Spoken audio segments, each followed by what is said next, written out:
Chapter 654, When did you become so close with her? _7 In just a short time, 2 membership cards were successfully sold. When the ordered dishes were served, everyone was too preoccupied with eating to even discuss business matters. Because the taste was simply too incredible. Furthermore, the dishes were a feast for the eyes, nose, and tongue.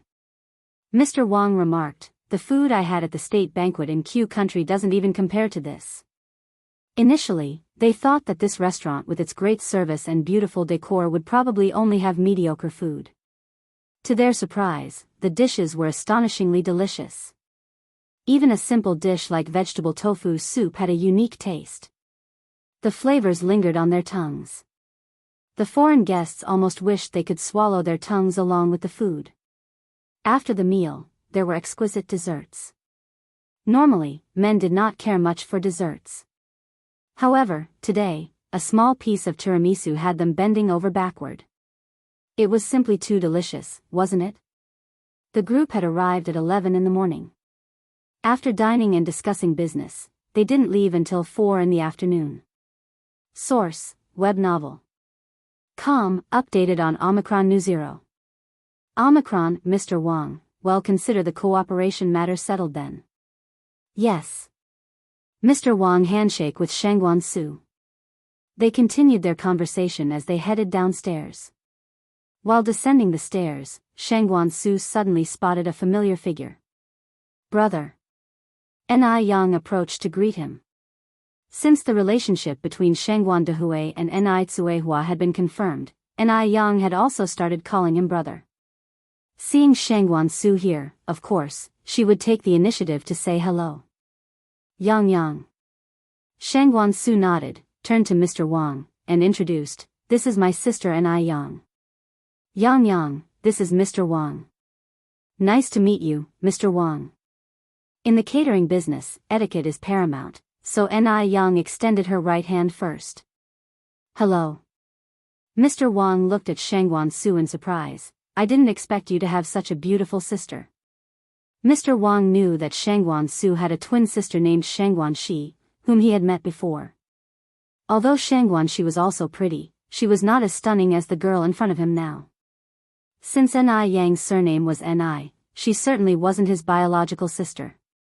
Shangguan Su modestly replied, "Mr. Wang, you flatter her." Ni Yang added, "Brother, I have some things to do, so I won't disturb you." "All right." Shangguan Su nodded.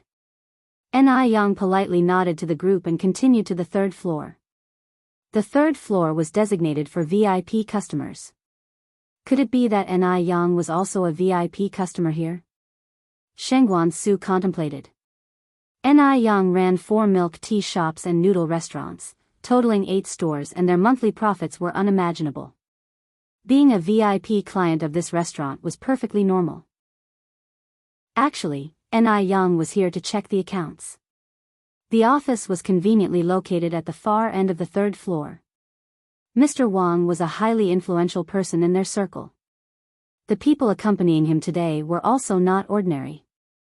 After their glowing recommendations, the restaurant became quickly popular in their circle. The remaining membership cards were all sold within a day, and the 2nd floor private rooms even had to be booked 2 days in advance. In a short time, the restaurant made quite a stir in the industry. Many people were itching to try, wishing to emulate their success. Since she injured her face, Shangguan Furong had not left the house for 3 days.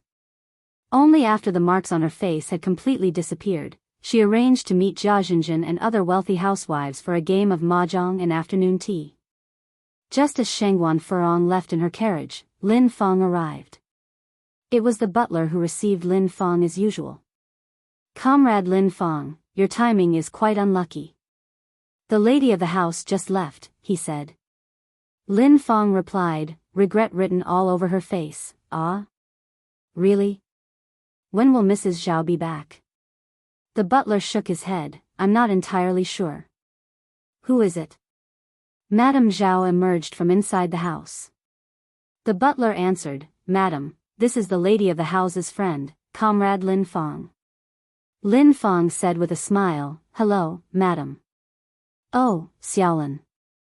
Do come in and have a seat, Madame Zhao invited Lin Feng inside warmly. All right, Lin Feng nodded, following Madame Zhao into the house. The butler was puzzled, since when did Lin Feng and Madame Zhao become so familiar? Meanwhile, Shengguan Furong was busy playing mahjong with a few wealthy ladies. She had lost several rounds consecutively. On top of that, one was boasting about her newly purchased anti-aging cream with skin-rejuvenating properties, and another was showing off her new acquisitions. Shengguan Furong was so irritated that she nearly overturned the mahjong table. What's going on with you today, Furong? Your luck is so bad. Are you bothered by something? Jia Zhenjin asked. Shengguan Furong drew a mahjong tile. I have been dealing with a troublesome matter recently. What is it? Do tell, Jia Zhenjin was extremely curious.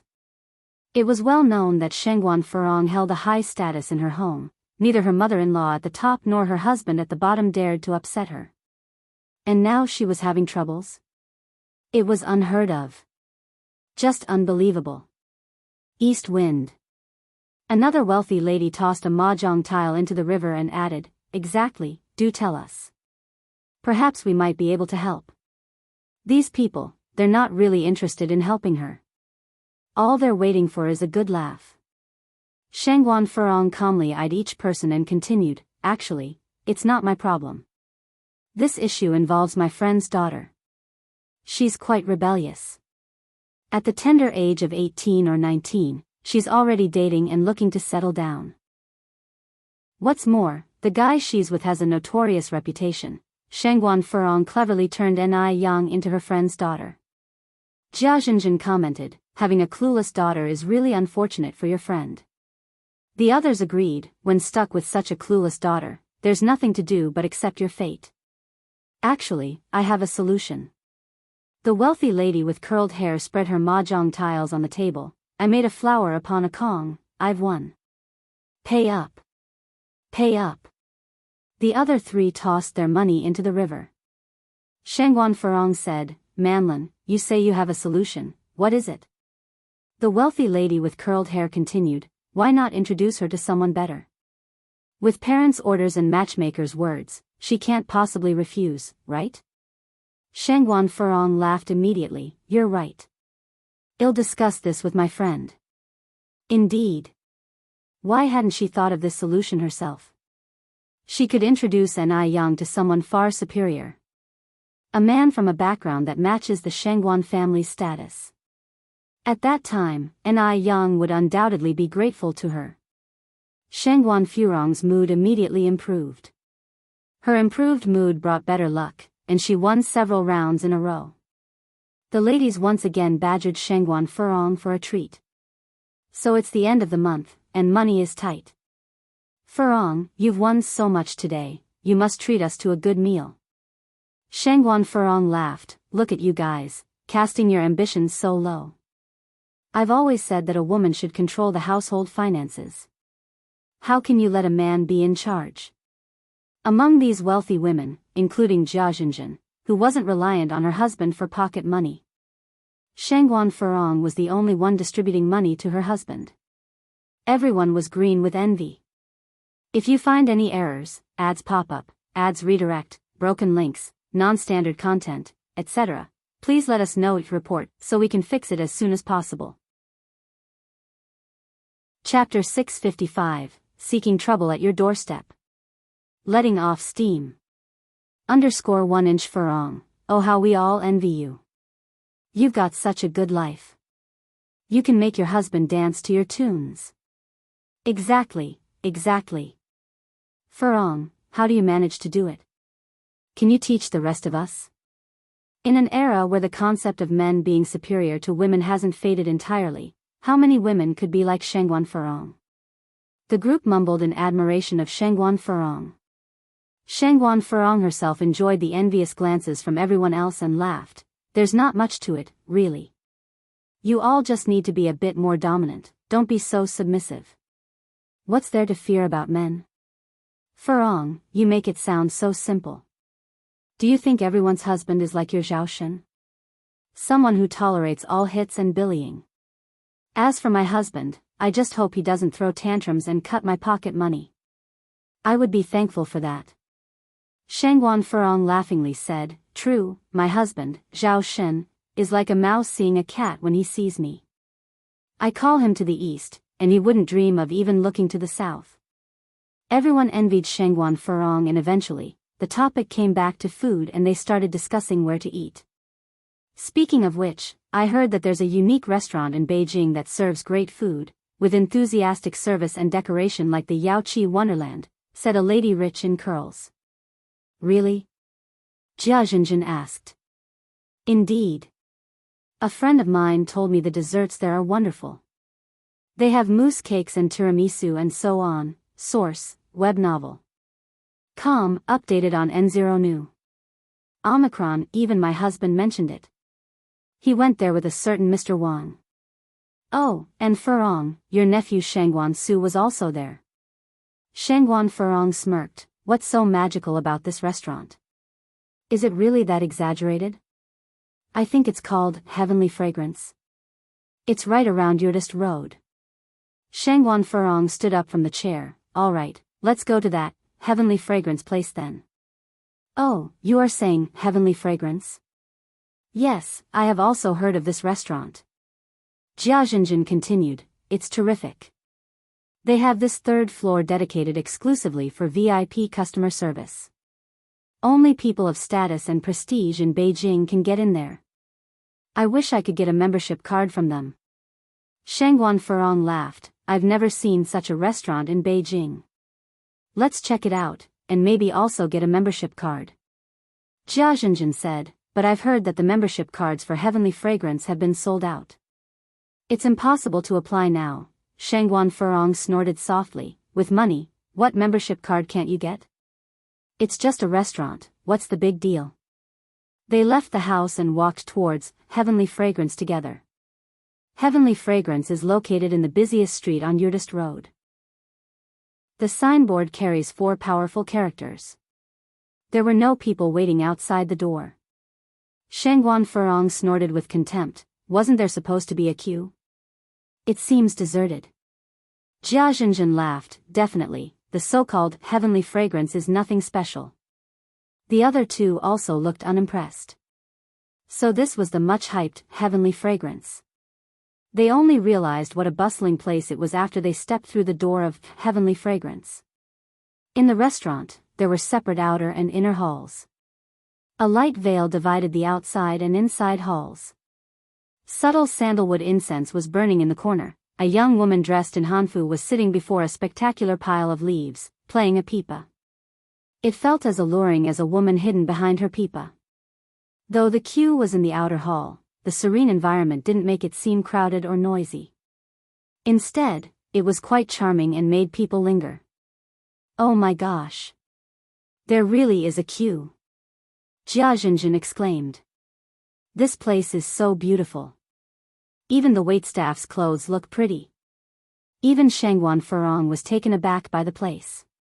It was indeed different from other restaurants. This way, please. Is it a party of 4? A waitress in hanfu approached them. Yes. Shangguan Furong nodded. There are 4 of us. The waitress led them to a table. We'll have to wait a little longer. We are booked on the inside. As soon as they sat down, someone provided them with tea and sunflower seeds. Hey, are these ancient Chinese clothes you're wearing? Jia Zhenjin asked. If you find any errors, ads pop up, ads redirect, broken links, non-standard content, etc., please let us know each report so we can fix it as soon as possible. Chapter 656, Asking for Trouble at Your Doorstep. Venting Your Anger. _2. This is the Han Chinese traditional costume, the Chiru Hanfu. Jia Zhenjin nodded. Oh, where did you buy this one? It's so gorgeous. It makes her want to buy a set. Our boss had this custom made at a factory. She personally designed the patterns and styles. The traditional Chiru Hanfu has wide sleeves, but we have modified it to narrow sleeves for serving convenience. Your boss is quite proficient. Jia Zhenjin exclaimed. By the way, this is your queue number. The waiter handed Shengguan Furong a white strip of paper. The paper was written number 58. What does this 58 mean? Shengguan Furong asked. The waiter explained, you are the 58th group of customers, there are 57 groups ahead of you. 57 groups are waiting ahead. Shengguan Furong exclaimed in surprise, you must be joking. Even if each group spends half an hour eating, they still have to wait 28 hours. The waiter laughed and said, don't worry, our table turnover rate is quite fast, and the interior is spacious too. Sometimes, when one group finishes, several tables are immediately available. You probably only have to wait for a couple of hours. Shengguan Furong couldn't even wait for 10 to 20 minutes, let alone a couple of hours. Source, web novel. Updated on Omicron New Omicron, Shengguan Furong continued, didn't I hear that you have some kind of VIP membership? Give us each one. With an apologetic look, the waiter said, I'm sorry, comrade, our VIP membership cards are all sold out. Frankly, their staff never imagined that the membership cards, priced over 800 yuan each, would one day be sold out, even creating a shortage. Shengguan Furong asked again, how much is your membership card each? 888, the waiter replied. 888, to ordinary people, is astronomical, but for the wealthy, it's just a meal money, nothing more. Shengguan Furong pulled out a wad of bills from her wallet. Here, I have 1,600 yuan. Set me up with your membership card. Sorry, comrade, it's not about the money. There are many rich people in Beijing, who can readily offer thousands, but that still wouldn't get them a card. Our restaurant's membership card is limited. We are no longer issuing new ones. Limited edition again. She expected skincare products to be limited editions, but never thought restaurant dining would be limited too. Shengguan Furong pulled out another stack of bills. How about these? The waiter repeated his previous statement. Jia Zhenjin said, young lady, just tell us how much you want, okay? Our Furong lacks nothing, least of all money. The two rich ladies next to her chipped in, that's right. Furong lacks nothing, especially not money. A smile slowly formed on Shengguan Furong's face. Comrades, this isn't about money. Our restaurant only issued 50 VIP cards. If you want to be members, you need to wait and see if anyone returns their cards. Typically, no one returns their cards. Given the booming business of the Wuxia Xianxia, being a VIP customer and dining on the third floor has become a status symbol.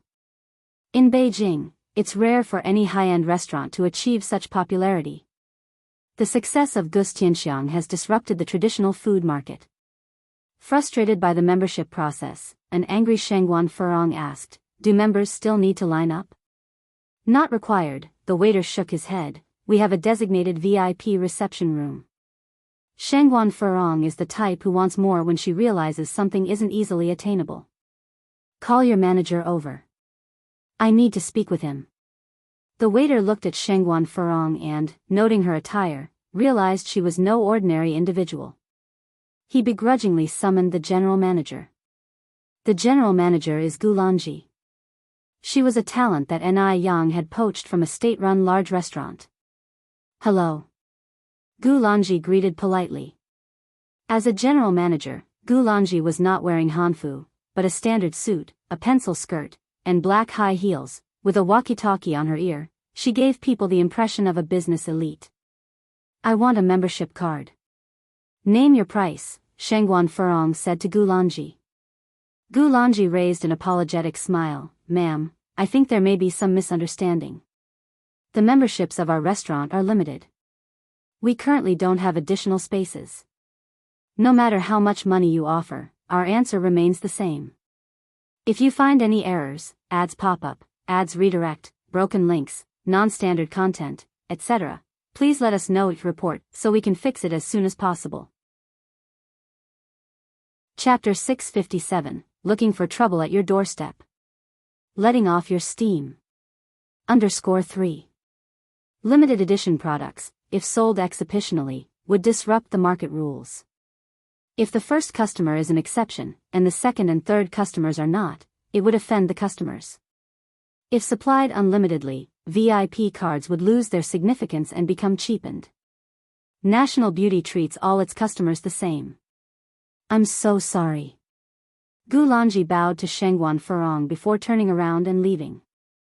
Shangguan Furong wanted to say something else, but Jia Zhenjin tugged at her arm. Forget it, Furong, I've heard that the VIP card of National Beauty is hard to get. How about we just wait in line for a while? No matter how much Shangguan Furong kicked up a fuss, they wouldn't issue her one. Reluctantly, she sat down. The wealthy woman with curled hair said, "Don't worry. My husband has been here with Mr. Wang before, he may be able to borrow a card from a friend. When he gets the card, he'll take you all to the 3rd floor to experience it." Everyone has a sense of curiosity. The VIP lounge on the 3rd floor was touted as something extraordinary, and everyone wanted to experience it. Upon hearing this, Jia Zhenjin's eyes lit up. She clung to the rich woman's arm and said, "That sounds great, Ian. We're all depending on you. You must keep your word. Don't sneak over there on your own when the time comes." Zhao Ian laughed, "No problem, it's a piece of cake for me." Source, web novel. Com, updated on Omicron New Zero. Upon hearing this, Shangguan Furong felt even more distressed. She was supposed to be the one everyone was fawning over, so how did it become Zhao Ian all of a sudden? No, this can't be. She must also get a VIP card. Only then she could regain her status. After all, Zhao Ian was only borrowing from someone else. National Beauty had indeed a quick turnover rate, so they only waited for about an hour and a half before a table became available. The 4 wealthy women ordered 8 dishes, 3 desserts, and also ordered a strawberry milk tea. These wealthy women were used to eating exotic dishes, but this time, they were conquered by some seemingly ordinary food. Having the chance to eat such delicious food, let alone waiting in line for an hour and a half, they wouldn't mind waiting 10 hours. After leaving National Beauty, Shangguan Furong returned to Zhao family's residence. Lin Fang was sitting properly in the living room. Seeing Shangguan Furong enter, she immediately stood up and said with a smile on her face, "Mrs. Zhao, you're back." "Lin Fang? How come you're here?" After all, Lin Fang was once going to be her sister-in-law, so Shangguan Furong had a reasonably good impression of her. Lin Fang smiled, "Mrs. Zhao, I am here about that matter as usual." Of course, Shangguan Furong knew what that matter referred to. "Lin Fang, my brother has already found a suitable partner. You can stop thinking about that matter." Although she did not like Nai Tsuehua at all, she would not show any dislike in front of outsiders. Lin Fang looked disappointed and sighed, "It seems that I am not destined to be with Mr. Shangguan." "Mrs. Zhao, thank you for your consideration during this time.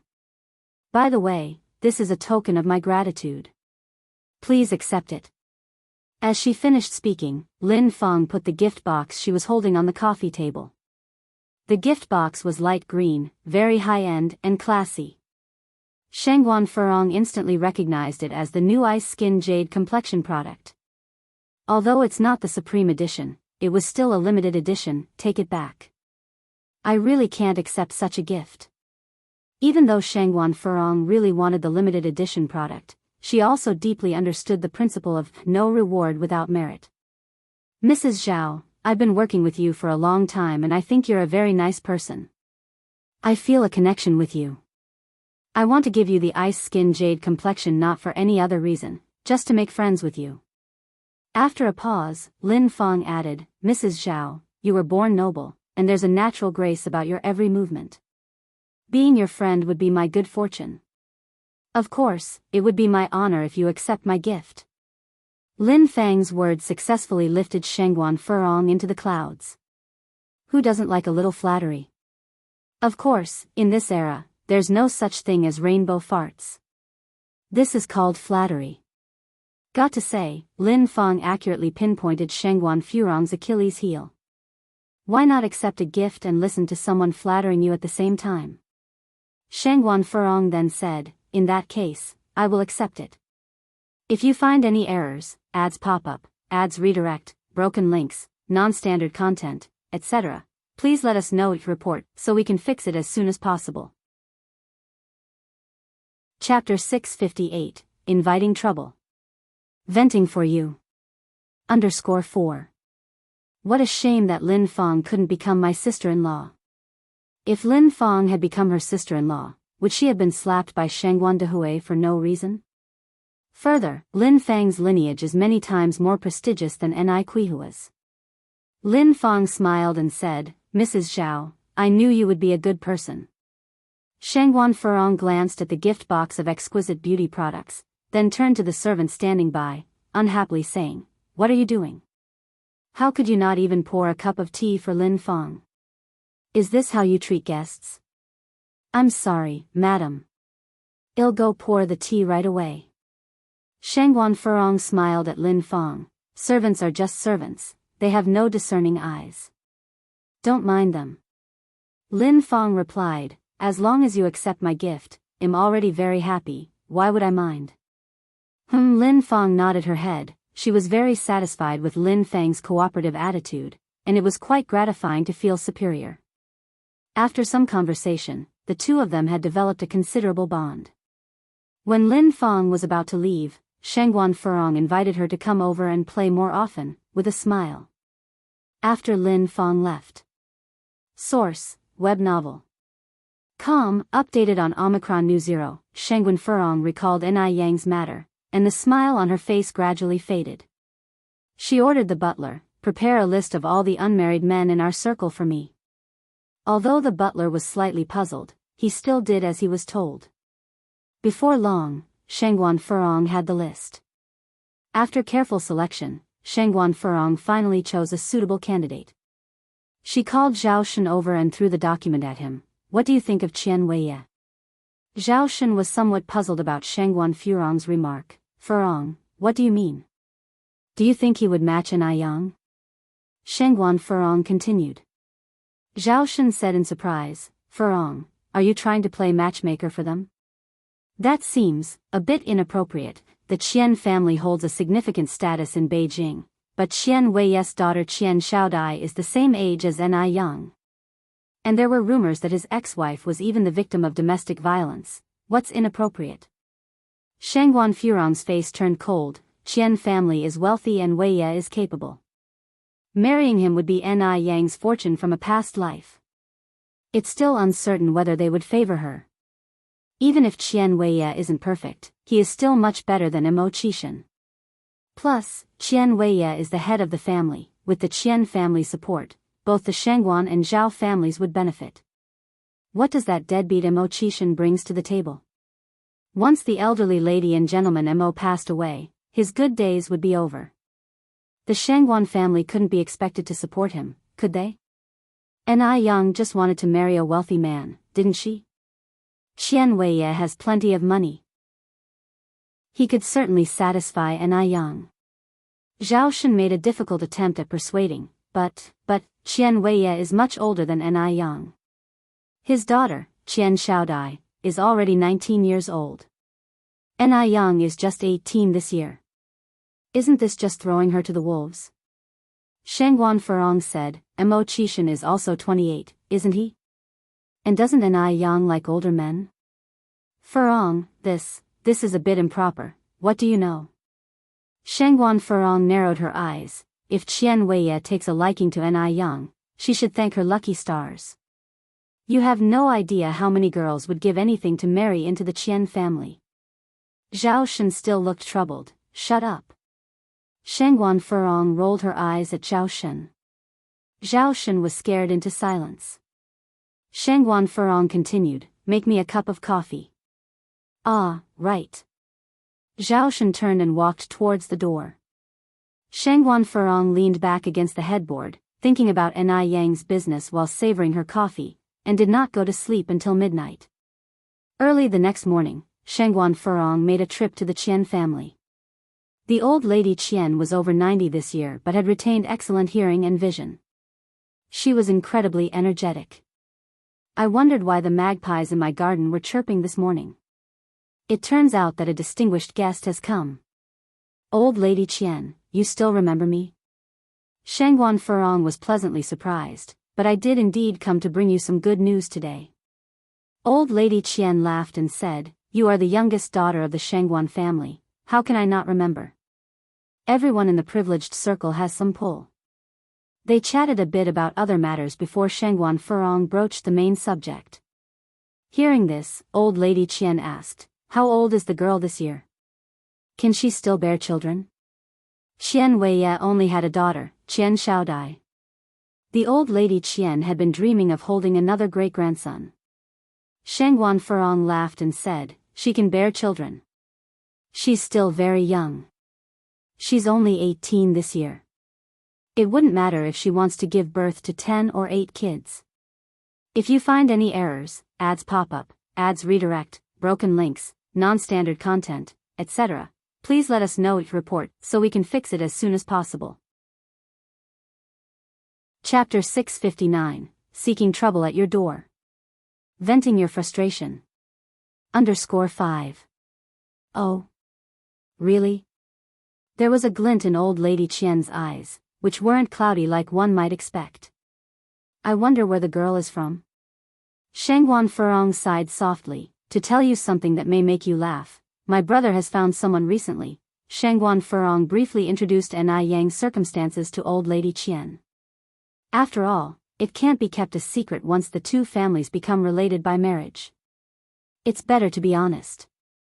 Upon hearing this, old lady Qian said, "Why don't you bring her over for me to meet her?"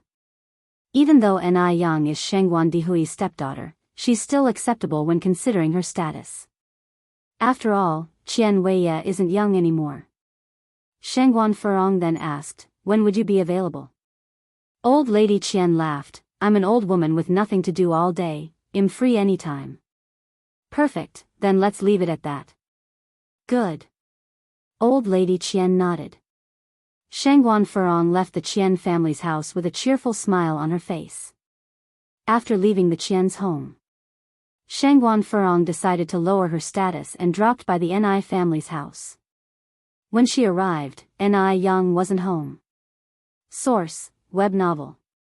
Updated on Omicron New. Seeing Shangguan Furong, Ni Tsuehua received her warmly. This visitor was, after all, Shangguan Dihui's sister.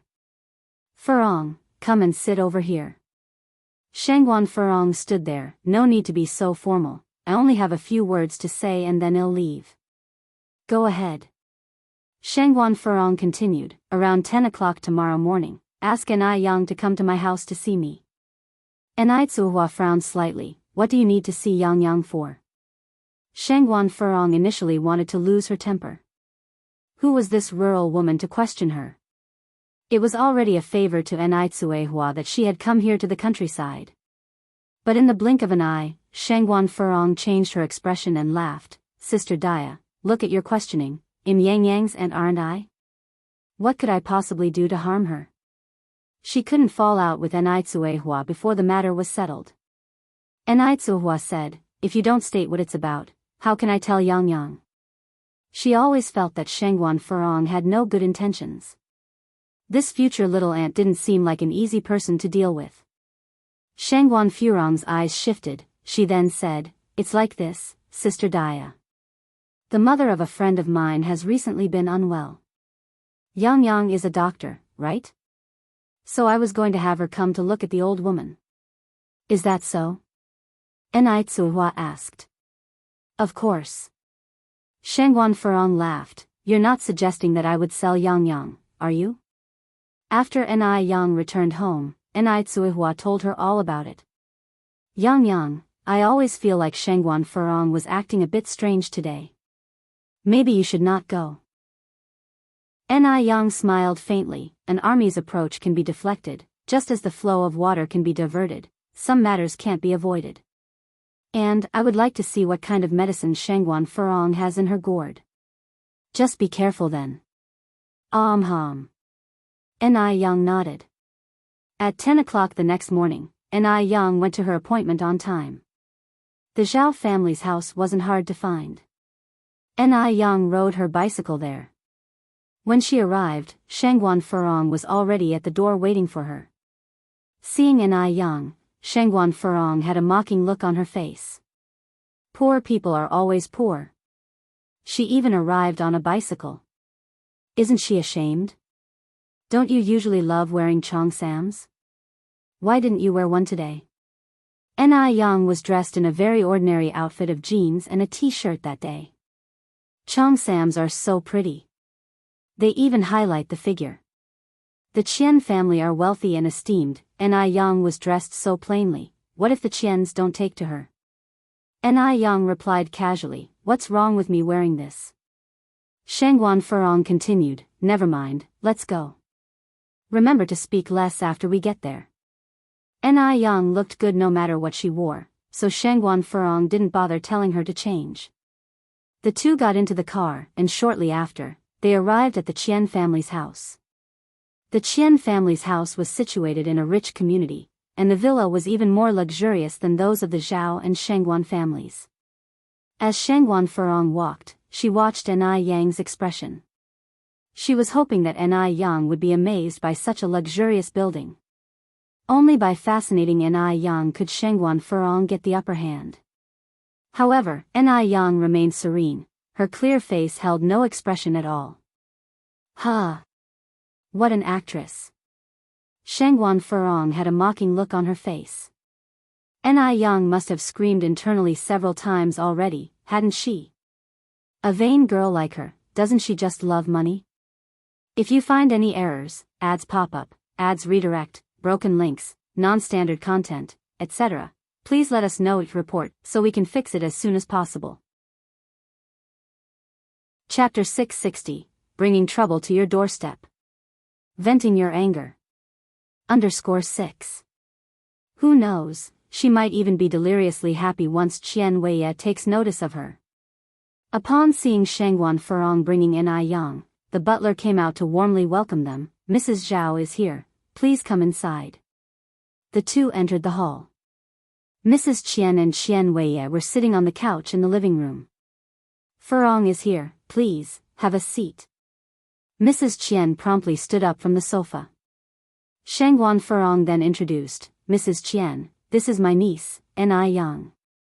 Yang, this is Mrs. Qian and Mr. Qian. Ni Yang politely greeted, Mrs. Qian, Mr. Qian. The moment Qian Weiye laid his eyes on Ni Yang, he was stunned. Stunning. Incredibly stunning. Qian Weiye was very pleased with Ni Yang and voluntarily introduced himself, Yang, I'm Qian Weiye, you can simply call me Weiye. Ni Yang slightly frowned, I apologize Mr. Qian, but I'm not used to strangers calling me by my nickname. You can just use my full name. Shangguan Furong's face turned cold, she sharply turned towards Ni Yang, flashing her a warning look. Source, web novel. Updated on Omicron New, The Unworthy Girl. She then laughed and said, Mr. Qian, please do not mind. Yang has always been straightforward. Why would I, responded Qian Weiye. The young people these days have their own temperaments. After all, a lifeless fish isn't entertaining, is it? Glad you don't mind. Being as insightful as Ni Yang, she had already figured out Shangguan Furong's true intentions. She turned to her and asked, Aunt Furong, you mentioned there was an elderly person seriously ill here who needed my medical help. Is Mrs. Qian the person you were referring to? Hearing this, the smile on Shangguan Furong's face immediately froze. What is this insolent girl talking about? Mrs. Qian also looked displeased.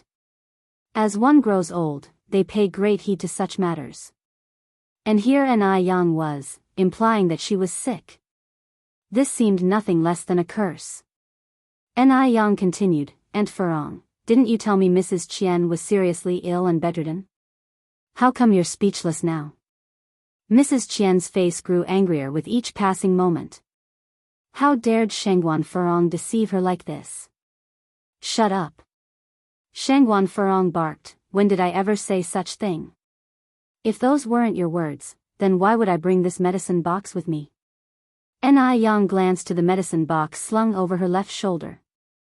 Shangguan Furong immediately tried to explain to Mrs. Qian, let me explain, that's not the way things are. Before Mrs. Qian could speak, Qian Weiye intervened, Mrs. Zhao, There's no need for explanations. I understand. Mom, please bring out the item.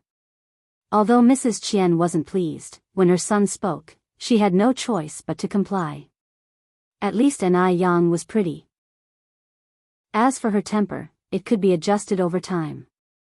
Mrs. Qian took off the silver bracelet from her wrist and handed it to Qian Weiya.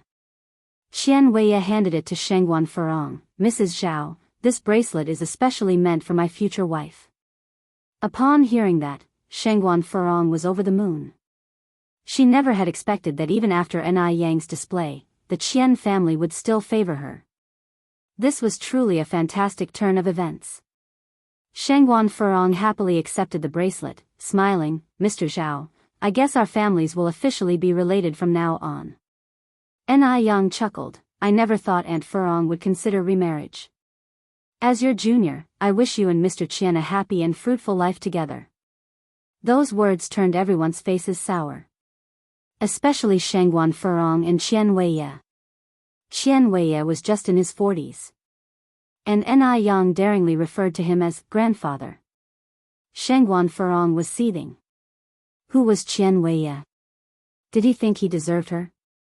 Yang, the abominable girl, was clearly getting out of hand. Shengguan Furong went to Yang's side. What are you blabbering about? This bracelet is a gift from Mr. Qian to you. Considering the wealth and status of Mr. Qian, it's your good fortune that he's interested in you. Today, I will decide on your behalf that you will be engaged to Mr. Qian. Shengguan Furong was informing Yang, not negotiating. This marriage was beneficial for both the Shengguan and Zhao families. Yang should be grateful and had no right to object. You'll decide? Yang said with a faint smile, since when did my affairs become your business? Be clear of your place. Just because I called you aunt doesn't mean you get to act like an elder. If you find any errors, ads pop up, ads redirect, broken links, non-standard content, etc., please let us know at report so we can fix it as soon as possible. Chapter 661, Courting Trouble at Your Doorstep. Letting you vent. _7 If it weren't for Shengguan Dehui, Yang wouldn't even bother with Shengguan Furong. You. How dare you talk to me like this? Shengguan Furong was so angry that her blood was boiling. She thrust the bracelet in front of Yang. Yang, let me tell you, you have to accept this bracelet today whether you want it or not. Otherwise, your mother can forget about ever entering the Shengguan family's mansion. Who does Yang think she is to look down on Qian Weiya? Yang sticks out her hand and takes the bracelet. Seeing this, Shengguan Furong felt relieved. She always knew that Yang, that greedy girl, would definitely not be able to resist Qian Weiya, the wealthy man. But before Shengguan Furong could react, the silver bracelet was slipped onto her wrist by Yang. Yang smiled, wish you both a long and happy life together. I'm leaving now. With that said, Yang turned around and walked away. Shengguan Furong was furious. She tried to take off the bracelet, but it had already been tightened by Yang to the size of her wrist. At this point, it was impossible to remove it. The bracelet was supposed to be adjustable, but Yang must have tampered with it. Now the bracelet was stuck as if it was glued.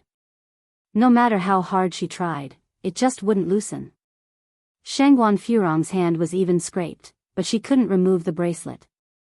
She angrily looked at Qian Weiya. What are you standing there for? I've already promised her to you, go get her back. Source, web novel. Com, updated on new. This Qian Weiya is just as useless as Zhao Shen. Oh, okay. Qian Weiya hurriedly chased after her. Yang had just walked out of the mansion's main entrance.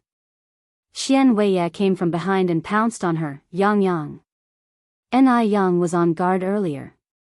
She stepped aside, causing Qian Weiya to miss and fall face first onto the ground.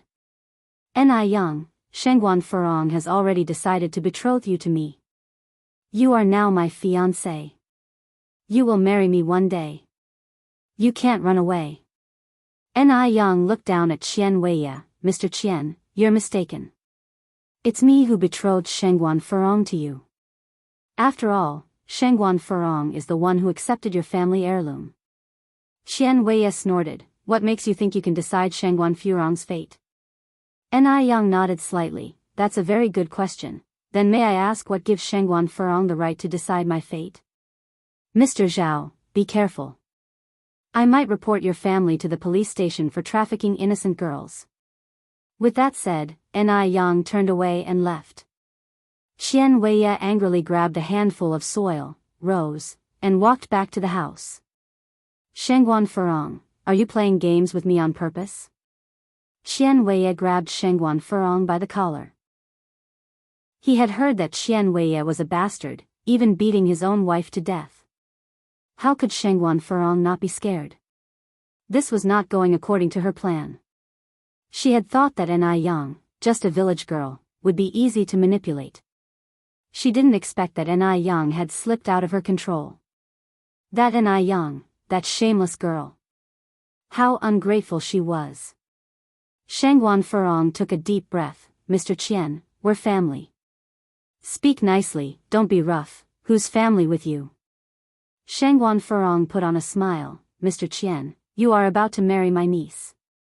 Aren't we family? Don't worry, Mr. Qian. If Ni Yang's mother wants to marry into the Shengguan family, she has to get past me. So, I definitely have a way to make Ni Yang marry you. Are you for real?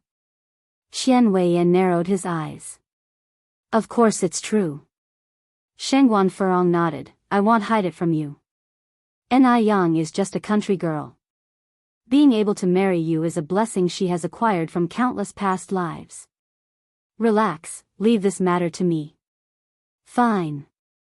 Xian Weiye let go of Shengguan Furong's collar. I will trust you this one time.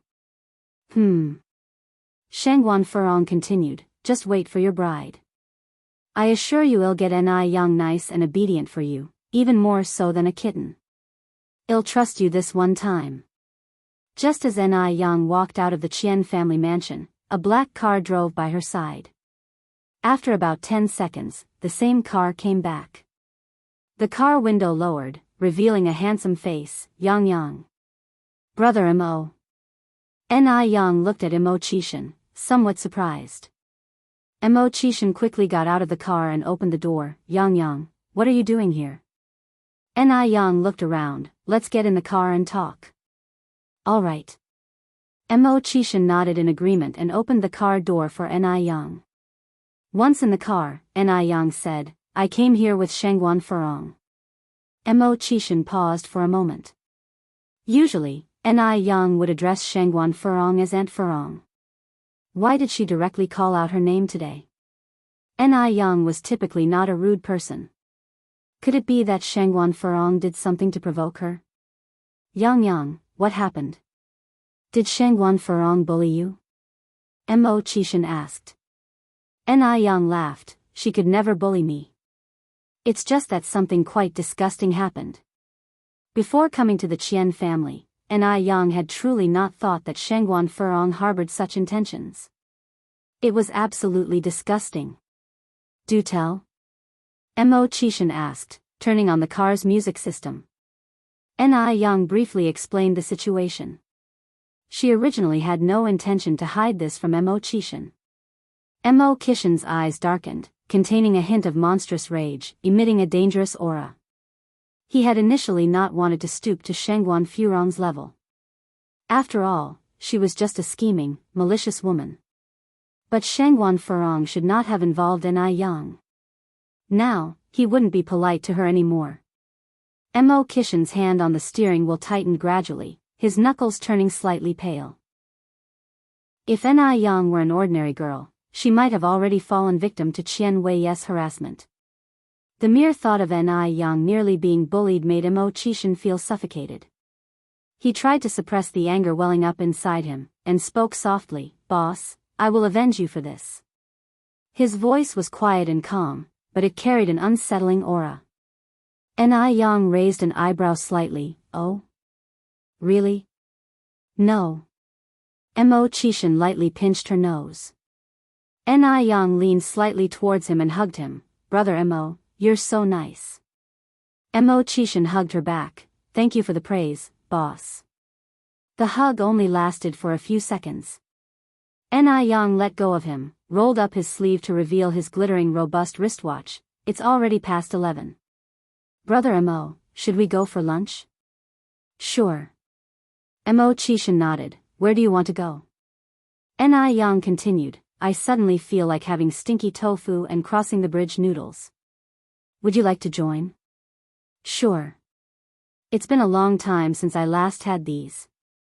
They went to a street of diners, had lunch, and then went to a movie.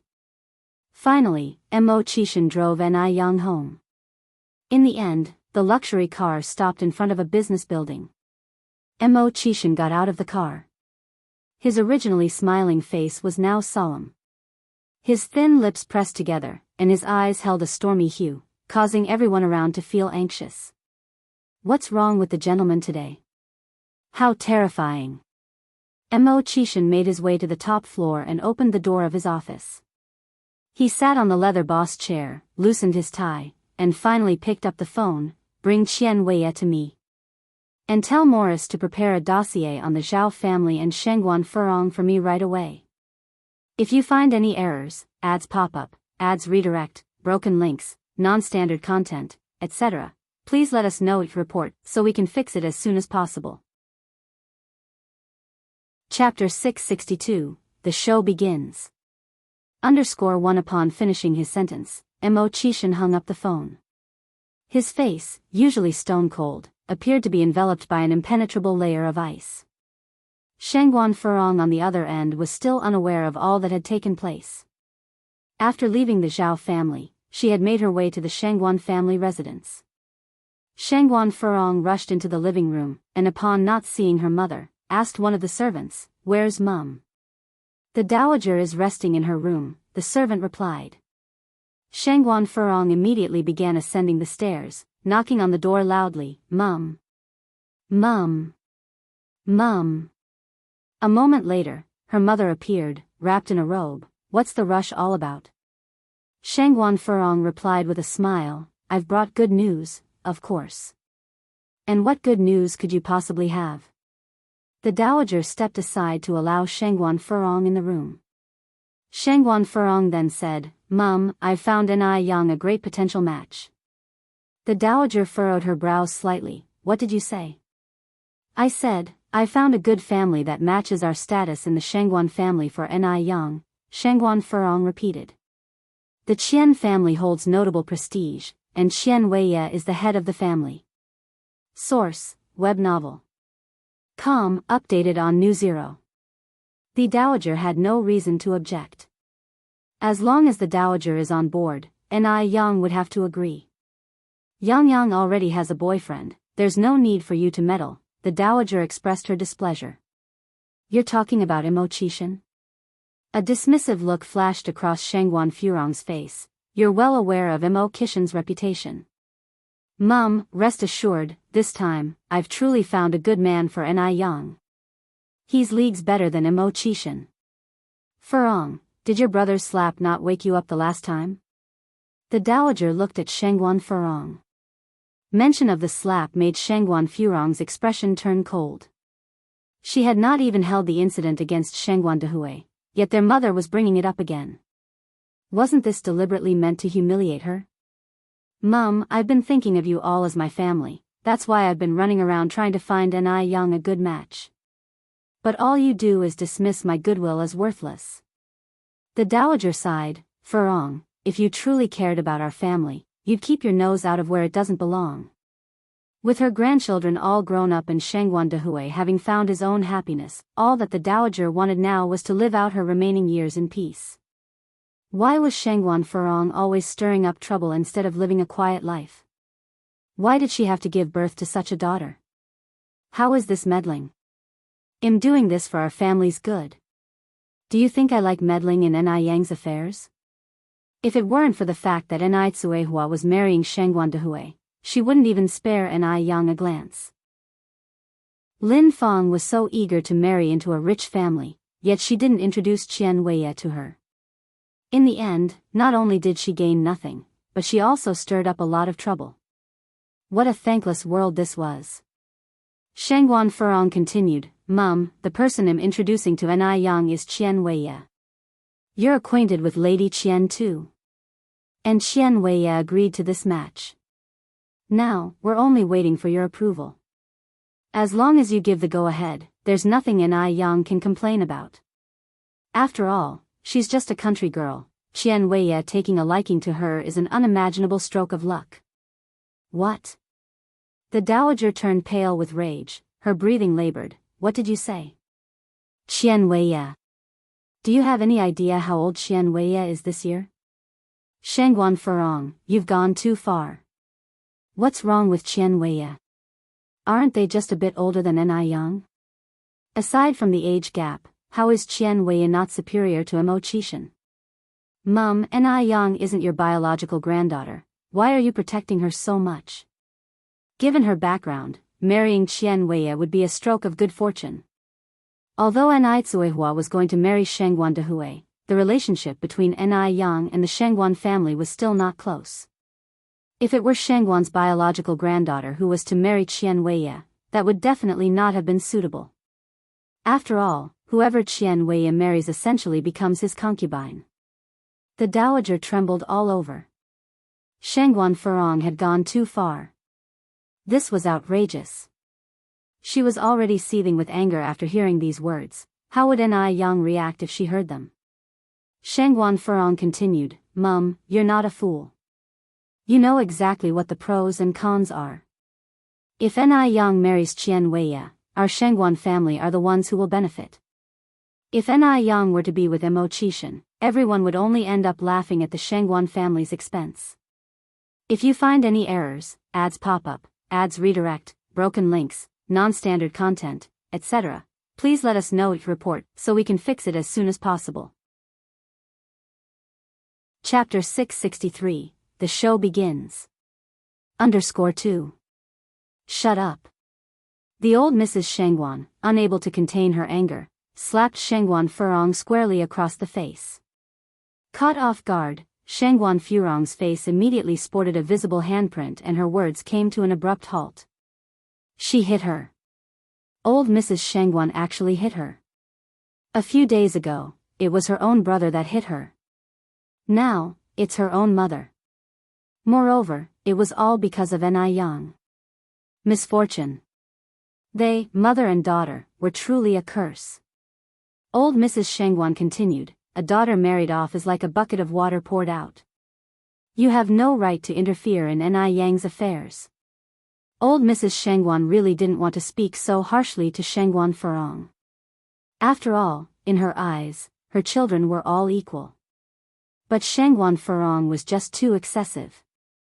Source, web novel. Com, updated on Omicron New. 0, Mother, what did you say?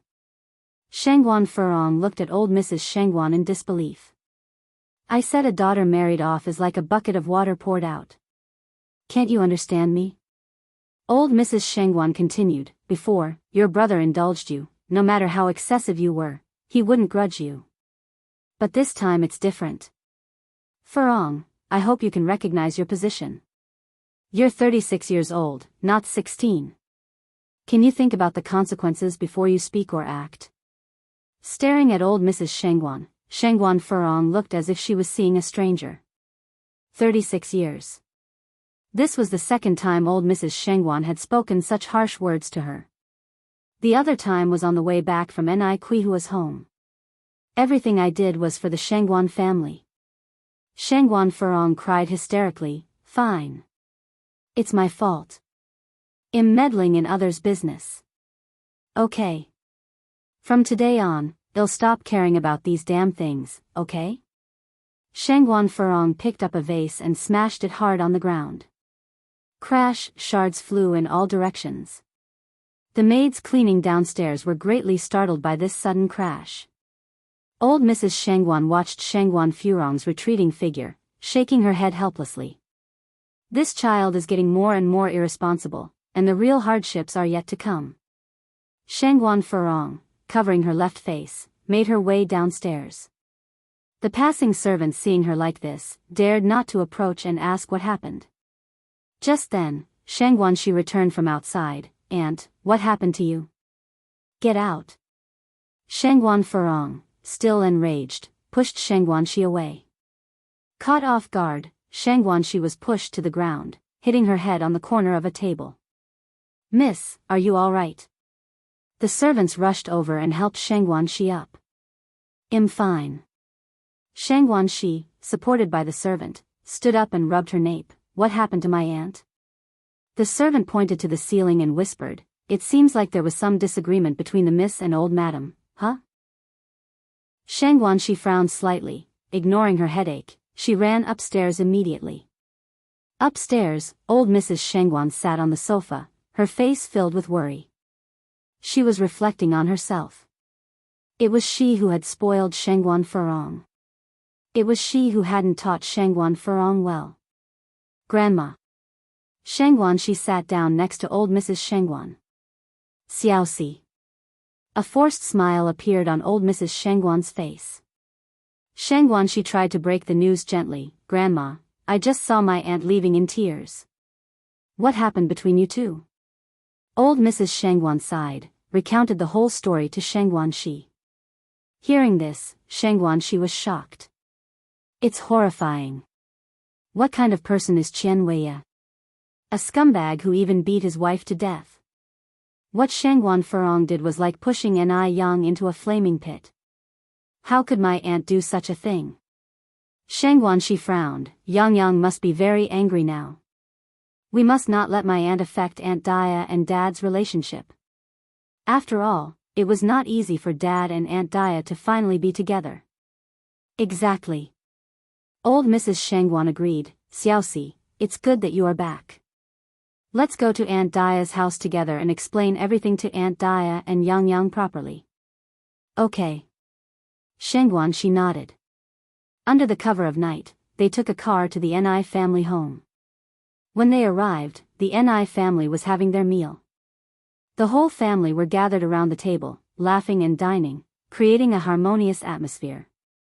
Aunt Dia, Aunt Ni, Yang. Shangguanxi greeted them politely. "Grandma, Sister Xiaoxi, why are you here?" Ni Yang stood up in surprise. "Yang, we, the Shangguan family, have wronged you." Old Mrs. Shangguan walked over, holding Ni Yang's hand with an apologetic face. "We made you suffer such injustice. If you find any errors, ads pop up, ads redirect, broken links, non-standard content, etc., please let us know your report so we can fix it as soon as possible." Chapter 664, The Show Begins. _3. What's going on? Ni Tsuehua and Ni Qingui were puzzled. Ni Yang had started cooking as soon as they got home and hadn't had time to tell Ni Tsuehua about it yet. The Shangguan matriarch sighed. "It's all my fault for not raising my daughter right." She then recounted the entire incident. On hearing this, the faces of Ni Tsuehua and Ni Qingui darkened. Hadn't Shangguan Furong overstepped her bounds? She had even set her sights on Ni Yang. The one consolation was that the matriarch of the Shangguan family was reasonable. If the Shangguan matriarch and Shangguan Furong were of the same breed, then the Shangguan family would be no different from a den of beasts. The Shangguan matriarch continued, "It's my fault for not raising my daughter properly. Rest assured, Ni Yang, I will make Furong apologize to you personally. You deserve an explanation." Since the Shangguan matriarch was so reasonable, Ni Yang naturally wouldn't be petty. After all, the matriarch hadn't been aware of this situation before. If the situation had been encouraged by the Shangguan matriarch herself, then Ni Yang would never forgive her. All in all, this matter had nothing to do with the Shangguan matriarch. As long as Aunt Furong sincerely apologizes and changes her ways, we can pretend like nothing happened. However, if she keeps on the same course, don't blame me for being disrespectful. Source, web novel. Com, updated on new. These last words seem to be a polite but firm warning. Although Ni Yang had decided not to push the matter further, she was not the type to suffer in silence. The Shangguan matriarch looked at Ni Yang with admiration in her eyes. This child was well raised by Ni Tsuehua. Deep down, she had a sense of indomitable spirit, without any arrogance. And she didn't take unfair advantage of the situation, despite having the upper hand. The Shangguan matriarch was certain that in the not-too-distant future, Ni Yang would surely achieve great things. Don't worry, Ni Yang, even if you don't do anything, I will take matters into my own hands to clean up the Shangguan family, she said. After finishing the topic, the Shangguan matriarch asked to leave. Ni Tsuhua said, Aunt, it's late already. If you and Xiaoxi don't mind that we've already started eating, why don't you stay and have dinner with us? Shangguan, she responded excitedly, sounds great, Aunt Dia. I love the food at your house. She had been worried that Ni Tsuehua might take her anger out on them because of Shangguan Furong's behavior. However, it seemed that Ni Tsuehua was not the unreasonable type. The Shangguan matriarch replied modestly, Dia, we appreciate your hospitality. Ni Tsuehua brought in 2 new sets of bowls and chopsticks. We're all family. There's no need for you to be so polite, Aunt. Ni Yang silently stood up, planning to head into the kitchen to whip up a couple more dishes. She had prepared just enough food for 3 adults and 1 child, but now with 2 more people, they would inevitably come up short. Ni Yang, where are you off to? Shangguan, she quickly noticed Ni Yang's movements. Ni Yang replied, I'm going to cook a few more dishes. Can I come with you? Shangguan, she put down her chopsticks, this way I could pick up a few tricks. Sure. Ni Yang nodded. They both headed to the kitchen. Shangguan, she learned quite a few helpful cooking tips by following Ni Yang around. Qian Weiye was led to the top floor of a business building. A figure was seated on the boss chair with his back to him, revealing only an imposing silhouette. Even just the silhouette was enough to strike fear into anyone who saw it. This was an instinctive fear. After all, this man was the famous Mr. Mog. Qian Weiye's hands were shaking as he took a handkerchief out of his pocket. He was wiping his forehead, but sweat just kept pouring out, like an endlessly proliferating weed. Mr. Qian, please sign this. Morris placed a document on the desk in front of Qian Weiye. Reading what was on that document, Qian Weiye's knees gave out and he landed on the floor. Mr. Mog, I beg you, please spare me and the Qian family. He had no idea how he had offended this influential figure. With him in Mr. Mog's sights, it seemed that the Qian family was in trouble. Do you know why you offended Mr. Mog? Morris squatted down and patted Qian Weiye's face lightly. I don't know, because you offended someone you should never have offended. Morris explained in fluent Chinese, you're so lowly, yet you dare to covet things above your station. You aspire to possess our lattice attention? Lady Mog? If you find any errors, ads pop up, ads redirect, broken links, non-standard content, etc., please let us know each report so we can fix it as soon as possible. Chapter 665, The Show Begins. _4. This left Qian Weiye even more stunned. I haven't even seen Mrs. Mog, how could I be a toad trying to eat swan meat? Mr. Mog, you must see clearly. This is a disaster out of nowhere. Qian Weiye felt he was even more wrong than Dou-yi. Think about it again, Morris said, increasing the force in his hand. Qian Weiye was shaking all over. He thought to himself, who on earth was Mrs. Mog? Qian Weiye lost his wife many years ago. He couldn't help but attract other women in his everyday life, but most of them were ordinary girls who he pacified very well afterward. Could it be? Qian Weiye felt a chill in his heart. Wouldn't the so-called Mrs. Mog be Ni Yang? Ni Yang was beautiful. Qian Weiye has seen countless women, but never seen such a distinctive one.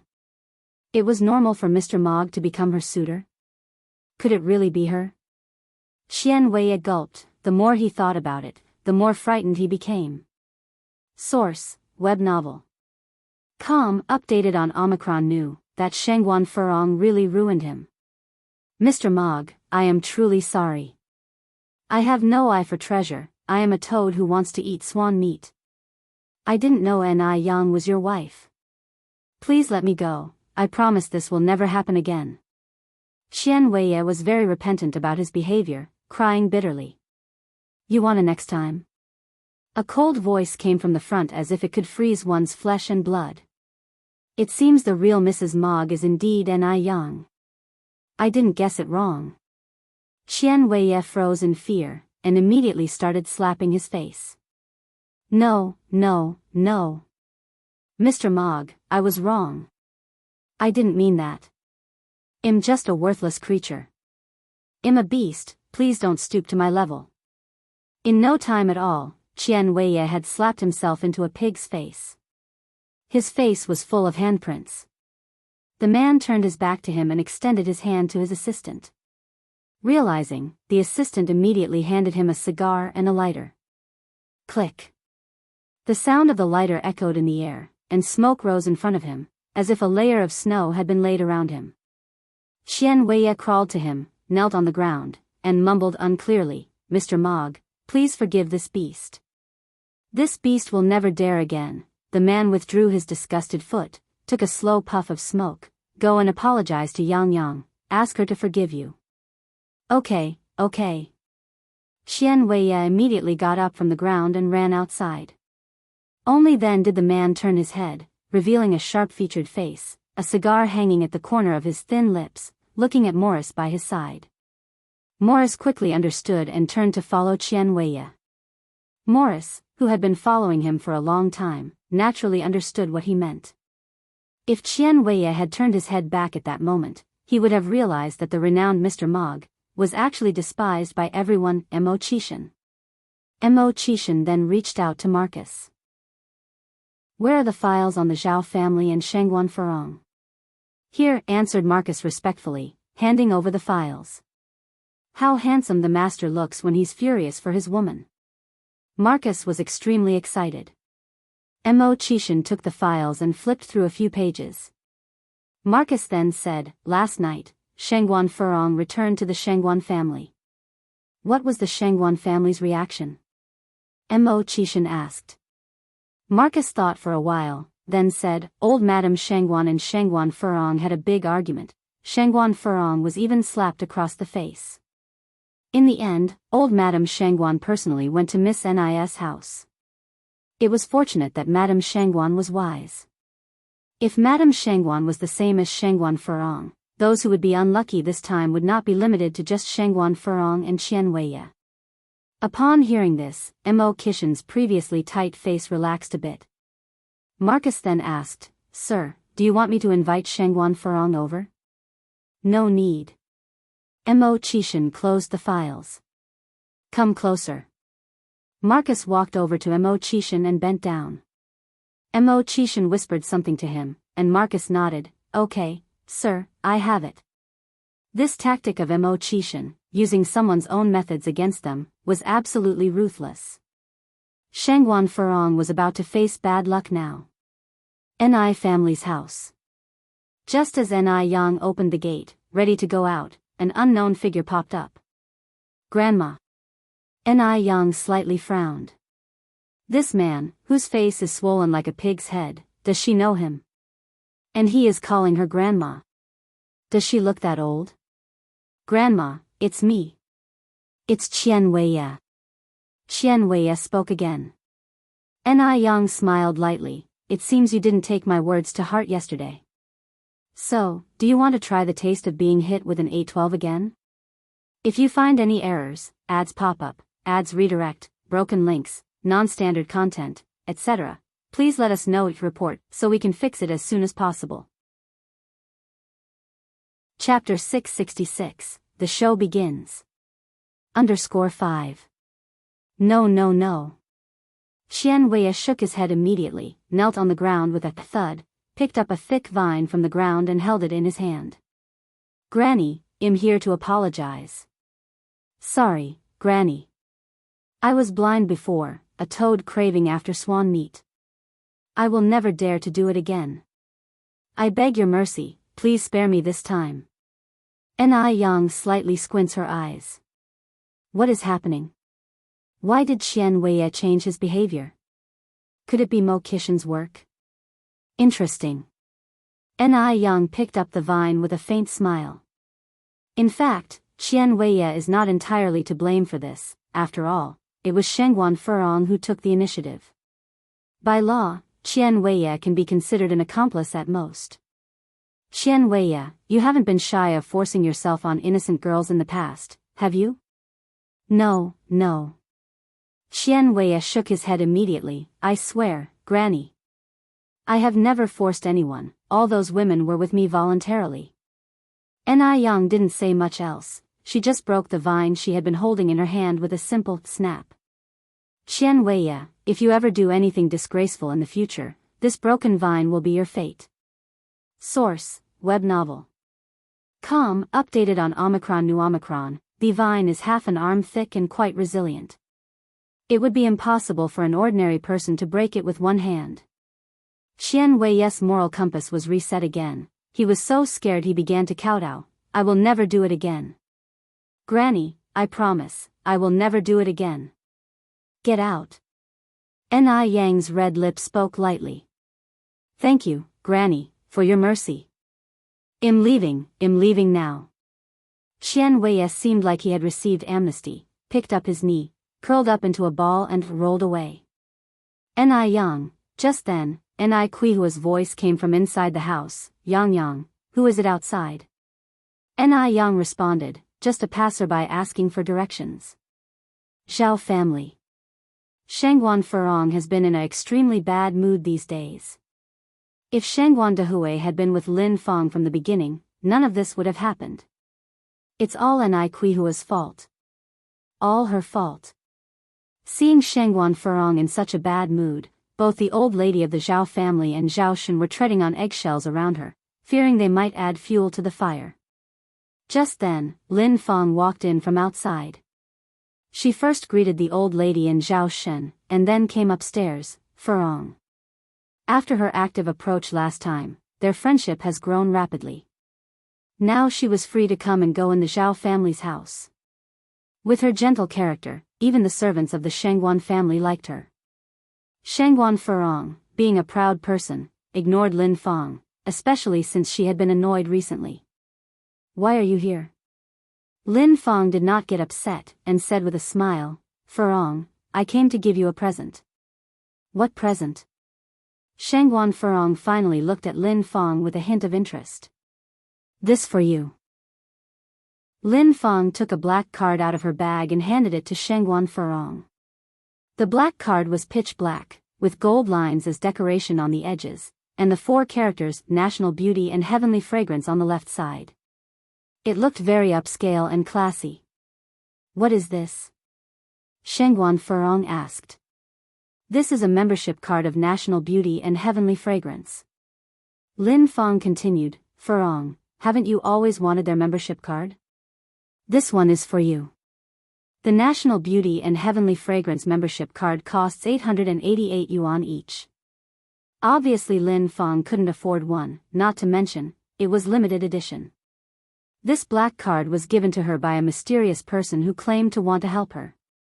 Is this really a membership card from National Beauty and Heavenly Fragrance? Shengguan Furong looked at Lin Fong in surprise. Lin Fong nodded. Furong, given our relationship, do you think I would lie to you? Thank you then. Shengguan Furong suppressed the excitement in her heart.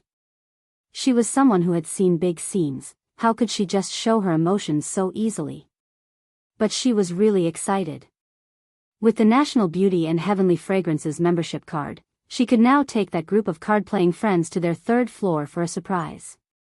By then, they will be so envious of her.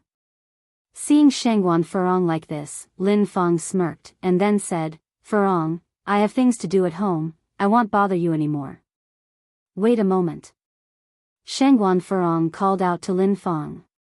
What's the matter? Lin Fong turned around to look at Shengguan Furong. Shengguan Furong opened a jewelry box, and casually pulled out a necklace. I bought this necklace a long time ago and only wore it once, now I'm giving it to you. If you find any errors, ads pop up, ads redirect, broken links, non-standard content, etc., please let us know it report so we can fix it as soon as possible. Chapter 667, The Show Begins. _6. Lin Fang declined. Furong, I can't accept it. I only gifted you the membership card because I felt we had a strong connection, not because I'm after your stuff. Just take it. Shangguan Furong was not one to be petty. Helplessly, Lin Fang accepted it. After Lin Fang left, Shangguan Furong also departed the Zhao household. With Shangguan Furong's departure, the atmosphere in the Zhao house instantly lightened. The smile had returned to Grandma Zhao's face. Lin Fang, who had previously left, returned moments later. This time, she held a thermos to her hand. Grandma, I heard you often have headaches. I made you some gastrodia chicken soup specially. It's very good for the head. Lin Fang removed the lid from the thermos and ladled out a bowl of soup for Grandma Zhao. Thank you, Xiaolin. The old lady accepted the soup with a face full of smiles. As the matriarch of the Zhao family, was she lacking in chicken soup? What she lacked was a gesture of kindness. Shangguan Furong had never once shown such filial piety. Lin Fang was really wonderful. She was kind, gentle, and understanding. Source, web novel. Com, updated on N0 new Omicron, WHY hadn't Zhao Shen met such a good person? Grandma, Furong, and I are good friends. Making you a bowl of soup is no big deal, I just hope you don't mind, Lin Fang said. Look at you, talking like that. I'm more than happy to have it. Why would I mind? Grandma Zhao drained the bowl of soup in one gulp. The taste of the gastrodia was slightly bitter, so Lin Fang promptly handed over a piece of honey loquat. Grandma Zhao took it, laughing. Xiaolin, you're a really thoughtful child. Lin Fang replied, maybe because I'm used to being around children a lot. I've got used to it. Grandma Zhao nodded approvingly. Not long after, Zhao Zijuan and Zhao Ziqing, the two siblings arrived home from school. Zijuan, Ziqing. Auntie Lin Fang. The siblings immediately rushed over to greet her. They seemed more excited to see her than their own mother. Shangguan Furong was often harsh to others, including her own children. This led to the siblings being quite fearful of Shangguan Furong and not very close to her. Lin Fang then opened the second layer of her lunchbox. Zijuan, Ziqing, didn't you two say last time that you liked Auntie's dumplings? I specially made some for you today. Zhao Zijuan and Zhao Ziqing, who were 10 and 8 years old, respectively, really relished treats. Thank you, Auntie Lin Fang. The siblings immediately started wolfing down the dumplings. The dumplings were delicious. Despite them being only minced pork and leek dumplings, they were irresistible. Plus, they were beautifully made. Auntie Lin Fang, you're so amazing. With a modest smile, Lin Fang said, it's just a plate of dumplings. If you two like it, I can make them more often and bring them over to you. Really? The siblings looked at her, stunned. Of course. Lin Fang nodded. Zhao Ziqing said, Auntie Lin Fang, I wish you were our mother, so my brother and I could have these delicious dumplings every day. Zhao Zijuan, sensing this comment might be inappropriate, pulled at Zhao Ziqing's sleeve. Zhao Ziqing asked, Brother, why are you pulling me? I didn't say anything wrong. Our mother doesn't even like us. We'd be better off with Auntie Lin Fang being our mother. Zhao Zijuan was 2 years older than Zhao Ziqing and more sensible. Even though their mother wasn't very attentive to them, a mother is, after all, a mother. The speaker may not mean it, but the listener may take it to heart. A flash of light glowed in Grandma Zhao's eyes. Lin Fang approached. Ziqing, you can't just say whatever you want. If your mother heard it, she will be heartbroken. Let her be heartbroken. Zhao Ziqing responded nonchalantly. Lin Fang continued, Promise Auntie, you won't say such things anymore, otherwise, Auntie won't come to see you too. Perhaps the last sentence scared Zhao Ziqing, who nodded and said, Okay, I won't say it. In her heart, however, she truly wished that Lin Fang was her mother. Shangguan Furong invited Jia Zhenjin, Zhao Yiyun, and Su Manlin to Gustianxiang. The four women met at the entrance of Gustianxiang. Jia Zhenjin asked, Furong, don't tell me you really have a membership card for Wuxia Xianxia? Of course, Shangguan Furong took out the black card and flaunted it. See, isn't this it? Jia Zhenjin took the black card while the others immediately huddled around to take a look. If you find any errors, ads pop up, ads redirect, broken links, non-standard content, etc., please let us know it report so we can fix it as soon as possible. Chapter 668, The Show Begins. _7 Zhao Ian said, I've seen the Wuxia Xianxia membership card from my friend. It's exactly the same as this one. My gosh. Furong, you're just too amazing. Shangguan Furong, with a smile, said, isn't it just a card? It's no big deal to me. This membership card perfectly satisfied Shangguan Furong's vanity. She was used to being dominant at home, so she wanted to take control no matter the occasion. Jia Zhenjin sighed, as I thought, we all really have to rely on Furong. Exactly, Furong is indeed amazing. Shangguan Furong, who had been depressed for several days, also began to cheer up at this moment. With the membership card, they were able to ascend to the third floor smoothly without queuing. The decoration on the third floor completely stunned the four of them. It was not until they reached the third floor that they realized there was a special menu for VIP customers. The dishes and desserts on the menu were all new to them, such as mango pudding, fruit salad, and such. Shangguan Furong ordered a table full of dishes and desserts with an indomitable spirit. Source, web novel.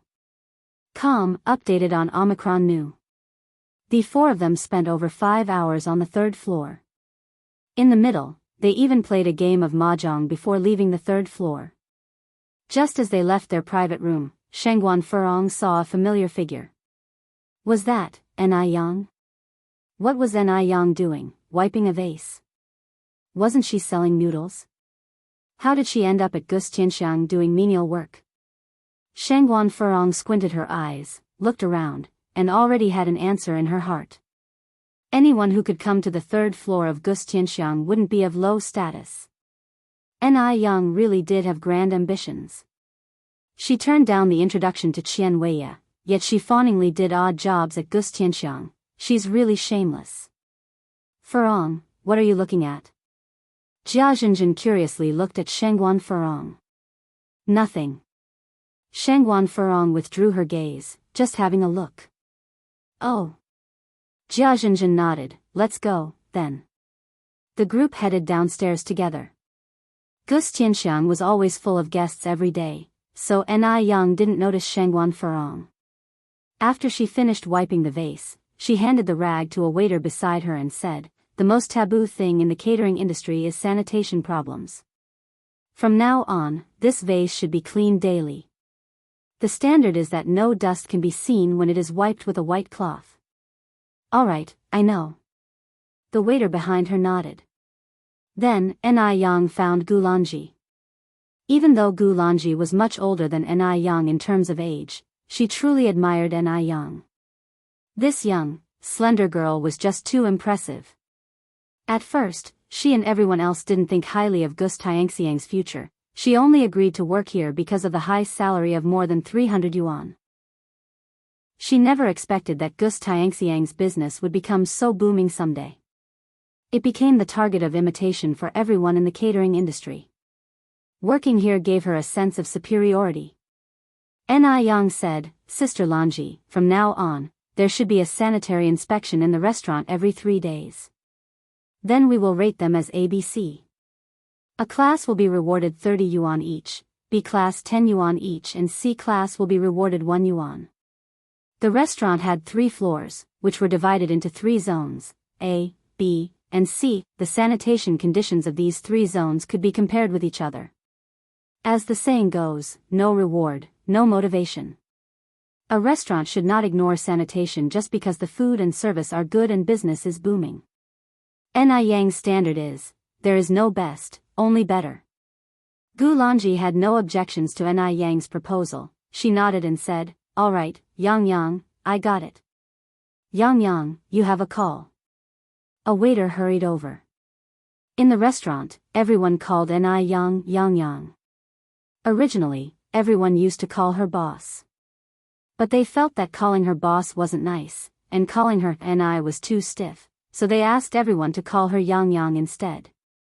Alright. Ni Yang went over to answer the phone. Yang Yang. The person on the other end of the line was Ni Tsuehua. Mom, what's the matter? Ni Yang asked. Ni Tsuehua continued, Yang Yang, Annie and Emily are here. Can you come home now? Alright. Ni Yang hung up the phone, said a word to Gulanji, and went home.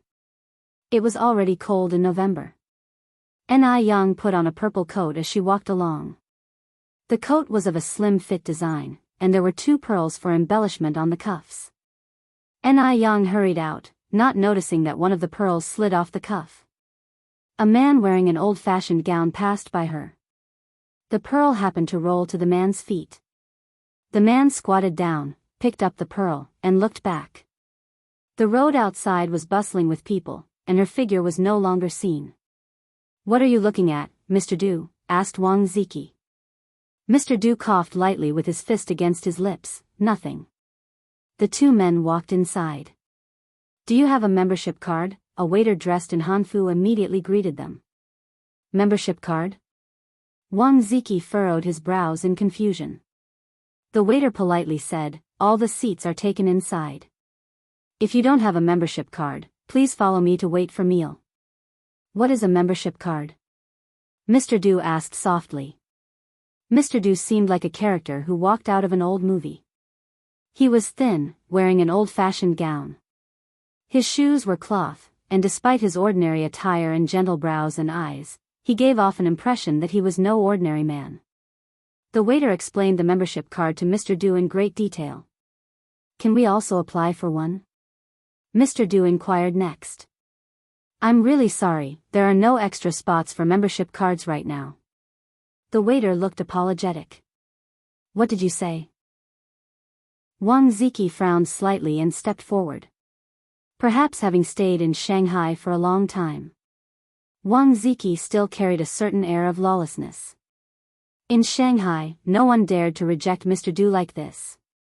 Who treated Mr. Du with anything but respect? Ziki. Mr. Du spoke softly. Mr. Du, Wang Ziki toned down his aggressiveness somewhat. Let's go over there and wait. The waiter breathed a sigh of relief. Please follow me. The 2 of them went to the waiting area. Mr. Du was elegantly sipping tea. Wang Ziki walked from the lobby to the inner hall, and then back to Mr. Du. Mr. Du, I don't think this is 4th Miss style. Mr. Du laughed lightly. She's not that clever. He then asked, how's the investigation going? When can we find the person? Wang Ziki showed a troubled expression. Mr. Du, this matter can't be rushed. The smile on Mr. Du's face slowly faded. After a while, he asked again, is it really that hard to find a person? His voice was still gentle, but it carried an oppressive feeling. Wang Ziki steeled himself and said, Mr. Du, we are in Beijing. Don't we even have a clue? Mr. Du continued to ask. Wang Ziki shook his head. Mr. Du drained the cup of tea, then said, don't waste manpower on 4th Miss anymore, focus on finding her in the future. So, we're just going to ignore 4th Miss? Wang Ziki asked. If she wants to go mad, let her have a proper fit. Mr. Du put the teacup on the table, his face full of anger. It's unclear whether he's annoyed at the incompetent Wang Ziki, or the unrestrained 4th Mississippi. If you find any errors, ads pop up, ads redirect, broken links, non-standard content, etc., please let us know each report so we can fix it as soon as possible. Chapter 669. Shangguan Furong apologizes at the doorway. _1 Master Du appears to be as gentle as jade on the surface, but only Wang Ziki knows what kind of soul is hidden beneath this gentle demeanor. This time, 4th Miss is probably not in for anything good. Master Du continued, from this month on, no one is allowed to remit money to 4th Mississippi. All right. Wang Ziki nodded. The Ni family residence. As Ni Yang opened the courtyard door, she was immediately embraced warmly by Emily. Ni Yang. Emily. After not seeing each other for several months, Emily seemed like a completely different person. Her skin was fair and rosy, and the freckles on her nose had disappeared completely. All thanks to the miraculous effects of ice crystal jade skin. Emily was immensely grateful for having met Ni Yang on Shisua Island in Miami. If it wasn't for Ni Yang, she would never have discovered how beautiful she could be. Source: web novel. Com, updated on N0New0. Excitedly, Emily hugged Ni Yang. A moment later, Ni Yang released Emily, and they walked into the living room. Emily said, Ni Yang, your home and courtyard are decorated so beautifully. She had always imagined China as a very backward country.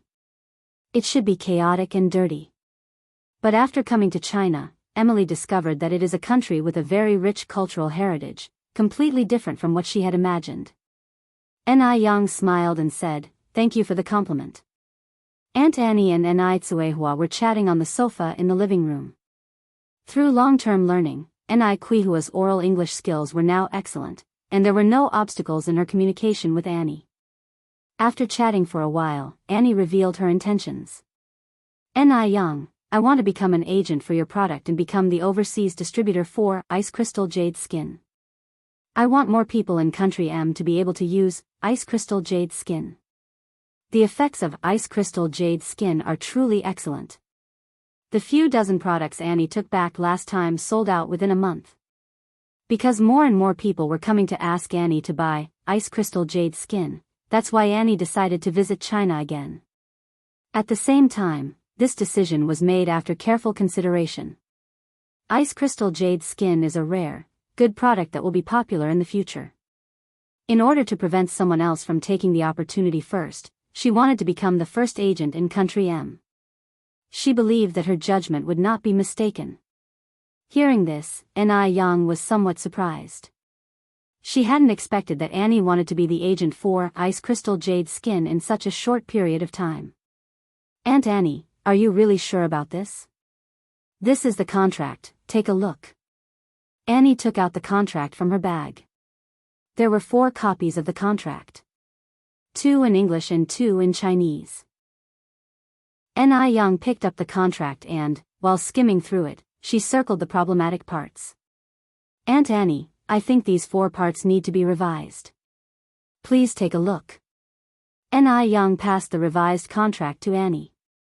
Annie took the contract and found that the 4 points Ni Yang had circled seemed fine at first glance, but on closer inspection, she discovered that there were significant loopholes in these areas. Annie looked at Ni Yang, a new layer of admiration visible in her eyes. Ni Yang was about the same age as Emily. Emily couldn't even understand the contract, but Ni Yang could shoulder large responsibilities all by herself. That is truly impressive. All right, Annie nodded and continued, then these 4 areas will be modified as you suggested. Let's discuss the price issue next. As for the price, I will give you this discount. Ni Yang wrote a discount on a piece of paper. The price she gave was 70% of the normal retail price. The export duties and other transportation costs would be borne by Annie herself. Ni Yang would only be responsible for supplying the products. After calculating this way, the price of each product needs to be 40% higher than the domestic price in order for the agent to make a profit. In other words, if the whitening moisturizer was sold for 230 yuan domestically, it would have to be sold for 322 yuan abroad. However, this was normal. All things exported from foreign countries to China were sold at several times the original price. Isn't it time for the Chinese to have a moment of pride? After quickly calculating the exact price in her heart, Annie said, okay, this price is acceptable. Additionally, I have another request. Ni Yang continued, this needs to be added to the contract. You say. Ni Yang said, as Ice Crystal Jade Skin is a product of China, once it arrives in Country M, it is not allowed to change its packaging, nationality, or founder. Furthermore, no additional trademark may be registered to overshadow it. It can only be Ice Crystal Jade Skin. If you find any errors, ads pop up, ads redirect, broken links, non-standard content, etc., please let us know it report so we can fix it as soon as possible. Chapter 670, Shangguan Furong apologizes at the doorway _2. Back in the 1980s, the Chinese did not have much awareness of copyright. This led to many goods being exported from China, repackaged in foreign countries, and then sold as local products. The toilet seat news of the later era is an example. The toilet seats from our country that were so popular among the Chinese were actually made in China. Ni Yang, having returned from the future, was determined to prevent all such problems. She wanted to avoid any future disputes. Annie nodded. Ni Yang, you've thought this through thoroughly. She's incredibly shrewd. Negotiating with her is like playing a game of chess. She was clearly just a teenager, but her considerations were more thorough than an adult's. It was difficult to imagine the capacity of her brain. Ni Yang continued, oh, there's one more thing. Some products of the Ice Skin Jade Flesh line are limited editions. In order to avoid market disturbances in M country, I hope you follow the same practice. General limited editions should be capped at 60 sets per month, and the Supreme Edition only 20 sets. It should be purchased by showing an ID card, limiting 1 set per person per month. Actually, limited edition products are also a marketing strategy. After all, rarity is precious. Only when it becomes expensive will people cherish it. Source, web novel. Updated on N0 New, Ni nodded, indicating no objections. Ni Yang smiled, if Aunt Annie agrees to all the points I've made, we can sign the contract as soon as it's drafted. Ni Yang, race to a successful partnership. Annie extended her right hand towards Ni Yang. To a successful partnership. Ni Yang shook her hand warmly. After successfully concluding negotiations, Annie proposed to leave. Ni Yang smilingly said, Aunt Annie, you are not familiar with China. If you don't mind, you can stay over tonight, and I can take Emily around tomorrow. When they were in M country, Ni Yang had promised Emily she'd show her around. Since they've already moved into their new house, there was no need to worry about not having enough rooms. On hearing this, Emily jumped up and down in excitement. Yes, yes. She liked Ni Yang very much and wished she could be with Ni Yang every day. Annie said, then, we'll take you up on your kind offer. In the afternoon, Ni Yang took Emily for a walk around the village. The village was bustling because a new road was being built. The villagers were intrigued by the foreign girl. Yang, who is this foreign girl? What's her name? Which country is she from? How old is she? Emily, not understanding Chinese, curiously looked at Ni Yang. Ni Yang first translated the villagers' questions into English, then told them, her name is Emily. She's a good friend I met in M country. She's 18 years old. Oh. So her name is Lily. I think calling her Lily sounds better, just like Yang Yang's name. This Lily is good-looking, just like a doll on TV. The fashionable name of Emily was instantly transformed into a rustic Lily by the villagers. Oddly enough, it sounded quite nice. What are they saying? Emily looked at Ni Yang. Ni Yang grinned and replied, they are all saying that they like you a lot and that you look pretty, like a doll. Really? Emily looked at Ni Yang, absolutely thrilled. Really? Ni Yang nodded. Emily immediately bowed to the villagers, stuttering in Mandarin, think you. You're welcome, you're welcome. As they left the construction site, Emily remarked, Ni Yang, the Chinese people are so friendly. Ni Yang nodded, yes, we Chinese are really friendly. The two of them arrived at the foot of the mountain. In November, most of the plants had withered, but a special kind of plant on the mountain was blooming against the wind. From a distance, the slope was carpeted in bright red, almost giving the illusion of early spring. These were the red camellia flowers. Wow! It's so beautiful here. Emily proposed, Ni Yang, can we go to the mountain and pick some flowers? M country, due to its terrain and climate, has more rainforests and islands, and hardly any small scenic mountains like in China. Just like there are very few rainforests in China. Sure. Ni Yang nodded. This was Emily's first visit to China, and her first time climbing a mountain. She was exceptionally excited. Jinghua Mountain is a rocky mountain. There are not many large trees, mostly shrubbery and small pine trees, and of course the camellia flowers. If you find any errors, ads pop up, ads redirect, broken links, non-standard content, etc., please let us know each report so we can fix it as soon as possible. Chapter 671, Shengguan Furong apologizes at the doorway _3. Emily picks a camellia flower and tucks it behind her ear. Ni Yang, do I look good like this? Beautiful. Ni Yang nods. You should wear one too. Emily snaps off a camellia and fastens it to Ni Yang's ear. Ni Yang, you look gorgeous too. Camellia, already a bright and conspicuous flower, now, pinned to Ni Yang's ear, appears somewhat dimmed and lackluster. Perhaps this is what is meant by the phrase, beauty pales before her. Before long, Emily gathers a handful of camellia flowers. Ni Yang, what's this? Emily has somehow managed to pluck a handful of hawthorn fruits. This is hawthorn. It's not too bad, give it a try, Ni Yang suggests. Jinghua Mountain is rich in resources, not only given to camellia flowers but also to hawthorn fruits. The small hawthorns grow very delicately, resembling miniature apples. Can I eat this? Emily looks at Ni Yang with surprise. Ni Yang nods. Source, web novel.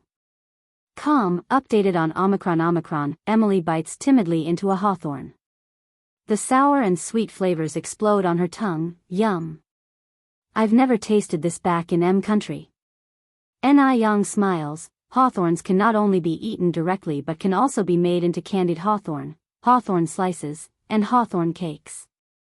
Candied hawthorn especially, once processed, can taste delicious. Really? Emily is somewhat surprised. Of course, it's true. Emily grabs Ni Yang's hand. Ni Yang, there are plenty more hawthorn fruits here. Shall we pick more and make something tasty out of them? Sure. Ni Yang nods slightly. The hawthorn tree is not tall, but its branches are fully adorned with bright red hawthorn fruits. In no time, they've filled a whole bag with them. After picking the hawthorns, Ni Yang spots a tall bamboo citrus tree, its branches laden with bright yellow bamboo citrus. Bamboo citrus, also known as wooden bamboo. Though it tastes sour and sweet like hawthorn, its flavor is completely unique. Seeing Ni Yang looking up at the bamboo citrus tree, Emily curiously asks, Ni Yang, can we eat these too? The mountain is so much fun. Not only are the views fantastic, but there are so many treats to eat. Ni Yang nods, yeah, you can eat them. Wanna try? Yes. Emily nods eagerly. Ni Yang then says, I'll climb up and pick some, and you can catch them below. Can you really climb this tall tree? Emily was skeptical. Yes. Ni Yang, though wearing a cheongsam, has no problem scaling the tree. She makes it to the top in just a few quick movements, leaving Emily staring in surprise. Ni Yang, you're amazing. Picking them one by one would take too long, so Ni Yang, from her perch in the tree, gently shakes the branches. Like rain, the ripe bamboo citrus fall to the ground. That's enough. Emily below doesn't know which ones to pick up. Ni Yang slowly descends from the tree, picks a yellow bamboo citrus from the ground, wipes it carelessly on her coat, and takes a bite. The casual gesture exudes a kind of unruly charm.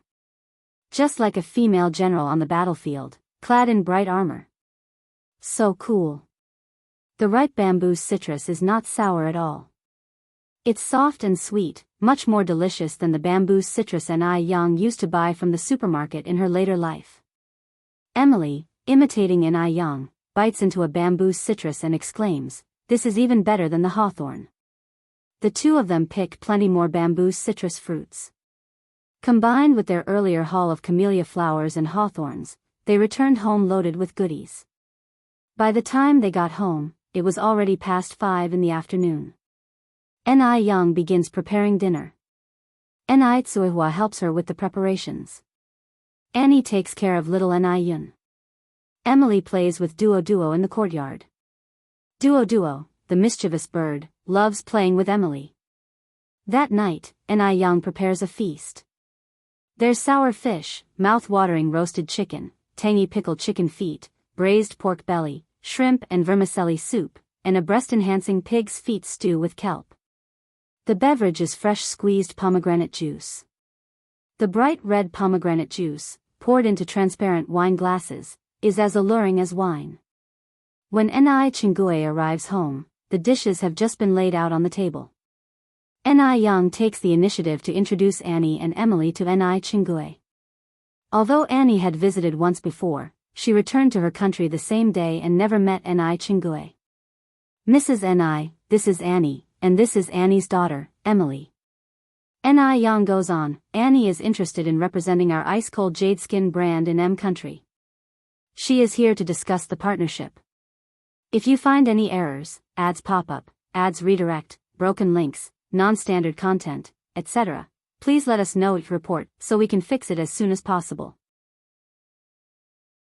Chapter 672, Shangguan Furong apologizes at the doorway _4.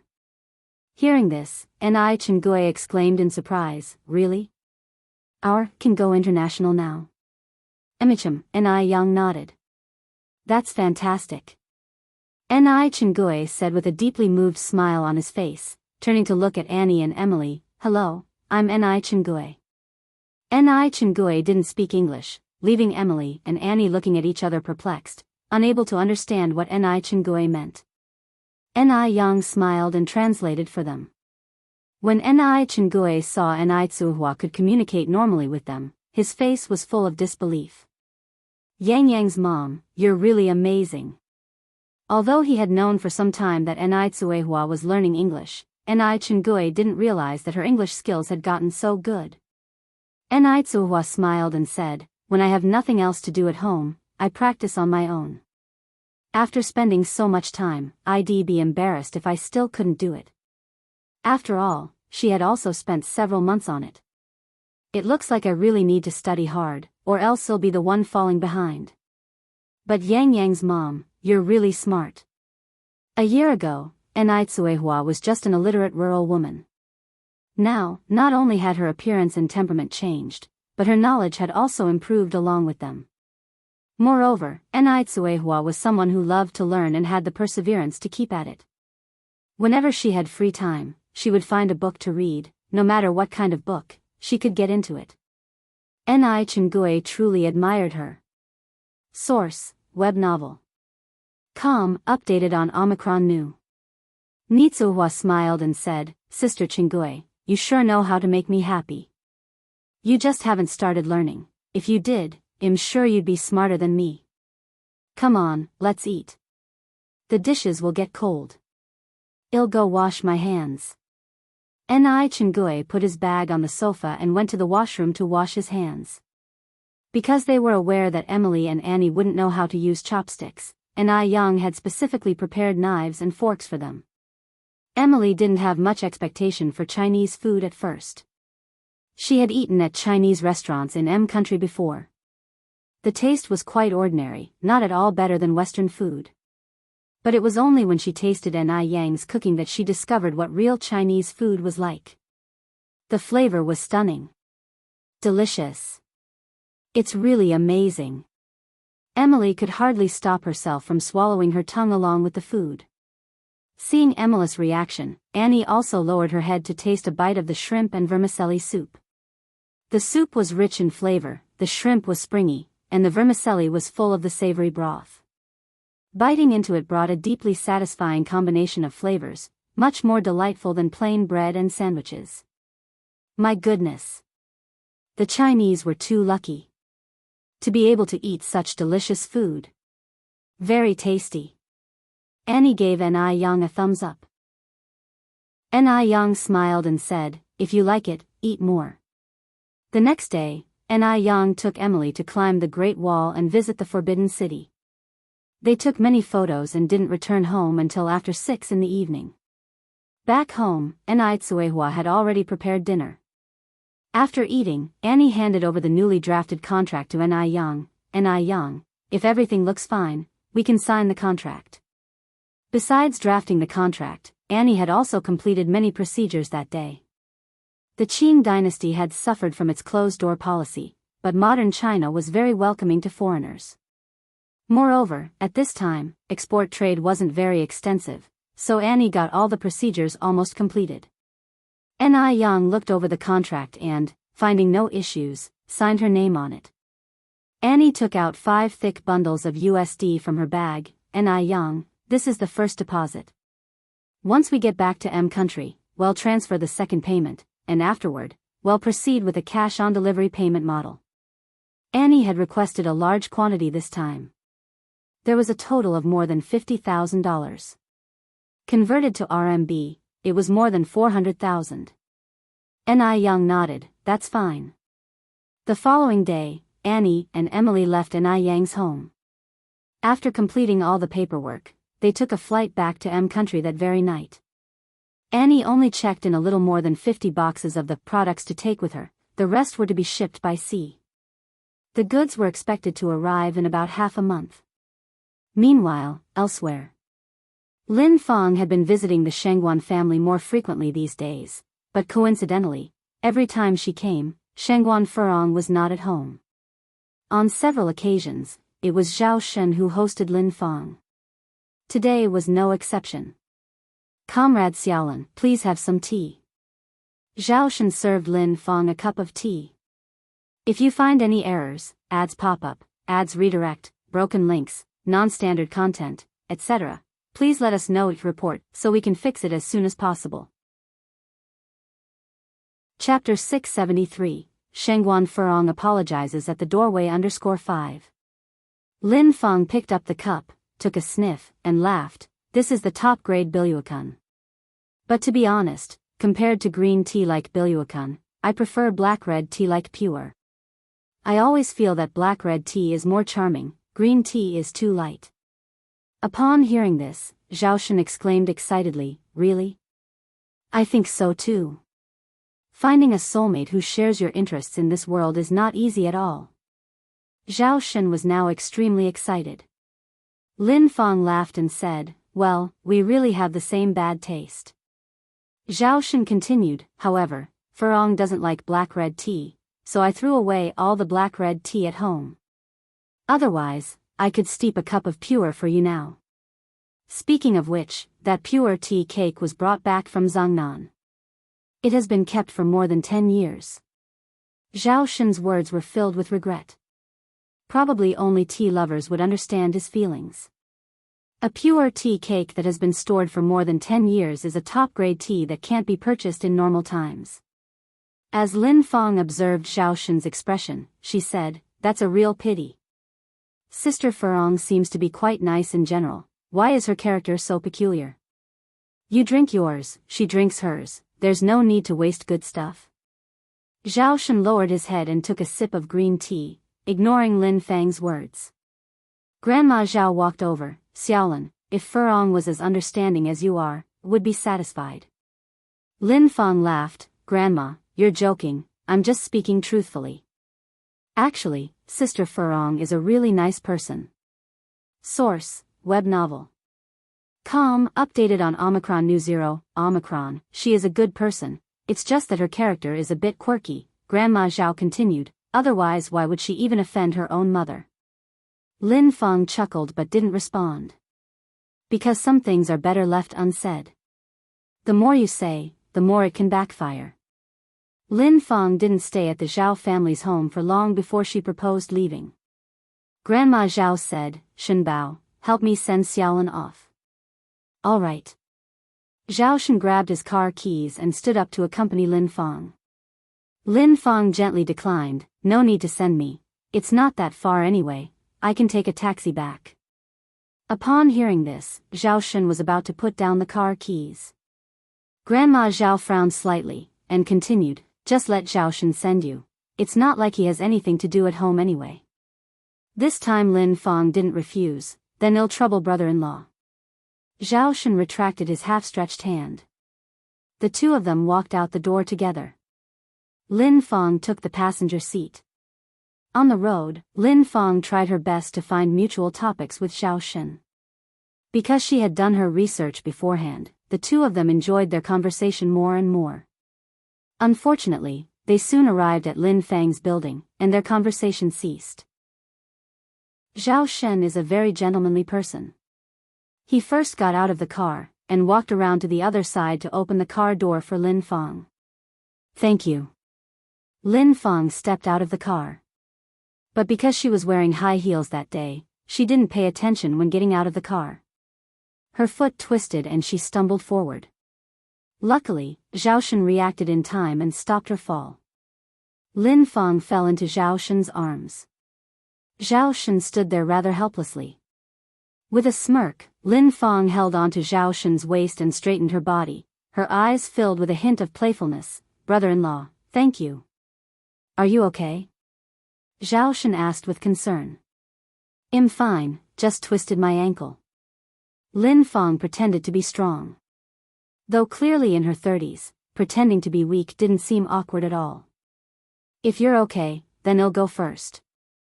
Zhao Shen immediately put a safe distance between Lin Feng and himself, turned around, and got back into his car.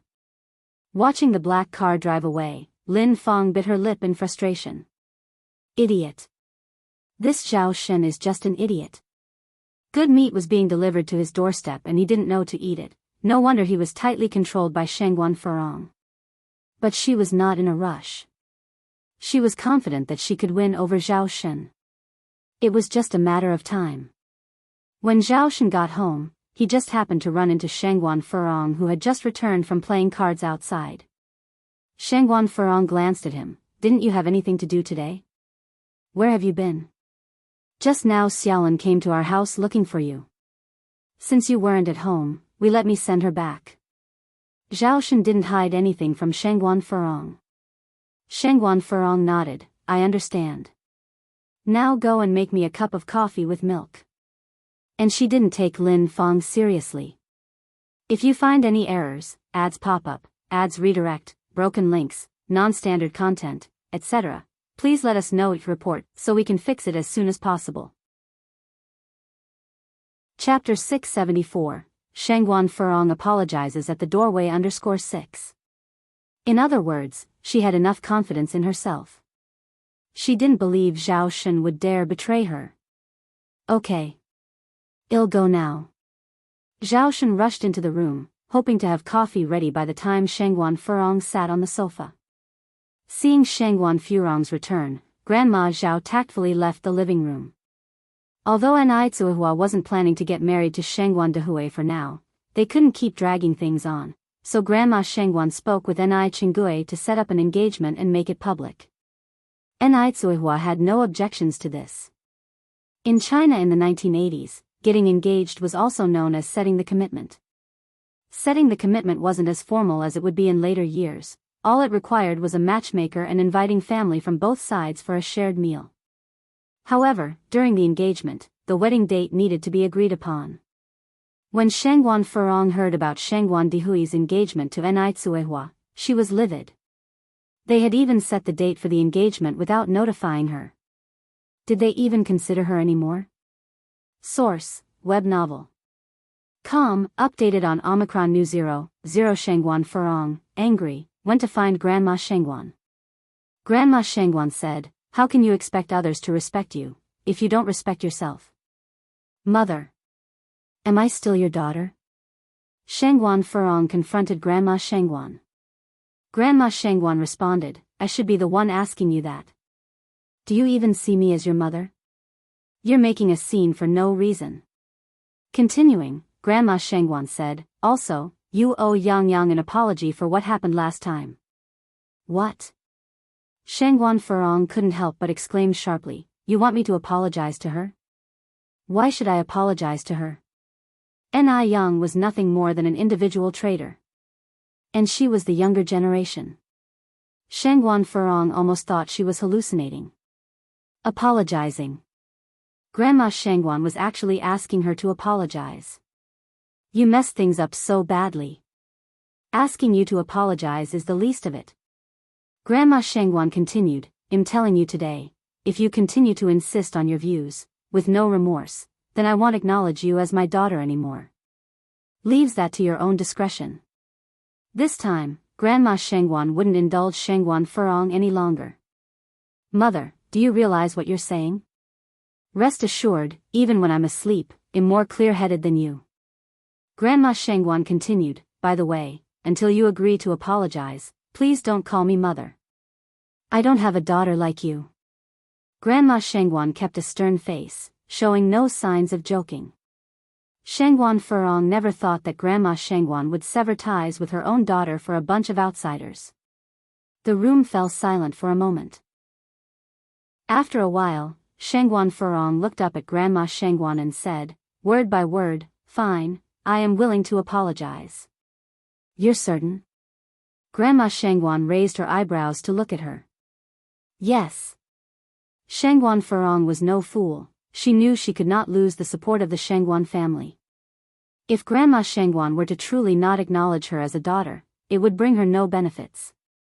So be it. She'll apologize. She will find plenty of ways to deal with that little brat Anai Yang in the future. The depths of Shengguan Furong's eyes held nothing but hatred. Upon hearing her response, Grandma Shengguan stood up from the couch. Since you've thought it through, come with me. Shengguan Furong followed in Grandma Shengguan's footsteps. Soon, the two of them arrived at the Ni family's residence. Grandma Shengguan led Shengguan Furong to Ni Yang. Today I brought Aunt Furong to apologize to you. Shengguan Furong stepped out from behind Grandma Shengguan, and with an apologetic expression, she said, sorry, Yang. I shouldn't have meddled the other day and introduced you to Qian Weiya. You can rest assured, I won't do it again. Yes. If she ever tried to introduce another potential suitor to Ni Yang, she would be worse than an animal. She hoped Ni Yang would marry a worse-off person. Better yet, someone useless like Imo Qishan. Ni Yang smiled faintly, I hope you'll remember your words today, Aunt Furong. Shengguan Furong nodded with a forced smile. Having apologized, Grandma Shengguan led Shengguan Furong back home. On the car ride home, Grandma Shengguan started the conversation. Furong, your bad temper really needs some working on. If you keep this up, you'll inevitably suffer losses in the future. Zhao Shen might be simple and honest, but even a cornered dog will bite. As her mother, Grandma Shengguan was genuinely worried. Shengguan Furong laughed and said, aren't you the one who loves seeing me suffer losses? Grandma Shengguan continued, I heard that Lin Fong has been visiting your home frequently. Is that true? What about it? Shengguan Furong looked at Grandma Shengguan. Grandma Shengguan continued, Shengguan Furong is a widow who harbors devious intentions. You should distance yourself from such people, lest you end up suffering losses unknowingly. Grandma Shengguan saw Lin Fang's character for what it truly was. It wasn't because she was overly suspicious, but some people just needed to be guarded against. Shengguan Furong laughed, then sarcastically said, Mother, who I want to associate with is my business. Could you please mind your own, and stop concerning yourself with our family affairs? Grandma Shengguan frowned slightly, I'm saying all of this for your own good. Have you ever seen a mother harm her own child? Well, when I was introducing suitors to Ni Yang, I was doing it for the good of the Shengguan family. Have you ever seen a daughter who would harm her own mother? Shengguan Furong turned the tables. She really hated Grandma Shengguan's hypocritical manner. It was utterly repugnant. Grandma Shengguan was at a loss for words. Furong, how can you be so ungrateful? Don't you think the person being ungrateful is you? Shengguan Furong looked at Grandma Shengguan, her face full of mockery. She had good intentions, thinking about the Shengguan family's interests, but Grandma Shengguan didn't appreciate it, and even punished her. Now, at last, Grandma Shengguan could experience her feelings too. Shengguan Furong felt an intense satisfaction within. Grandma Shengguan sighed, she earnestly said, Furong, trust me, Lin Fong is not a good person. It's best you don't have any dealings with her. Have you ever heard me say a word about your other friends? As her own flesh and blood, Grandma Shengguan couldn't bear to see her treacherously sucked into some abyss. She had an intuition that Lin Feng was definitely getting close to Shengguan Furong with ulterior motives. Shengguan Furong said, "Mother, I have my own eyes to see, and I can judge for myself. I have a better understanding of Lin Feng than you do. Please refrain from making baseless comments about my friends. If you find any errors, ads pop up, ads redirect, broken links, non-standard content, etc., please let us know. Report so we can fix it as soon as possible." Chapter 675, Engagement Scene, Shining Brightly. _1 Seeing Shengguan Furong so obstinate, Shengguan old lady sighed. "Furong, you're being so stubborn, refusing to consider the opinions of others. One day, you will regret it." Shengguan Furong smiled and replied, "Mother, shouldn't I be the one saying those words to you? Who is really the stubborn one here?" She had always kept the best interests of the Shengguan family in mind, but had the old lady ever shown a shred of gratitude? Not only was she ungrateful, but she also took her good intentions for granted. Now, she was even being asked to apologize to a younger generation. When had Shengguan Furong ever suffered such humiliation? The old lady stood by Enai Tsuehua and Enai Yang wholeheartedly, but she would one day regret it. The old lady shook her head helplessly. "Well, I've warned you. Whether you choose to listen is up to you. But let me say this up front, if one day you are wronged by Lin Feng, don't come crying to me. If you don't mind losing face, I do." She had made herself clear. Shengguan Furong was in her 30s now, not a 3-year-old. She should know right from wrong. Shengguan Furong laughed scornfully. "Mother, rest assured. I will never give you the chance to see that day. But as for you, your bias for Dia and Enai Yang, there will come a day when you might regret it." Source, web novel.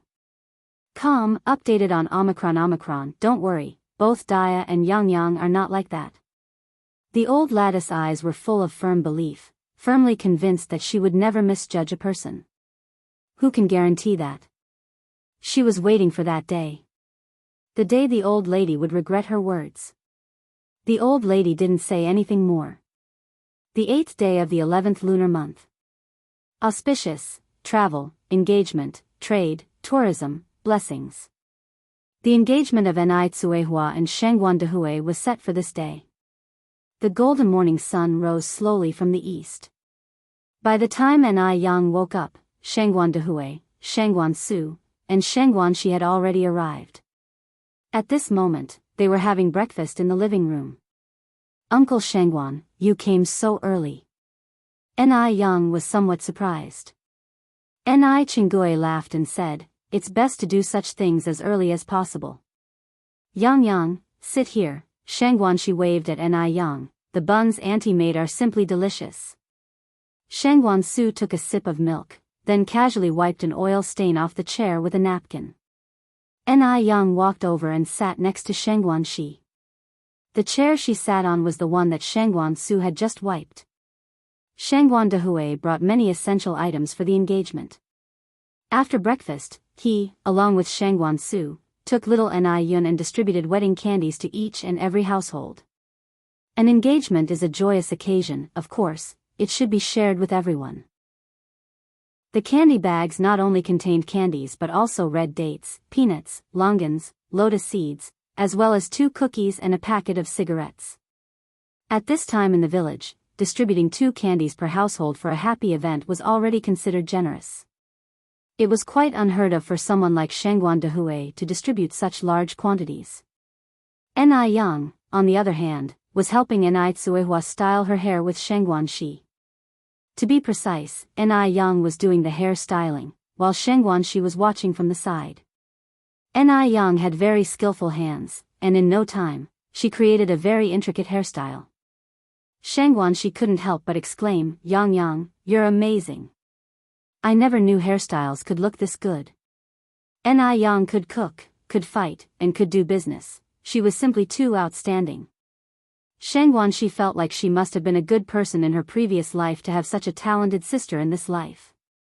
Enai Yang laughed and said, "Sister Xiaoxi, it's not that hard once you know the trick. I can teach you when we have time. Really? Ni Yang nodded. Seeing Ni Yang and Sheng Guanxi getting along so well, Ni Tsuihua felt relieved. Once her hair was done, Ni Tsuihua went to change into her engagement gown. The engagement gown was brought by Shengguan Dehui, a wine-red Chinese-style dress. Ni Tsuihua had a great figure and fair skin. After putting on the dress, she looked at least 10 years younger. Elegant and dignified. She is so beautiful. Shengguan, she gasped in awe. Although she knew Ni Tsuihua was pretty, she seemed like a completely different person after dressing up. Yang, take a picture of me and Auntie. Shengguan Shi, arm in arm with Ni Tsuihua, made a scissorhand sign. Include me as well. Ni Chingue came over. Ni Yang took the camera and snapped many pictures. Just as Ni Tsuihua came out after changing, Mo Qishan and Wu Daming walked in with gift boxes from outside. Brother Mo, Wu Daming. Yang. Mo Qishan walked over and shook hands with Ni Yang. If you find any errors, ads pop up, ads redirect, broken links, non-standard content, etc., please let us know, report, so we can fix it as soon as possible. Chapter 676, Engagement Scene, Shining Brightly. _2. Sister-in-law.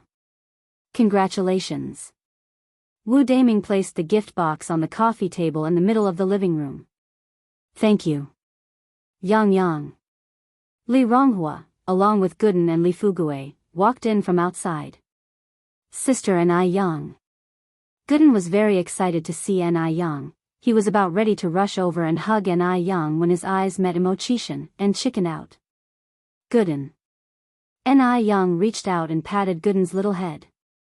Sister Li has also arrived. Wu Daming looked towards Li Ronghua. Li Ronghua gave Wu Daming a disdainful look. Who are you calling sister? This Wu Daming really needed putting in his place. No matter how many times she had said it, he just wouldn't quit calling her sister. Upon receiving Li Ronghua's scornful look, Wu Daming scratched his head and muttered to himself, looks just like an elder sister but doesn't want to be called one. He really was the most pitiable. Ni Yang intervened, laughing, Sister Ronghua, Wu Daming, Fugue, Gooden.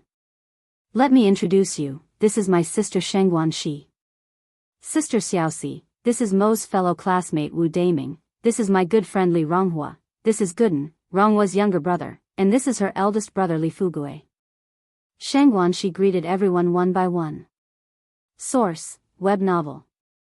Updated on new, of course, Yang Gobeo's family couldn't be absent from Ni Quihua's engagement ceremony. A little later, Wang Meifeng brought Yang Changzheng and Yang Guobao over. Seeing his long-lost friends, Gooden was especially excited. By the time Shengguan Dehui and the others returned from distributing candy for good fortune, it was precisely 8:30. The engagement ceremony was to be held in Shengguan's home. Therefore, everyone got ready to go to the Shengguans. Shengguan Furong, dressed in a big red gift outfit, was busy arranging the engagement ceremony site. She had a dominating character, and wanted to decide every single matter herself. Madame Shengguan looked at the seating arrangement, a bit puzzled. Why are all the relatives on our side? Furong, where did you arrange the relatives from the dia side? In China, nothing is more important than table etiquette. During big occasions, the elders and important relatives would sit on the first table on either side, but Shengguan Furong arranged the first and second tables on both sides only with relatives from the Shengguan and Zhao's side. The third and fourth tables were for Ni Quihua's relatives. Shengguan Furong said, all the relatives Dia brought are poor folks from rural areas. It's embarrassing to have them at the first table. The first table should be reserved for esteemed guests. Having a group of nobles sit with country folk would be socially unacceptable. Madame Shengguan slightly frowned. Furong, who are you looking down on? Did I say something wrong? Shengguan Furong continued, Dia is just a country girl. It's already a great honor for her to marry into our family. Now she wants to choose seating as well? Besides, isn't it a farce to let country folk sit with our relatives? The most esteemed guests on Ni Kuihua's side should be the Mo's and the Yangs. The Mo's came because of Mo Qishan, and the Yang family probably came because of the Mo's sake. At this point, Shengguan Furong paused, and then continued, plus, I've invited Li Long, Mr. Abner's assistant, to come. He will also attend my brother's engagement ceremony. That will really enhance our family's status. Do we want to embarrass ourselves in front of Mr. Li Long? Mr. Abner is a foreigner.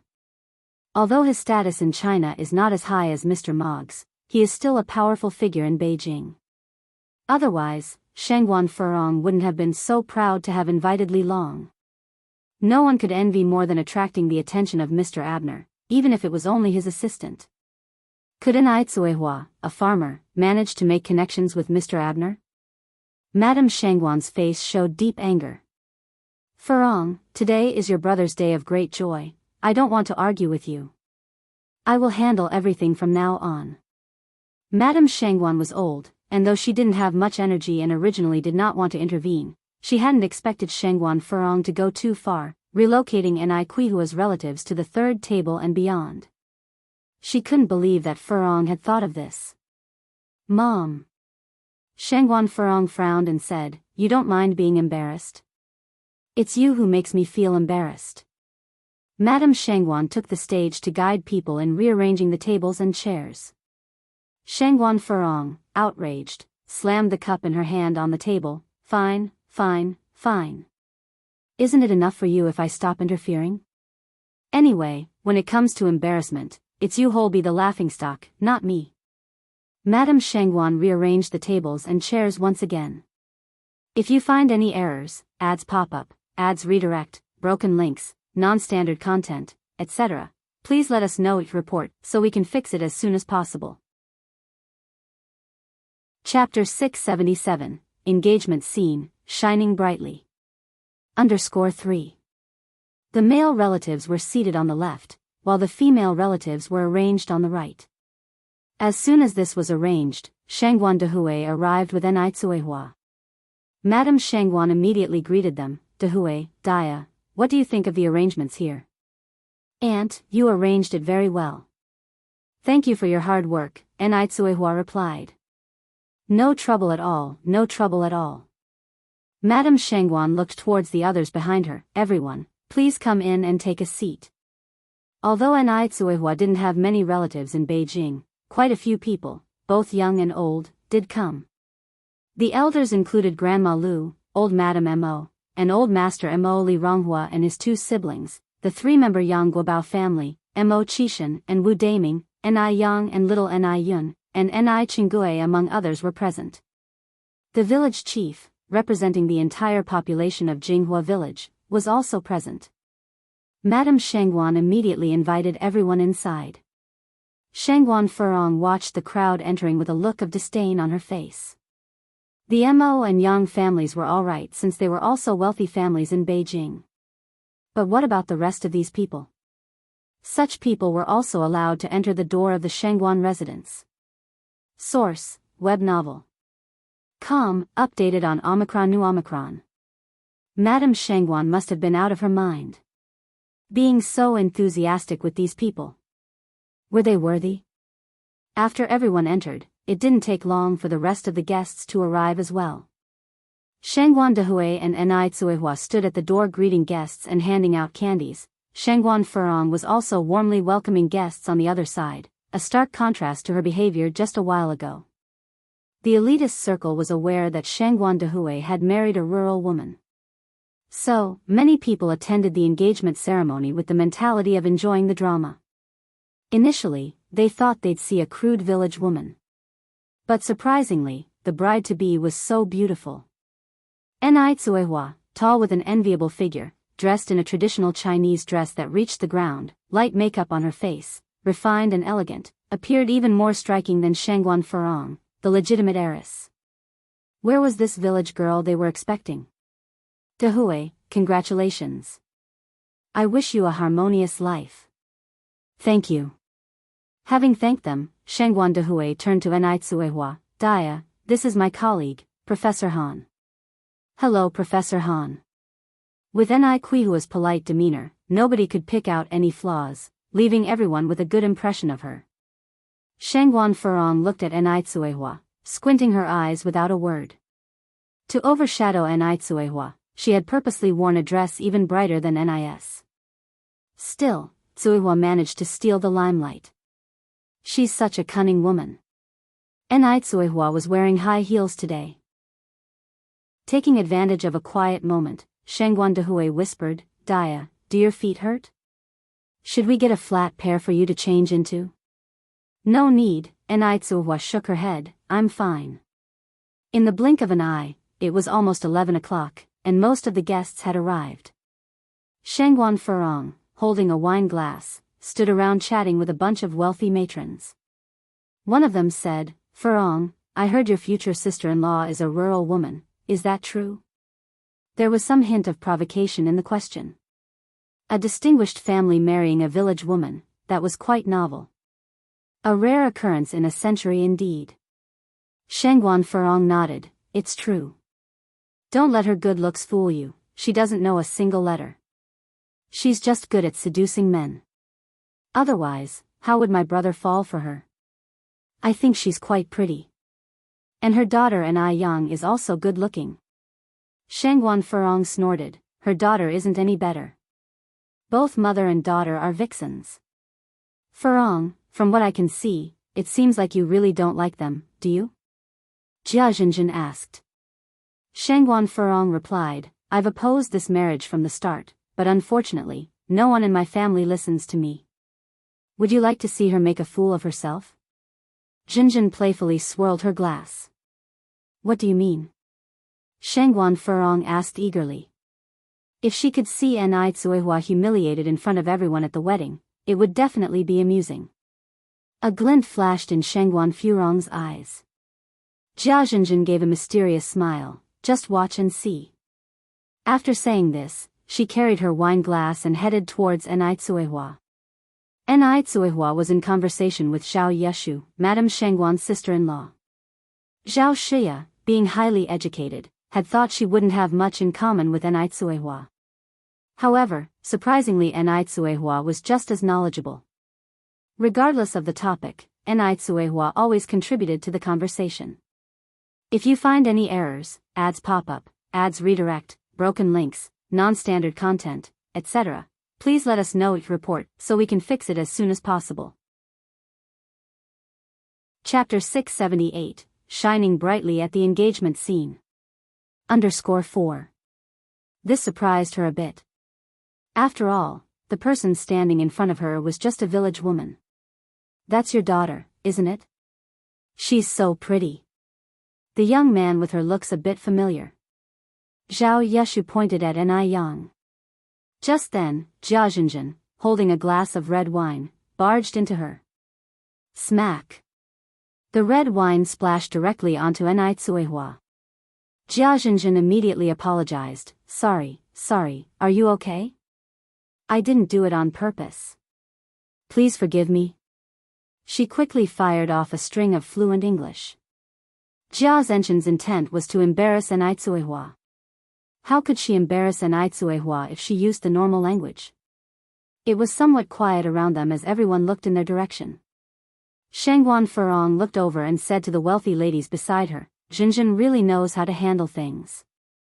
Who in the elite circle doesn't know English? If Ni Tsuehua doesn't." Source, web novel. Updated on Omicron New Zero, where would it leave Madame Shangguan's face? It's about time Madame Shangguan learned what is the meaning of being well-matched in social and economic status. If it had been Lin Fong today, she would have handled it calmly, never letting the Shangguan family lose face. As for Ni Tsuehua, she can only make a fool of herself. Ni Tsuehua didn't expect someone to suddenly bump into her, and even less did she expect the person would speak in English. She was stunned for a moment, then she smiled and said, "No problem, don't worry about it." She replied in fluent English as well.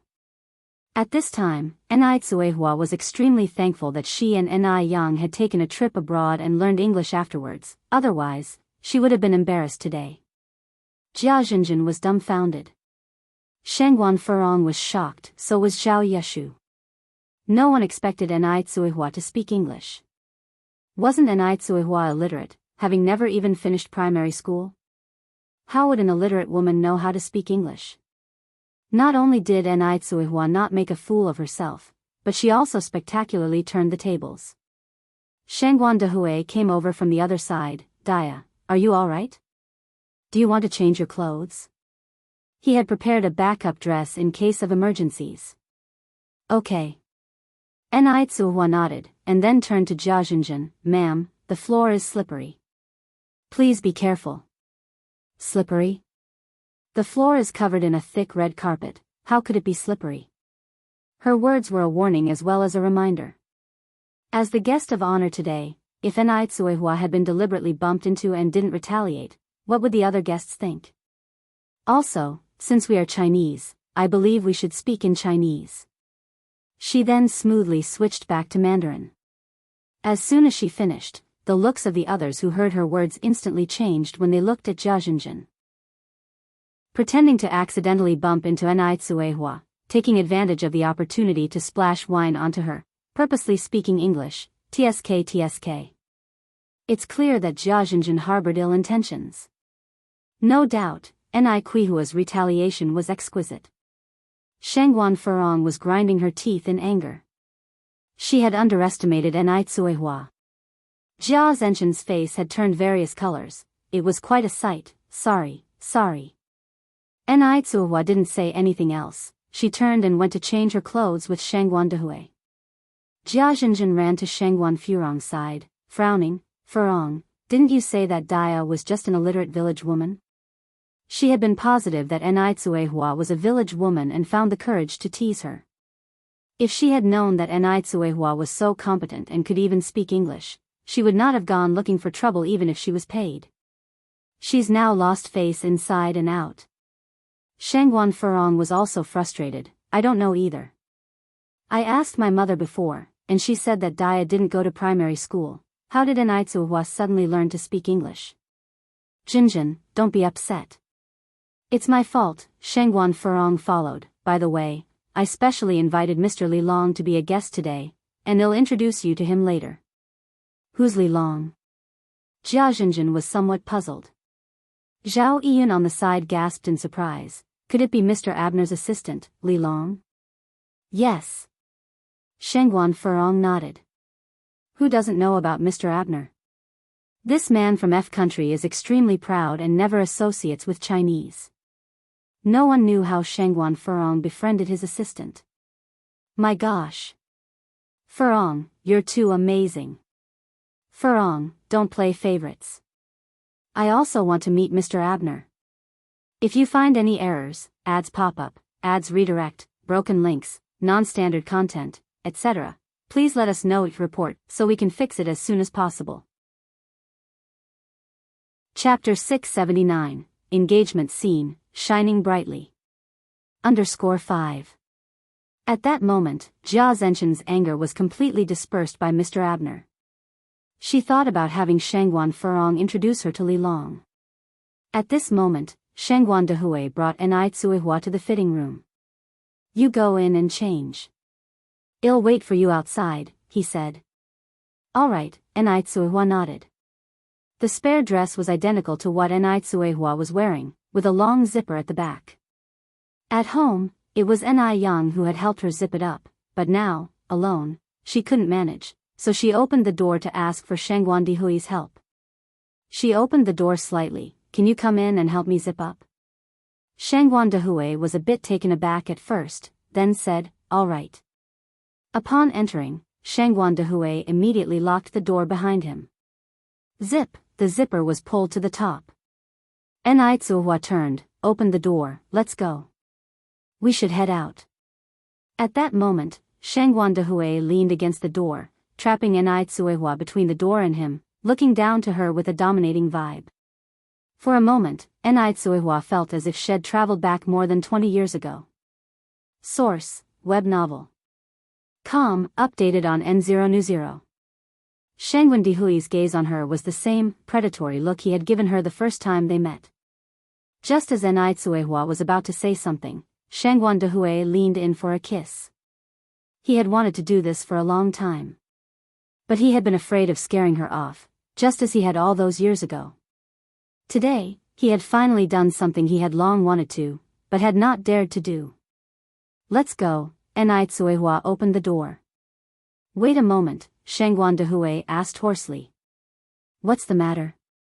Nai Tsuehua asked with a puzzled look. Shangguan Dehui picked up a lipstick from the dresser. Touch up your makeup before we go. Nai Tsuehua blushed as she took the lipstick and sat in front of the mirror. Shangguan Dehui continued, are you using the lipstick I handed over today? Yes, Nai Tsuehua nodded. Use it again next time. Huh? Nai Tsuehua stared blankly. Leave me alone. Nai Tsuehua playfully shoved Shangguan Dehui. Aren't you too old to still be playing games? Shangguan Dehui squinted. I was only 21 the year I met you. So this year, I'm at most 22. From the day he met her, his age had become fixed. Nai Tsuehua broke into a light laugh. About 10 minutes later, the two finally left the fitting room. The atmosphere in the main hall was lively. Everyone had heard that Li Long was coming, so many people were now crowded round Shangguan Furong. Everyone wanted to take this opportunity to get to know Li Long. Furong, are you really sure Li Long will come? Someone asked in disbelief. Shangguan Furong smiled. Why would I lie about something like this? If he's coming, you'll all see him soon. Shangguan Furong had met Li Long at a dinner party. After talking, she found out that Li Long had some connection with the Zhao family. At that time, she had even taken the chance to chat with Mr. Abner. For this engagement ceremony, Shangguan Furong had also sent an invitation to Mr. Abner. But she wasn't sure if Mr. Abner would come, so she hadn't mentioned it to anyone. Mr. Abner was a proud man, who never gave face to the great families. If he didn't come, wouldn't it be a loss of face? But Li Long would certainly come, because she had already arranged it with him. Someone chimed in, you said Li Long would come, but why hasn't he arrived yet? Yeah, why? It's nearly 11 o'clock. Just then, 4 figures walked in from outside. The 2 people in the front were clearly a mother and son. The 2 men trailing them were carrying lavish gifts. Seeing these 4, the bustling hall gradually quieted down. The man in front, is that Mr. Abner? Mr. Abner was different from Mr. Mogg. Mr. Mogg kept a low profile and was mysterious. He never appeared in public, so nobody even knew his age. But Mr. Abner was very high profile. He often attended various cocktail parties. That's why the people in the upper class circle knew him. Shangguan Furong was ecstatic. She never thought Mr. Abner would come personally to congratulate her. He really did come. Furong. You're incredible. Not only did you invite Li Long, but also Mr. Abner. Although Mr. Abner's influence was not as powerful as Mr. Mogg's, he was still no one to be taken lightly. Moreover, Mr. Abner was a character that all the major families wanted to draw in, and yet he was subtly won over by Shangguan Furong. Suppressing her inner excitement, Shangguan Furong adjusted her smile, walked up to the group, and said in fluent English, Mr. Abner, you're here. Please, this way. If you find any errors, ads pop up, ads redirect, broken links, non-standard content, etc., please let us know each report so we can fix it as soon as possible. Chapter 680, Engagement Scene, Shining Brightly. _6. English is a universal language, so Mr. Abner shouldn't have trouble understanding it. Mr. Abner smiled at her and said in fluent Chinese, is Nai Yang here? Nai Yang? Wasn't Mr. Abner the one she had invited? Why would he be looking for Nai Yang? Not to mention, how could someone like Nai Yang, a small town girl, know Mr. Abner? She must be imagining things. Shangguan Furong smiled and said, Mr. Abner, thank you very much for accepting the invitation to attend my brother's engagement ceremony. Please come in. Mr. Abner's brows wrinkled slightly. Lady, I think you might be mistaken. I don't know you. I came to find Nai Yang. Is she here? The next second, Shangguan Furong's confident smile abruptly froze on her face. Embarrassing. So embarrassing. everyone knew Mr. Abner had been invited by her. Now, Mr. Abner claims he doesn't know her. He even insisted he was here looking for Ni Yang. Source, web novel. Com, updated on Omicron New Zero. Hearing this, people began to whisper amongst themselves.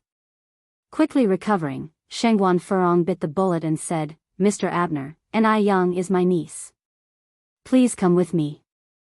Upon hearing that Ni Yang was her niece, Mr. Abner's attitude improved significantly. Could you please take me to Ni Yang? Just then, Ni Yang walked over from the other side. Mr. Abner. Miss Ni Yang. Mr. Abner immediately approached her. Yang. Georgiana was thrilled to see Ni Yang. She has been wanting to adopt Ni Yang as her goddaughter, but hadn't had the opportunity. Today, however, seems like a good opportunity. Mr. Abner continued, I heard that today is a joyous day for your mother. Therefore, my mother and I have brought along some modest gifts. We hope you will accept them. The moment he finished speaking, 2 aides beside him offered the pre-prepared gifts. A valuable 1,000-year-old ginseng and precious jewelry were displayed on the red velvet. The people around were stunned. It appears that Mr. Abner has no connection with the Shengguan family. He had legitimately come for Ni Yang's sake. Ni Yang was too amazing. She actually knew Mr. Abner. People could not even get close to Mr. Abner, while Ni Yang even had Mr. Abner bringing her gifts. What a magnificent honor. Shengguan Furong's face turned pale. She was actually outperformed by a small-town girl. Ni Yang took Mr. Abner to Ni Tsuehua and Shengguan Dehui. This is my uncle, and this is my mother. Uncle, auntie, I wish you a long and happy life together, Mr. Abner greeted politely. Shengguan Dehui took Mr. Abner's hand, thank you. Had already known that Ni Yang was no ordinary person. So when he saw Ni Yang knew Mr. Abner, Shengguan Dehui was not surprised. Then, Ni Yang introduced, this is my boyfriend, Mo Qishan. Upon seeing Mo Qishan, Mr. Abner's eyes revealed a hint of surprise. Mo Qishan slightly smiled and took the initiative to stretch out his hand toward Mr. Abner. Mr. Abner, I've heard a lot about you. Mr. Abner glanced around and then revealed a mysterious smile. It's my pleasure. It's my pleasure. Mr. Abner was showing respect to a good-for-nothing. What could this good-for-nothing possibly teach him? But it makes sense when you think about it. After all, Mr. Abner is from F country and isn't acquainted with Chinese customs. He probably didn't know about Mo Qishan's reputation. Unfortunately, this good-for-nothing, instead of being modest, accepted the compliment with a smile. Does he even realize the person standing in front of him is Mr. Abner? A good-for-nothing will always be a good-for-nothing. A worthless thing. Ni Yang must be blind. Being such a beauty, how could she fancy Mo Qishan? Because of Mr. Abner, Ni Tsuehua quickly became the most popular person there, with everyone showing their friendliness. During the meal, Mr. Abner sat with the village chief, Grandma Lu, and the Mo family at the first table on the right side. Guests from the left side kept coming over to toast. The rich dames who were originally hanging around Shengguan Furong also rushed to the right side. Shengguan Furong's face looked quite ugly. Mr. Abner was her guest. How did he end up being Ni Yang's guest? What sort of dishonorable methods did she employ? Sitting next to Ni Yang, Georgiana turned to Ni Tsuehua, who was hoisting her wine glass. Miss Ni, I really like Yang and we get along quite well. May I adopt her as my goddaughter? As these words were spoken, several people present were a bit taken aback. Georgiana is adopting Ni Yang as her goddaughter. Wouldn't that make Mr. Abner Ni Yang's brother, and Ni Tsuehua Mr. Abner's godmother? What an honor. There would be a line of people from here to the end of the Yangtze River wanting to become Georgiana's goddaughter. Shengguan Furong felt mixed emotions, and found it hard to swallow back her discomfort. Why on earth did she want to recognize a goddaughter out of the blue? If she wanted to recognize a goddaughter, shouldn't she have chosen her? What qualifications does Ni Yang have to be Georgiana's goddaughter? Shengguan Furong felt like vomiting blood. Ni Tsuehua and Ni Yang exchanged a glance and smiled. it's Yang Yang's good fortune if you would consider her as your goddaughter. Seeing that there were so many people present, if they denied the request, they would seem ungrateful. Moreover, personal relationships are really important. Many hands make light work after all. Georgiana immediately had her assistant present the prepared sapphire necklace as a token of their newfound bond. Country people adore gems.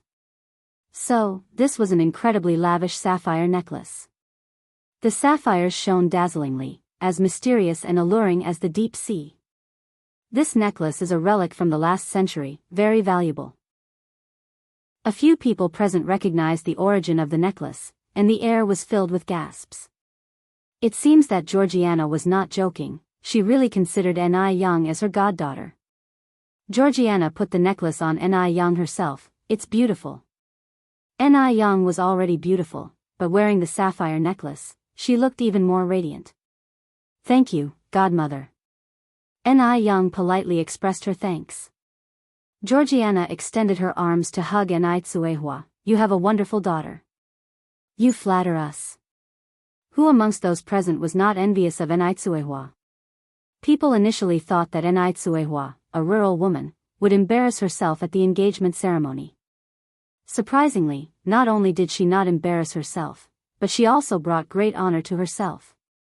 If you find any errors, ads pop up, ads redirect, broken links, non-standard content, etc., please let us know it report so we can fix it as soon as possible. Chapter 681, All the Stars Surround the Moon, Infinite Scenery _1 The person who felt the most uncomfortable at that moment had to be Shangguan Furong. She had been running around for Shangguan Dihui's engagement, even invitingly long over, only to find out that she had ended up preparing the wedding outfit for Ni Tsuehua and her daughter, Ni Yang.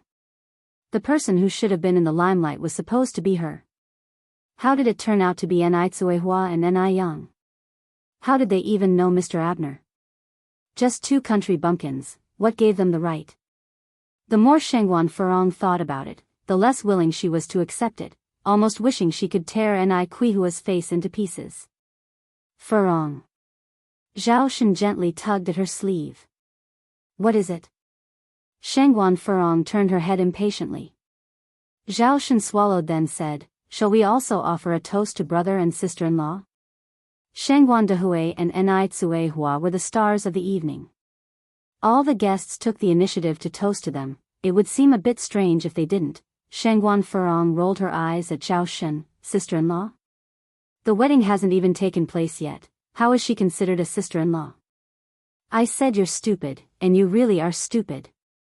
Source, web novel.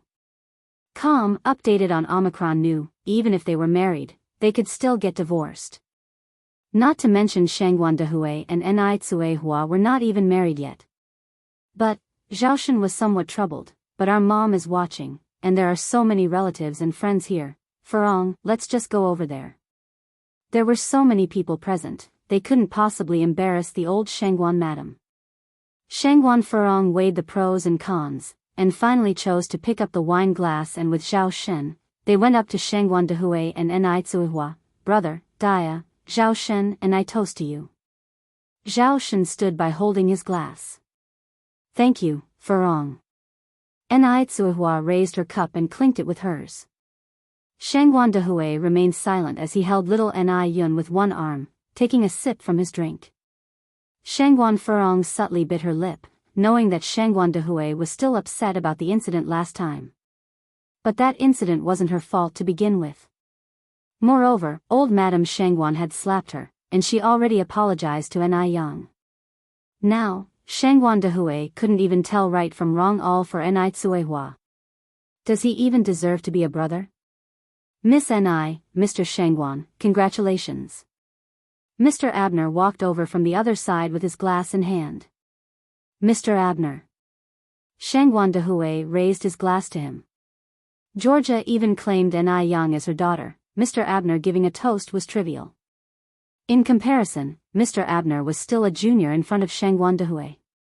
Shangguan Furong squinted her eyes. She, being Shangguan Dihui's sister, would be considered as Mr. Abner's aunt. Being the elder, Mr. Abner should certainly toast to her also. As long as Mr. Abner offered her a toast, at least she could somewhat recover her lost face. Thinking like this, her heart was slightly comforted. Shangguan Furong straightened her back, waiting for Mr. Abner to toast her. However, not only did Mr. Abner not toast her, but he walked away with Shangguan Dehui instead. Apparently, the two had something to discuss. Ni Tsuhua took little Ni Yun from Shangguan Dehui and chatted with Georgia. In a conversation between two men, Shangguan Furong couldn't really have a say. She should find Georgia instead. Georgia was Mr. Abner's mother. If she managed to please Georgia, it was the same as pleasing Mr. Abner. But it seemed that Georgia was already engaged in a conversation with Ni Tsuehua. Shangguan Furong naturally wouldn't stoop so low to initiate a conversation with Ni Tsuehua. Toasting her was already giving her plenty of face. If anything, Ni Tsuehua should be the one coming over with Georgia. She was the only remaining daughter-in-law in the Shangguan family, so Ni Tsuehua should think of a way to please her. Just like Lin Fong trying to please her. Unfortunately, Ni Tsuehua didn't have the slightest comprehension of that. If Ni Tsuehua was willing to bring Georgia over tonight, she would forgive Ni Tsuehua. If Ni Tsuehua wasn't willing to take a hint, she would never forgive Ni Tsuehua in her life. Shangguan Furong squinted her eyes. She had waited for so long, but Ni Tsuehua never took the initiative to please her. Shangguan Furong was so angry that it was making her sick.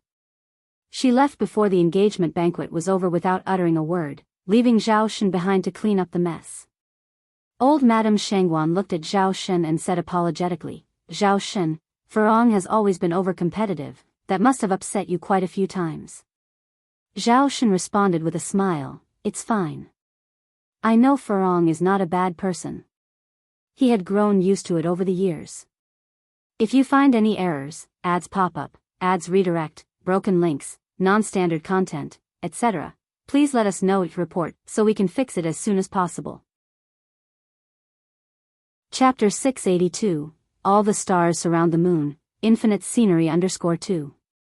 Arguing further has no point. Today was supposed to be a day of joy. Old Mrs. Shangguan didn't want to bring up these unpleasant matters. But Shangguan Furong had truly overstepped her bounds.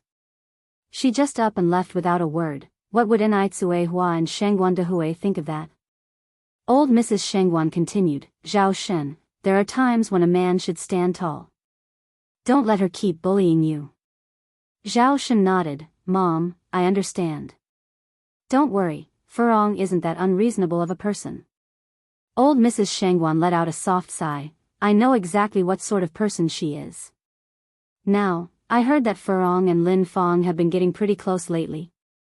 "It seems that way." Zhao Shen continued to nod.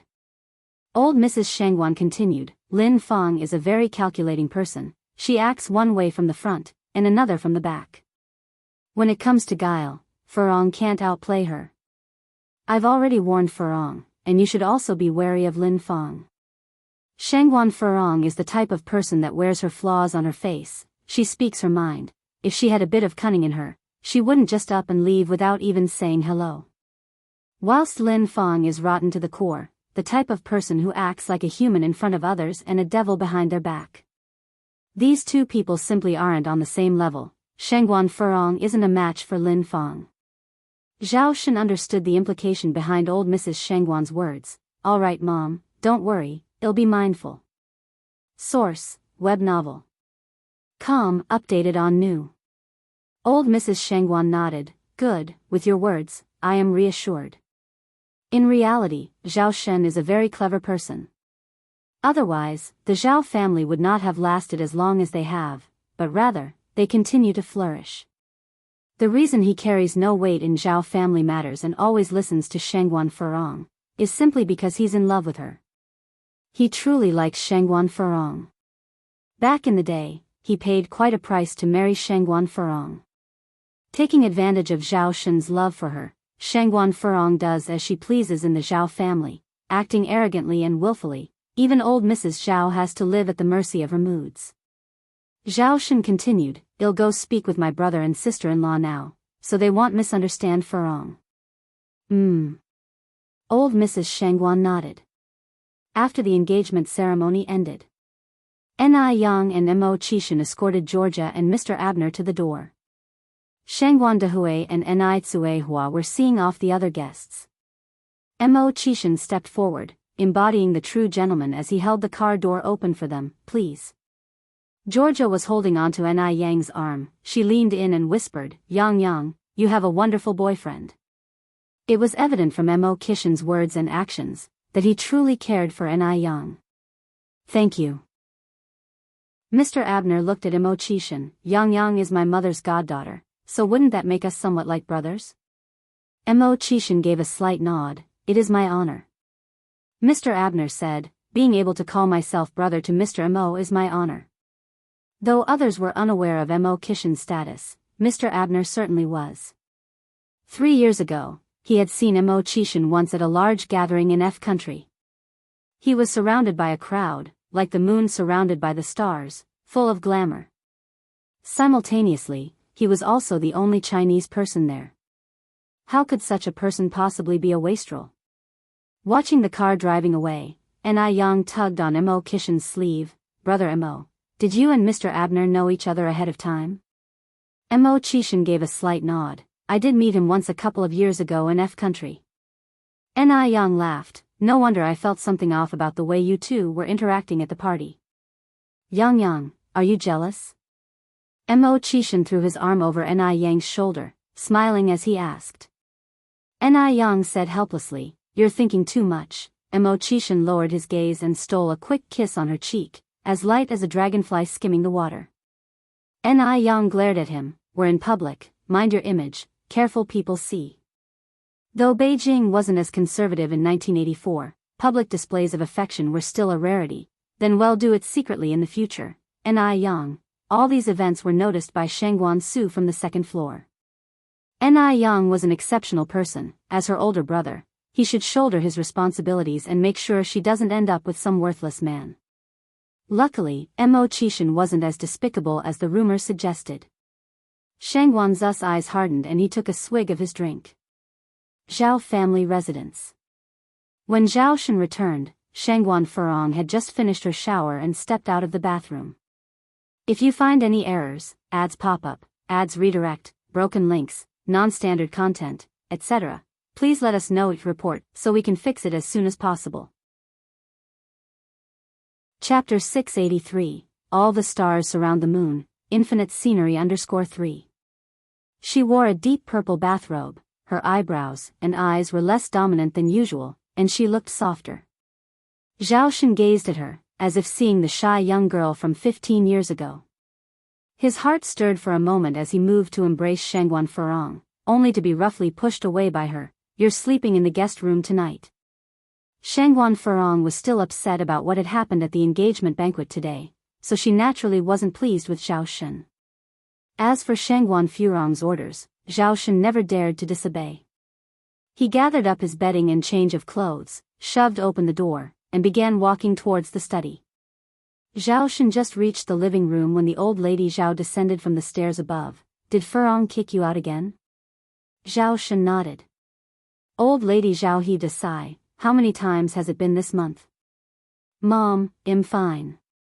Zhao Shen continued, I'm going to bed, you should also go to sleep early. Watching Zhao Shen walk towards the study, old lady Zhao furrowed her brow deeply. She walked over, picked up the telephone, and dialed a number. After hanging up, old lady Zhao headed towards the Buddha hall in the backyard. The Zhao family's study was quite large. Having freshly emerged from the bathroom, the telephone on the desk began to ring. Zhao Shen walked over to answer it. Hello? A soft and urgent female voice came from across the line. Hello? Is this Sister Furong? Source, web novel. Com, updated on Omicron New. It was clearly Lin Fang's voice. This is Zhao Shen. There was a moment of pause on the other side of the line. Then came the voice, brother-in-law, I'm at a public telephone booth on Cart Road. It's raining heavily outside, my bicycle has been stolen, and I think someone has been following me. Can you help me? Other than Sister Furong, I really can't find anyone else to help me. As she spoke her last words, Lin Fang's voice was filled with a sobbing tone. She sounded lonely and helpless, completely irresistible. Zhao Shen was inherently a righteous man. Faced with such a situation, he naturally couldn't ignore it. All right. Stay right there, they'll be right there. Thank you, brother-in-law. Lin Fang hung up the phone, her face streaked with tears, yet a smirk of triumph played at the corner of her mouth. It rained heavily. The rain plinked and plunked upon the eaves, even mixed with bits of snow. Zhao Shen drove off, the headlight in the dark splitting the night with a ray of stark white light, illuminating his way. Hearing the engine of the car, old lady Zhao, who was seated in the Buddha hall, knocked on her bead bracelet, then suddenly put down her hammer, stood up, and lit a stick of incense that she placed in the censer. Amitabha. Old lady Zhao joined her hands together and devoutly bowed her head. Meanwhile, Shengguan Furong had fallen into a deep sleep. Cart Road wasn't far from the Zhao family house, and Zhao Shen easily found the telephone booth mentioned by Lin Fang. Holding an umbrella, he stepped out of the car. Xiaolin? Comrade Xiaolin? Upon hearing Zhao Shen's voice, Lin Fang, who had been crouching in the corner of the telephone booth, immediately stood up as if seeing hope. She ran over to Zhao Shen and threw her arms around him, breaking into uncontrollable sobs. Lin Fang and Shengguan Furong were vastly different. Lin Fang was a delicate woman who needed protection, while Shengguan Furong was unyieldingly assertive. Zhao Shen was a man, and deep within his bones, hidden away, was a desire to conquer and to protect. Lin Fang's behavior, however, made up for what Shengguan Furong lacked. For a while, Zhao Shen found it hard to push Lin Fang away. Recalling how he had just been kicked out of their room by Shengguan Furong, Zhao Shen began to feel angry. In a fit of what felt like revenge, he embraced Lin Fang, dropping the black umbrella to the ground. The icy raindrops instantly soaked their clothes. On Lin Fang's face, a smug smile curled up at the corner of her mouth. Zhao Shen couldn't escape from her grasp after all. Thank you for coming, brother-in-law. Lin Fang choked out. Get in the car, it'll take you home. Okay. Lin Fang nodded. The two got in the car and Zhao Shen handed Lin Fang a dry towel. Wipe your face. Thank you, brother-in-law. Lin Fang accepted the towel and then asked, can I call you by your name? That question carried a deep implication. Zhao Shen fell silent. Furong is older than you. It's better if you call me brother-in-law. At his words, although Lin Fang's face showed disappointment, she did not feel disheartened in her heart. Zhao Shen hadn't pushed her away earlier, indicating that he was wavering. Some things had to be taken step by step. Zhao Shen started the engine to leave. Just as the car reached the foot of the building, Lin Fang said, I don't want to go home. Then where do you want to go? Zhao Shen turned his head to look at Lin Fang. If you find any errors, ads pop up, ads redirect, broken links, non-standard content, etc., please let us know, report, so we can fix it as soon as possible.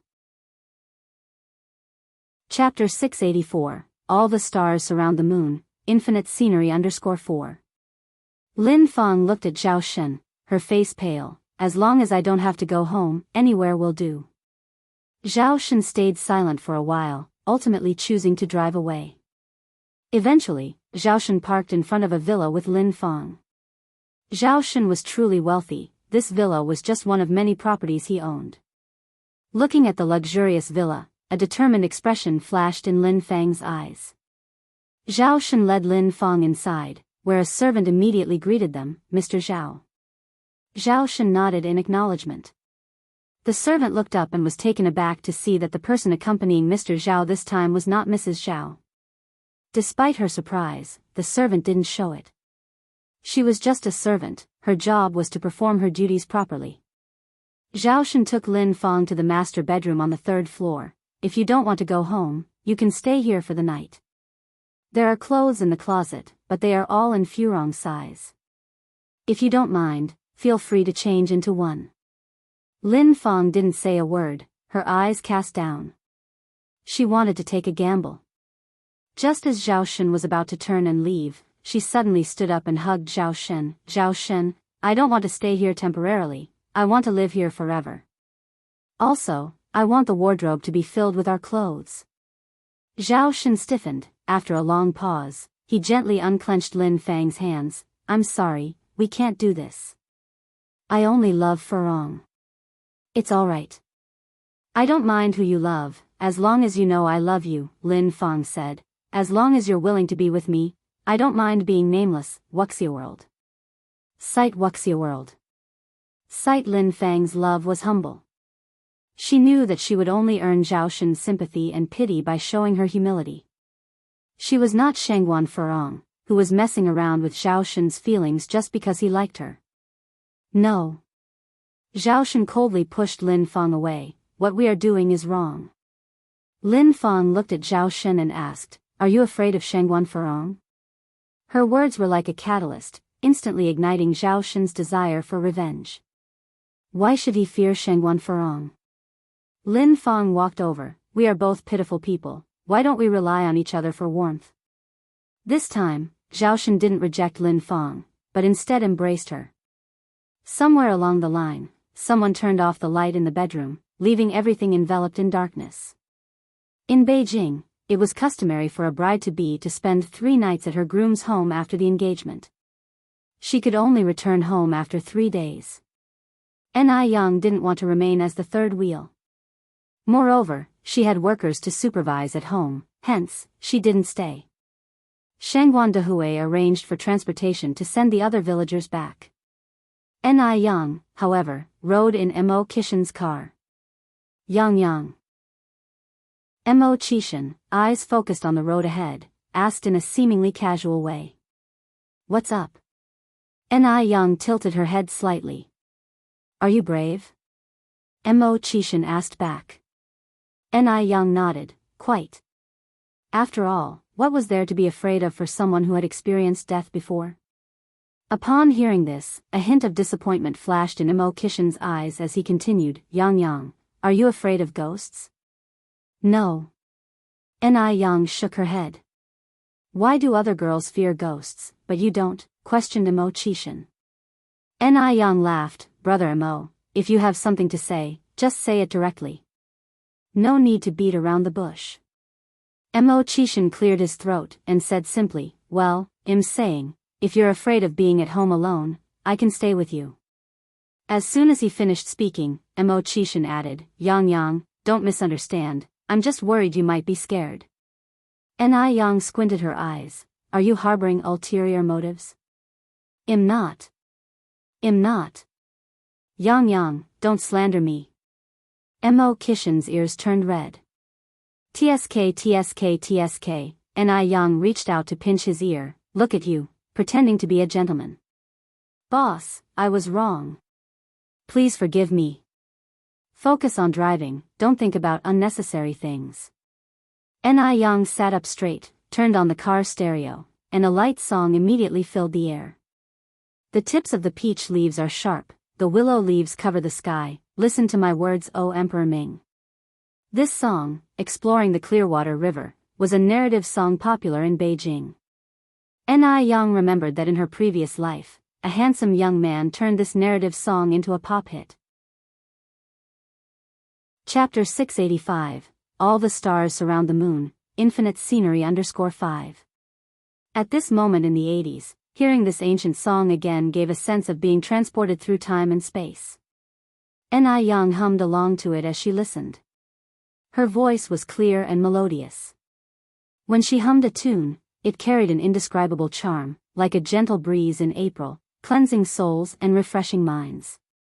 Mo Qishan glanced her way, a faint smile playing at the corner of his mouth. Even though he had slowed down, they quickly arrived at Jinghua village. Ni Yang got out of the car. Mo Qishan accompanied her to the entrance of the Ni family courtyard. Yang, remember to be safe when you're alone at home at night. Don't open the door to strangers, he cautioned. Ni Yang laughed and said, isn't Aunt Ni next door? Don't worry, it'll be fine. Mo Qishan hugged her. His eyes spoke of his reluctance to leave. Ni Yang returned his hug and said, Brother Mo, to be honest, I'm quite scared. Why don't you stay and protect me? Even though society was conservative concerning male-female relationships, inviting a man to stay for the night was quite daring. But Ni Yang trusted Mo Qishan. Despite sometimes being mischievous, Mo Qishan was an uncommonly honorable man. Really? Mo Qishan's eyes lit up. Wuxia world. Sight, really? Ni Yang nodded. They both went inside the house together. Ni Yang prepared the next room for him. Brother Mo, you can stay here tonight. There's a bathroom in the room. Okay. Mo Qishan nodded in agreement. That night, Mo Qishan had the most restful sleep ever. The next morning, Mo Qishan was up before dawn. Since Ni Tsuihua was not home, he would take up the responsibility of caring for Ni Yang. He wanted to prepare a surprise for Ni Yang. Mo Qishan quietly went downstairs to the kitchen, rolled up his sleeves, and prepared to make breakfast. The kitchen of the Ni family was designed by Ni Yang. On one side, there was a simple, Western-style gas stove. On the other side, there was a traditional Chinese stove for burning firewood. Under normal circumstances, both Ni Yang and Ni Tsuihua used the traditional stove, as food cooked over a wood fire was much tastier than that cooked on a gas stove. After a bit of thought, Mo Qishan decided to use the traditional stove. Mo Qishan had not known how to cook before. He had never even been inside a kitchen. However, after spending so much time with Ni Yang and often being her assistant, he gradually learned to cook. Mo Qishan opened the refrigerator. There was pork, tomatoes, leeks, greens and other ingredients inside. So, he decided to make pork and chive-filled dumplings for breakfast and tomato and vegetable noodles. From what he observed, Ni Yang loved noodles. Like Ni Yang, Mo Qishan was a man of action and started cooking immediately. Packing dumplings was not difficult, Ni Yang had taught him before. Though his dumplings didn't look as good as Ni Yang's, they were decent. As the minutes and seconds passed, the light outside grew brighter, and a streak of golden morning light shone through the window. When Ni Yang came down the stairs, she saw an apron-wrapped man, who usually exuded a chill aura, busily bustling around the stove. From Ni Yang's perspective, she had a perfect view of his sharp yet beautiful side profile. His thin lips were a barely visible line. He was deeply focused on cutting the tomatoes.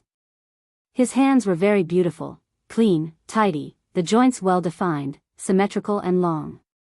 He was merely cutting tomatoes, but he did it with the authority of a powerful ruler. He who excels in study can follow an official career. He who excels in martial arts can become a guard. Ni Yang found this phrase fitting for Mo Qishan. Brother Mo. Ni Yang went to Mo Qishan's side. Yang. Mo Qishan looked surprised. How did you wake up so early? The food won't be ready for a while. Ni Yang laughed. Maybe I should take over. Cooking isn't really a man's job. Gender equality has long been recognized. Who said that the kitchen necessarily belonged to girls? Mo Qishan continued, Boss, your thinking is not advanced enough. Mo Qishan used to believe that a kitchen was not a place for a man. A man should be ambitious and can't allow himself to be confined to the kitchen. But ever since he met Ni Yang, let alone cooking in the kitchen, even if he had to scrub clothes or clean the toilet, he had not a single complaint. Ni Yang laughed lightly. All right, your thinking is advanced. Anyway, what's for breakfast? There are steamed dumplings, and tomato noodles. Mo Qishan continued, Is there anything special you want to eat? I can make it for you. Chapter 686, Breaking News. _1 Lady Zhao never complained. Even if she did have any complaints, she dared not to voice them. After eating a few donuts, Shengguan Furong spoke again. Also, the porridge today doesn't seem as thick as yesterday's. Mom, did you wake up late this morning? Upon hearing this, Lady Zhao, who was holding a donut, immediately stopped. Last night, she had spent almost the entire night in the Buddha Hall, indeed waking up a bit later than usual this morning. Could it be? Had Shengguan Furong noticed something? A chill ran down Lady Zhao's spine. She raised her head to glance at Shangguan Furong before saying, "Sure, I'll pay more attention tomorrow morning." Shangguan Furong nodded contentedly, and I want to eat crystal pan-fried dumplings for breakfast tomorrow. It seemed Shangguan Furong hadn't noticed anything, thus Lady Zhao let out a sigh of relief. After finishing breakfast, Shangguan Furong took out a tissue, elegantly wiped her mouth. "By the way, where's Zhao Shen?" Lady Zhao flinched but quickly tried to regain her composure. He had something to do and went out." "Oh." Shangguan Furong nodded, paying it no further thought. "I'm going over to my mom's." Today was Ni Kuihua's first day at the Shangguans. Naturally, she had to go and check on her. Otherwise, what standing would she have in the Shangguan household in the future? Wuxia World. Site Wuxia World. Site. Ko Ni Tsuehua was a new daughter-in-law, and as such, she should serve her a cup of tea. She missed the opportunity last night, but this morning, she would definitely put Ni Tsuehua in her place. Sure. Lady Zhao stood up and escorted Shangguan Furong to the door. Seeing Shangguan Furong's disappearing figure, a layer of fine sweat formed on Lady Zhao's forehead. Just as Shangguan Furong left, Zhao Shen drove in. A ray of light flashed in Lady Zhao's eyes, and she went up to meet him at once. "Shen Bao." "Mom." Zhao Shen got out of the car. Zhao Shen glanced at Lady Zhao. "Mom." Lady Zhao waved her hand. "Don't say anything, I understand." "Have you had breakfast yet?" Zhao Shen shook his head. Lady Zhao replied, "Come in and have a meal then, the soup is still hot." "Okay." Zhao Shen nodded and followed Lady Zhao inside. Lady Zhao served Zhao Shen some porridge. Zhao Shen looked around the dining room. "Where's Furong?" "She went to her mother's house." Lady Zhao replied. Zhao Shen lowered his head to drink a spoonful of porridge. "Furong, she didn't find out anything, did she?" "No." Lady Zhao shook her head. "That's good." Zhao Shen sighed in relief. "Mom, the porridge you make is really delicious." His mood had improved. Even the plain porridge tasted better. Lady Zhao replied, "You have a sweet tongue. A moment ago, Furong thought my porridge wasn't thick enough." Zhao Shen paused while drinking his porridge. Lady Zhao was now 78 years old, an age when one should be enjoying the tranquility of life, yet she had to endure the displeasure of her daughter-in-law. Despite having maids at home, Lady Zhao had to make breakfast every morning because Shangguan Furong preferred her cooking. It was forgivable that Shangguan Furong didn't express gratitude, but her complaints were unacceptable. It was his fault for not being filial. Lady Zhao, as if sensing Zhao Shen's concerns, laughed and said, "Shen Bao, you don't need to worry about me. As we age, waking up early and moving around to exercise is good for our bodies. People are like machines, if we don't move, we rust. Is it not just making breakfast? I've dealt with much worse when I was young." In her youth, she endured hardship. Now, when life has improved, she is still facing hardship. Upon hearing this, Zhao Shen felt worse. He quickly finished a bowl of porridge and ran upstairs saying, "Mom, I'm full." As Lady Zhao watched Zhao Shen's retreating figure, a glint of determination flashed in her eyes. After so many years, it was time for Zhao Shen to stand up for himself. Shangguan Furong arrived at the Shangguans. Lady Shangguan was in the living room, playing with little Ni Yun. "Mom, where are my brother and Dia?" Shangguan Furong had been in the house for quite some time, and she hadn't seen Ni Tsuehua, this newlywed, come forward to greet her. How rude. Lady Shangguan peeled a grape for little Ni Yun. They went out to watch a movie. It was currently the 11th month of the lunar calendar, and due to limited preservation technology, grapes were rare and difficult to buy, even for the wealthy. Shangguan Furong was shocked when she saw Lady Shangguan feeding little Ni Yun grapes. Did a child with no blood relation really deserve such good treatment from Lady Shangguan? Shangguan Furong noticed that Lady Shangguan treated little Ni Yun no different from her own grandchildren, Zhao Zijuan and Zhao Ziqing. Chapter 687, Breaking News. _2. But Zhao Zijuan and Zhao Ziqing are her own great-grandchildren, can they be compared? Lady Shangguan really can't seem to prioritize. They went to watch a movie and left you alone at home to take care of the child? Yes. Lady Shangguan nodded. Our little Yun is so well-behaved and obedient. Yun, call Auntie. Auntie, little Yun crisply called. Shangguan Furong ignored little Yun and continued, why? Why do they go out to have fun and leave you alone at home to take care of the child? A child that has no blood relation with the Shangguan family. Shangguan Furong is now filled with anger. Because I like to, I really like little Yun. Lady Shangguan picked up little Yun and decided to ignore Shangguan Furong. She really loved little Yun a lot. Usually, Shangguan Dehui rarely came home, and Shangguan Su and Shangguan Shi only returned on holidays. She was very bored alone at home, often just sitting on the sofa in a daze. But now it was different, now she had little Yun. Little Yun was like a pistachio. With her company, Lady Shangguan felt she had grown a lot younger. Does she still go by the surname Ni? Continued Shangguan Furong. Lady Shangguan frowned slightly. Furong, can't you worry less? Mom, do you really think we're charitable, raising other people's children? Aren't you afraid of being laughed at? Shangguan Furong crossed her arms.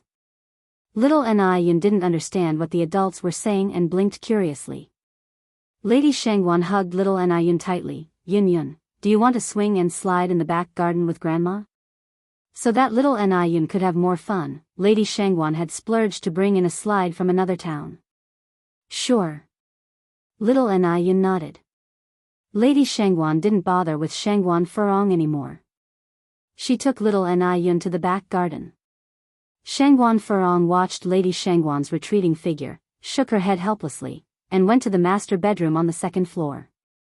This was the room where Shangguan Dehui and Ni Tsuehua stayed last night. Shangguan Furong pushed open the door. The room was arranged very warmly, with a red scarf hanging on the coat rack. Shangguan Furong pushed open the bathroom door. A row of skincare products was set on the wash basin, all of which were the supreme edition of Icy Skin Jade. Without thinking, she knew that these skincare products belonged to Ni Tsuehua.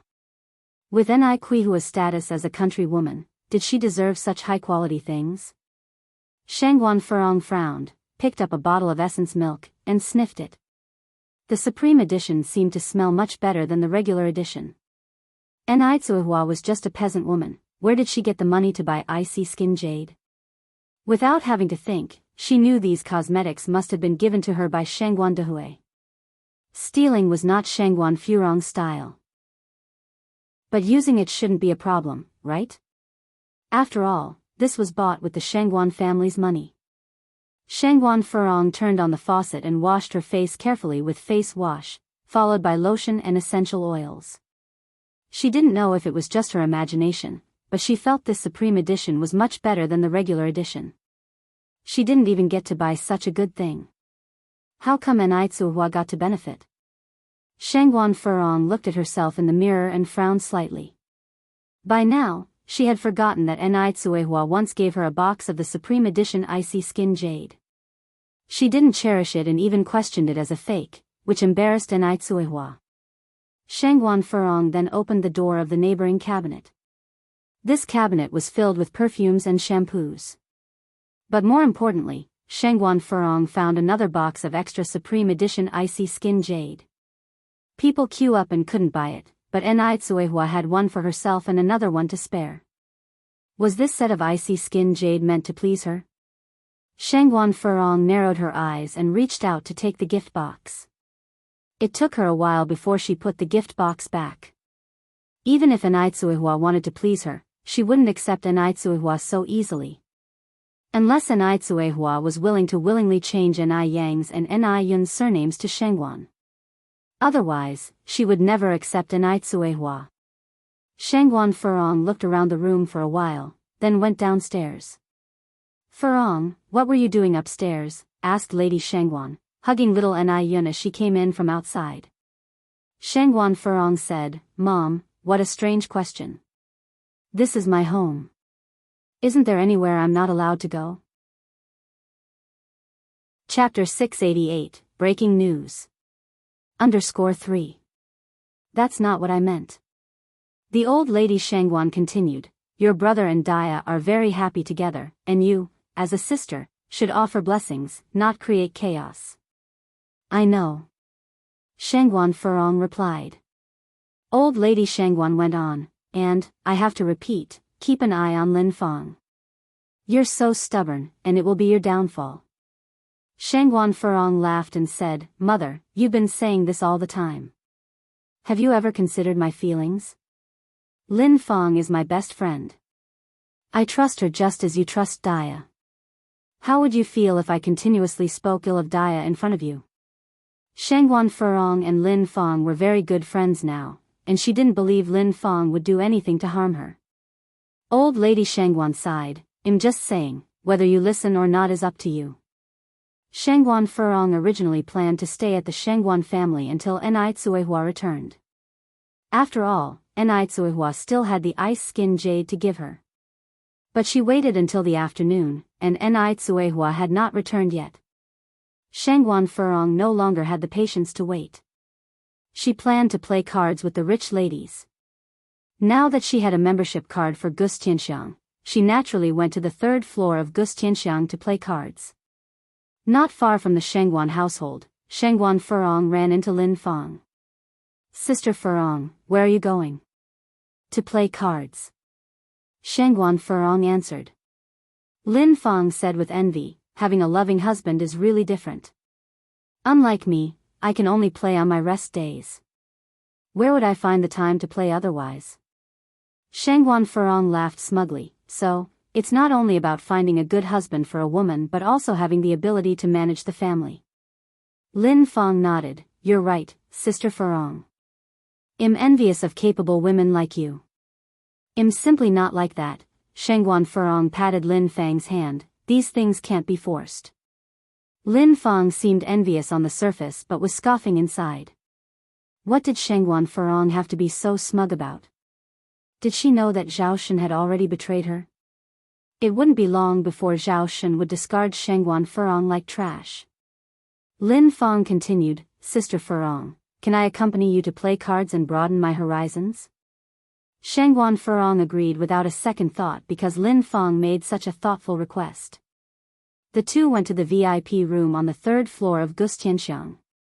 Lin Fang said, thanks to Sister Furong, it's my first time in such a sophisticated place. Shangguan Furong turned around in surprise, but isn't the membership card from you?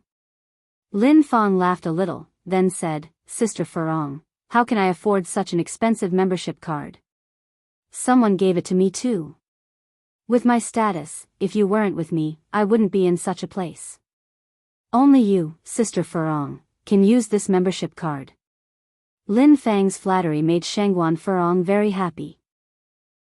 As soon as they opened the door of the VIP room, Jia Zhenjin, Zhao Yiyun, and another rich lady had already arrived. Shangguan Furong introduced Lin Fang to everyone. Hello, sisters, I am Lin Fang. Please take care of me in the future. Take care of me in the future? That could be interesting. The other three exchanged glances, all seeing confusion in each other's eyes. Lin Fang had excellent social skills, and through her flattery, she quickly became accepted within this inner circle. That evening, Shangguan Furong brought Lin Fang back to the Zhao family. When Zhao Shen saw Lin Fang, he was slightly surprised and seemed somewhat unnatural. This was not Lin Fang's first time at the Zhao family. However, considering what had transpired between the two of them the night before, their encounter now was somewhat awkward. What are you waiting for? Go make some tea for Lin Fang. Shangguan Furong rolled her eyes at Zhao Shen. Shangguan Furong was deliberately showing off her status in the family in front of Lin Fang. Little did she know, it's crucial to save face for a man in front of outsiders. Lin Fang swiftly took the teapot from Zhao Shen's hands, her fingers brushing against his palm. She smiled and asked, why would we need brother-in-law for this? I can do it myself. Sister Furong, do you like sugar in your tea? Shangguan Furong, who was accustomed to domineering and others' compliance, failed to notice anything amiss. "No, I like pure green tea." "All right." Lin Feng went to make the tea. Chapter 689, Breaking News. _4. Old Lady Zhao stood in front of the carved railing on the third floor, watching everything below, her lips curling upward slightly. All peacetime is born out of the ashes of warfare. It applies to a family as well. Only after experiencing war can one truly understand peace. Otherwise, some people would simply not know how to cherish it. In the evening, Lin Feng stayed for dinner at the Zhao's. All was tranquil at the dinner table, but under it, Lin Feng discreetly kicked Zhao Shen. Zhao Shen, taken aback, looked up, only to see Lin Feng's smiling face. Fearing that Shangguan Furong would notice, he quickly resumed eating. "You guys carry on, I'm going to the restroom." Lin Feng put down her chopsticks and headed towards the restroom. "I'm off for a smoke." Zhao Shen also left the table. As soon as he stepped out of the dining room, someone gently grabbed his wrist. The pair slipped into the storeroom at the end of the corridor. "I missed you." In the darkness, they embraced tightly. Across the hallway and around the corner was the dining room, where Shangguan Furong was finishing her meal. She was unaware that her husband and her good friend were in a tight embrace on the other side of the wall. What an irony. After a while, they showed up in the dining room one after the other. After dinner, Lin Feng suggested leaving. To emphasize her status within the Zhao family, Shangguan Furong said, "Zhao Shen, drive Lin Feng home." Is it appropriate?" Zhao Shen hesitated. Shangguan Furong's face turned cold. "Do as you're told." "Enough of your nonsense." Zhao Shen nodded silently, picked up the car keys, and left. Lin Feng laughed. "Sister Furong, you really know how to handle your brother-in-law." "Piece of cake." Lin Feng looked extremely pleased. The next morning, Shangguan Furong made another visit to the Shangguan house. As she entered the Shangguan's courtyard, she ran into Ni Tsuehua escorting Su Lian out of the entrance. "Furong." Ni Tsuehua took the initiative to greet her. Shangguan Furong responded indifferently with a nod. She was still bothered about Ni Kuihua's status. If it wasn't for Shangguan Dihui's infatuation, Ni Tsuehua wouldn't be able to set foot inside the Shangguan residence. At this moment, Shangguan Furong noticed that Su Lian was holding a box of the Supreme Edition Ice Skin Jade Beauty. Wasn't that Ice Skin Jade Beauty something Ni Tsuehua used to curry favor with her? Then why was it now taken away by Su Lian? Shangguan Furong felt extraordinarily upset, as if her precious possession had been stolen. Could it be that Ni Tsuehua had prepared two sets? One for Su Lian and the other for her? Lucky Su Lian, despite having nothing to do with the Shangguan family, still managed to gain a benefit here. Shangguan Furong went in with Ni Tsuehua.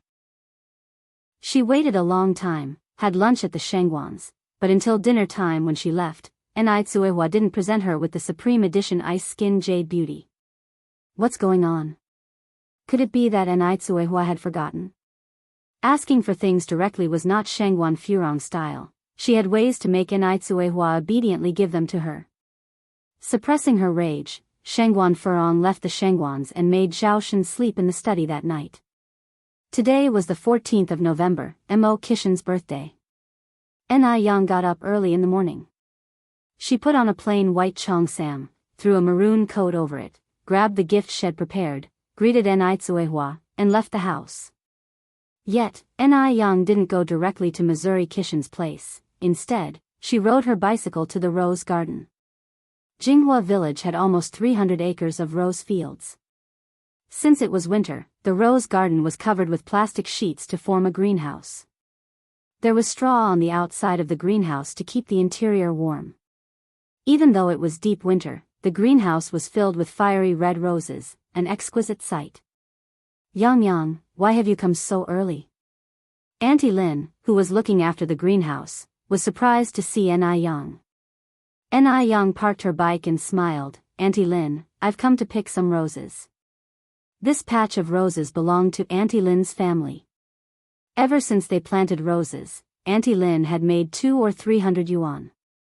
Seeing Ni Yang was like seeing the god of wealth for her. She laughed saying, come in, it's cold outside. Feel free to pick whatever roses you like from the garden. Generally, they would pick roses, weigh them, and deliver them to the Ni family. Ni Yang personally coming over most likely meant she wanted to pick a few roses to put in a vase back home. Just typical of a girl who loved flowers and plants. Ni Yang went inside with Auntie Lin. Chapter 690, Breaking News. _5. Aunt Lin handed Ni Yang a pair of scissors. Yang, just cut whichever one you fancy, don't stand on ceremony with me. Thank you, Aunt Lin. Ni Yang took the scissors and picked out the roses with the most attractive buds, cutting 36 roses. Then, Ni Yang took out 3 colored pieces of plastic paper and a red string from her bag to wrap the roses. Just a bit of wrapping paper dramatically elevated the roses' appeal. Aunt Lin was amazed. Yang, you're truly impressive. Ni Yang laughed. Aunt Lin, it's the roses that are beautiful to begin with. After wrapping the roses, Ni Yang took out a yuan coin from her pocket and gave it to Aunt Lin. She paid 3 cents per pound for the roses in the village. With 36 roses, including branches and leaves, it was about 2 to 3 pounds. Aunt Lin refused to take Ni Yang's money. It's just a few roses, Yang. If you insist on paying, wouldn't that belittle me? Ni Yang laughed and said, this is what you make a living from, and I can't just take it for free. Please keep the money, otherwise, I won't have the nerve to come over and pick roses next time. Unable to refuse Ni Yang, Aunt Lin reluctantly took the money. Just 1 yuan is too much, these flowers weigh at most 2 pounds. Yang, you must take the change, no matter what. Ni Yang took the change, picked up the roses, and rode her bike to the urban area. Mo Qishan no longer lives at the Mo family home, but in his own villa. Ni Yang rode her bike to Mo Qishan's villa and rang the doorbell. Mo Qishan was not a morning person. It was only 7 o'clock in the morning, and the doorbell woke him up, leaving him in a terrible mood. Who could be at the door? His servants hadn't started working yet, and he didn't like to have strangers stay over, so he had to answer the door himself. Mo Qishan's face was taut, and his thin lips were almost a straight line as he climbed out of bed and threw off the duvet. A strong, intimidating aura radiated from him. A disgruntled boss is not a good thing. When Mo Qishan opened the door with his frosty demeanor, he was met with a bouquet of fiery red roses. Ta! Happy birthday, brother Mo. A face as beautiful as a painting emerged from behind the bouquet. Contrary to the adage, she even put the roses to shame. Instantly, Mo Qishan lost all his temper. He picked up Ni Yang and asked, Yang, how did you know today is my birthday? Ni Yang, holding the roses in one hand and wrapping her other arm around Mo Qishan's neck, responded, didn't you know I can predict the future? Yang, you're brilliant. Mo Qishan, overjoyed, spun Ni Yang around several times. No one but his parents had ever genuinely remembered his birthday. At this moment, denying his feelings would be a lie. Yang, thank you. Mo Qishan hugged Ni Yang tightly. Why are you talking nonsense? Ni Yang returned, smiling. By the way, brother Mo, besides the roses, I prepared another mysterious gift for you. Can you guess what it is? Mo Qishan rubbed his nose. A tie? No. Ni Yang shook her head. Clothes? Ni Yang continued shaking her head. Perhaps shoes? Ni Yang still shook her head. Despite guessing several items, Mo Qishan got them all wrong. Ni Yang sighed, brother Mo, you're truly hopeless. Mo Qishan shamelessly responded, I'm dumb, and you're smart, we complement each other perfectly. Only then did Ni Yang produce a gift she had started preparing months prior. Do you like it? It was a wine-colored knitted scarf. Although it didn't look too attractive, it was warm. I love it. Mo Qishan nodded hastily. Yang, did you make this yourself? Ni Yang smiled faintly. Finally, a smart guess. It was her first time knitting a scarf. It took over a month of undoing and redoing the knitting to finally finish it. Oddly, she usually picks up things quickly, but knitting scarves was not one of them. Help me put it on. Sure. Yang nodded, picked up the scarf, stood on tiptoes, and said, just bend down a little. Mo Qishan bent down as instructed, and Yang effortlessly put the scarf around his neck. But at that moment, a cool touch suddenly grazed the corner of her lips. The scent of tobacco filled her nostrils. Light and pleasant. Just as sudden, he released her. Yang headed towards the kitchen. Brother Mo, you haven't had breakfast yet, have you? I'll do it. Mo Qishan followed Yang's footsteps. Mo Qishan felt that as long as he was there, Yang shouldn't be cooking alone. You're the birthday boy today, how could I let you cook? I'll do it. Yang pushed Mo Qishan towards the door. Quickly go upstairs and get changed. Once you're dressed, we can eat. Chapter 691, All the Stars Surround the Moon, Infinite Scenery _6. Yang shook her head, no, I just like steamed dumplings and tomato noodles. Brother Mo, you've worked hard. I've worked so hard, shouldn't you reward me a little? Here's a reward for you, a piece of tomato. Yang casually picked up a piece of cut tomato and stuffed it into Mo Qishan's mouth. Mo Qishan, what he actually wanted was a good morning kiss. The Shengguan family. Today is Qihua's first morning at the Shengguan family's house. Although she didn't go to bed until very late last night, she still woke up early in the morning. Today is her first day staying over at the Shengguans. If she were to oversleep, it might not make a great impression. Tsuhua pulled away the covers and quietly got out of bed, when Shengguan Dehui beside her suddenly woke up. Why are you up so early? Tsuhua blushed momentarily, it's already past 7. Sleep a little longer, continued Shengguan Dehui, you can rest assured, our family doesn't have strict rules. If you get up too early, it might make my mom feel like she did something wrong. Shengguan Dehui didn't give Tsuhua a chance to hesitate. When Tsuhua woke up again, it was already past 10 in the morning. Sunlight shone in from outside the window, and a tall man was standing at the foot of her bed, getting dressed, first the dress shirt, then the wool sweater.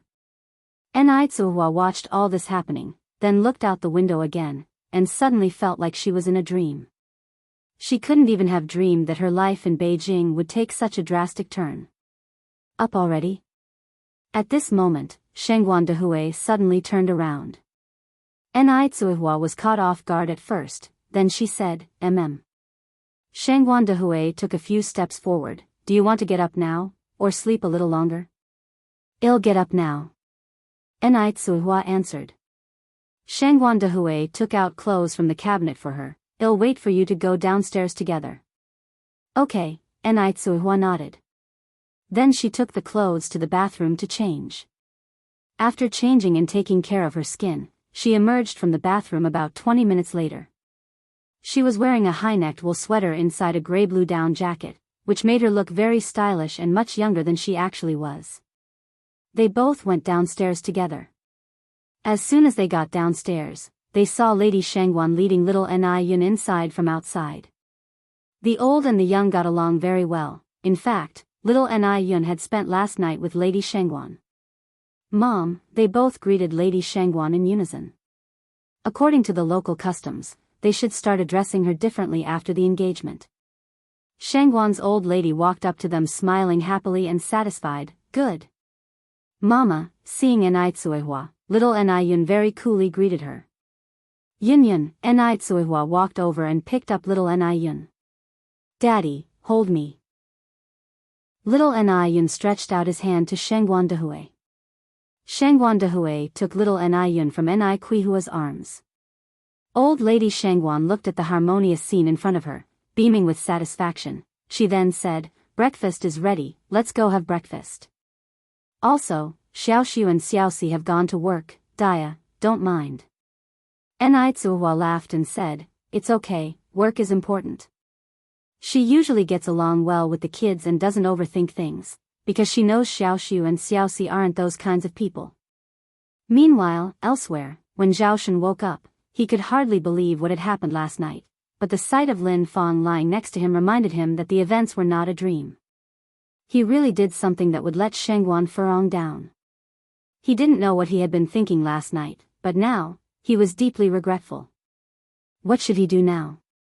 How should he face Shengguan Furong? Just then, Lin Fang suddenly reached out and hugged him. Do you regret it? When did Lin Fang wake up?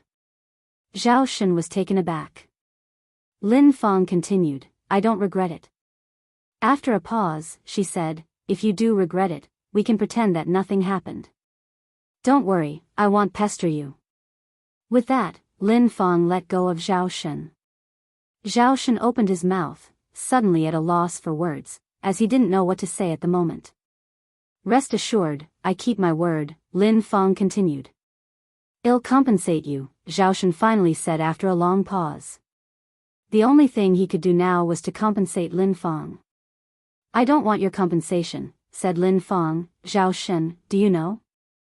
I really envy Sister Furong. I envy her for having such a good husband like you. The universe is really playing a joke on us. She has you, but she doesn't know how to cherish you. I want to cherish you, but I can't have you. Her tone was full of mockery by the end of it. Xiaolin, you, Zhao Shen closed his eyes, then continued, we can't continue making mistakes. Lin Fang turned around to look at Zhao Shen. Is love a mistake too? Zhao Shen fell silent. Lin Fang let out a sigh, raised the blanket and got out of bed, picked up the clothes from the floor and started to put them on one by one. Then she picked up Zhao Shen's clothes. Do you want to get up now? I can help you. Zhao Shen took his clothes. I can do it myself. But I want to help you. Lin Fang helped Zhao Shen get dressed and put on his socks, even helped him put on his shoes and tie his shoelaces. Did Sister Furong ever help you like this? No, of course not. Such a domineering person like Shagwan Furong, when did she ever lower her head? In their relationship, Zhao Shen was the one who always made the sacrifice. Zhao Shen never knew that not having to give all the time could be so enjoyable. All of a sudden, it seemed like he wasn't that regretful anymore.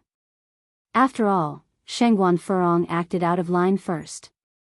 Lin Fang was sweet and considerate, much more so than Shengguan Furong. Seeing Zhao Shen's changing expressions, Lin Fang smiled smugly. Then Lin Fang continued, this is probably the first time I helped you, and it will also be the last time.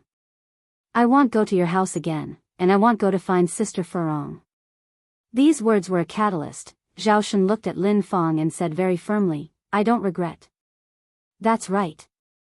He didn't regret it. Shengguan Furong didn't even notice that Zhao Shen didn't return home last night. In fact, over the years, she had just been living her life carelessly, and never cared for Zhao Shen at all. Mom, these fried dough sticks seem a bit old. Because Shengguan Furong loved the fried dough sticks made by Lady Zhao, every morning's breakfast was personally prepared by her. The old lady was getting old and couldn't bear the kitchen fumes, but Shengguan Furong didn't appear to care about these things. She only cared about her own enjoyment. Chapter 692, Breaking News. _6. Mo Qishan was led upstairs by Ni Yang. In the kitchen, Ni Yang prepared to cook some longevity noodles. Soon, a bowl of tasty longevity noodles was ready. The accompaniments included an egg, some greens, with a rich pork broth that made everything so delicious. Just as Ni Yang had set the longevity noodles on the table, Mo Qishan, having changed his clothes, came down from upstairs. Brother Mo, come and eat. Yang, aren't you eating? Mo Qishan saw only one bowl of longevity noodles on the table. I already ate at home. Ni Yang said. Mo Qishan went to the kitchen and got another pair of chopsticks. Yang, shall we eat together? Ni Yang, although already full, nodded, sure. This was a small pleasure unique to couples. Such moments would be sweet memories in their old age. After breakfast, the two washed the dishes together and played around for a while, before heading to the Mo family. Mo Qishan biked with her. Yang, Don't we look like a young couple going home to visit parents on a holiday? Mr. Mo, please have some shame. Ni Yang was nestled against him. I never said I would marry you. Mo Qishan laughed and looked into the distance. No problem, I can marry you instead. Ni Yang raised an eyebrow slightly. You're good with being a live-in son-in-law? Mo Qishan nodded seriously, yes. As long as Ni Yang was willing to marry him, let alone accepting the role of live-in son-in-law, even if he had to go through hell and back, he would not hesitate. Live-in son-in-law? What's that? A piece of cake. Ni Yang stroked her chin. I'll think about it. Boss, when can you give me an answer? Mo Qishan asked again. Depends on the mood. Ni Yang replied. The sun gradually rose higher, the golden warmth filled the earth, even the chilly wind became more bearable. Before long, they arrived at the Mo family's villa. The two of them walked in hand. Mo's grandmother immediately ran out to hug Ni Yang. Yang is here. Today was Mo Qishan's birthday. The elderly couple knew that Ni Yang would certainly come home with Mo Qishan, so they had been waiting at home early. Auntie. At the side, Mo Qishan might as well have turned into a mass of unattended air. There was a time when he was his grandma's precious child too, but ever since Ni Yang appeared, he had become a worthless piece of metal. Even his grandfather chose to selectively ignore Mo Qishan. Yang, isn't it cold outside? Come here, I made a special milk tea for you, have a taste and see if it's good? What do you mean you made it? I handmade those pearls in it. Grandma Mo was displeased with Grandpa Mo claiming all the credit. If it weren't for me, the milk tea would have been burnt long ago. Mo Qishan, boil milk tea and make pearls? He never knew his parents were so versatile. Upon the enthusiastic invitation by Grandpa and Grandma Mo, Ni Yang ended up drinking 2 whole cups of milk tea. Downstairs was bustling. Mo Baichuan was standing on the 3rd floor. A trace of sarcasm crept up on his face. Cousin, isn't that Ni Yang? And the person sitting next to Ni Yang, isn't that your 6th uncle? Xiao Yingying asked uncertainly. Mo Qishan often stayed away from home, and Xiao Yingying hadn't met him, she had only heard of his reputation. However, she had seen Ni Yang once at the Mo family last time. Yes. Mo Baichuan nodded. Xiao Yingying then asked, is that the loser? Mo Baichuan nodded again. Xiao Yingying looked disgustingly downward. Even if he's a loser, why are your grandparents so happy? Normally, if a family has a loser son, wouldn't it be cause for sadness? Xiao Yingying was somewhat confused. Mo Baichuan explained, my 6th uncle is their youngest child. Usually, the youngest one is the most cherished. Xiao Yingying nodded. By the way, cousin, when are you going to take me to meet Mr. Mog? She had been staying in the Mo family for quite some time but hadn't met anyone who could be Mr. Mog yet. She had asked Grandpa and Grandma Mo about him, but both of them said they didn't know. And it didn't seem like they were pretending. Mo Baichuan then said, you go down and greet them.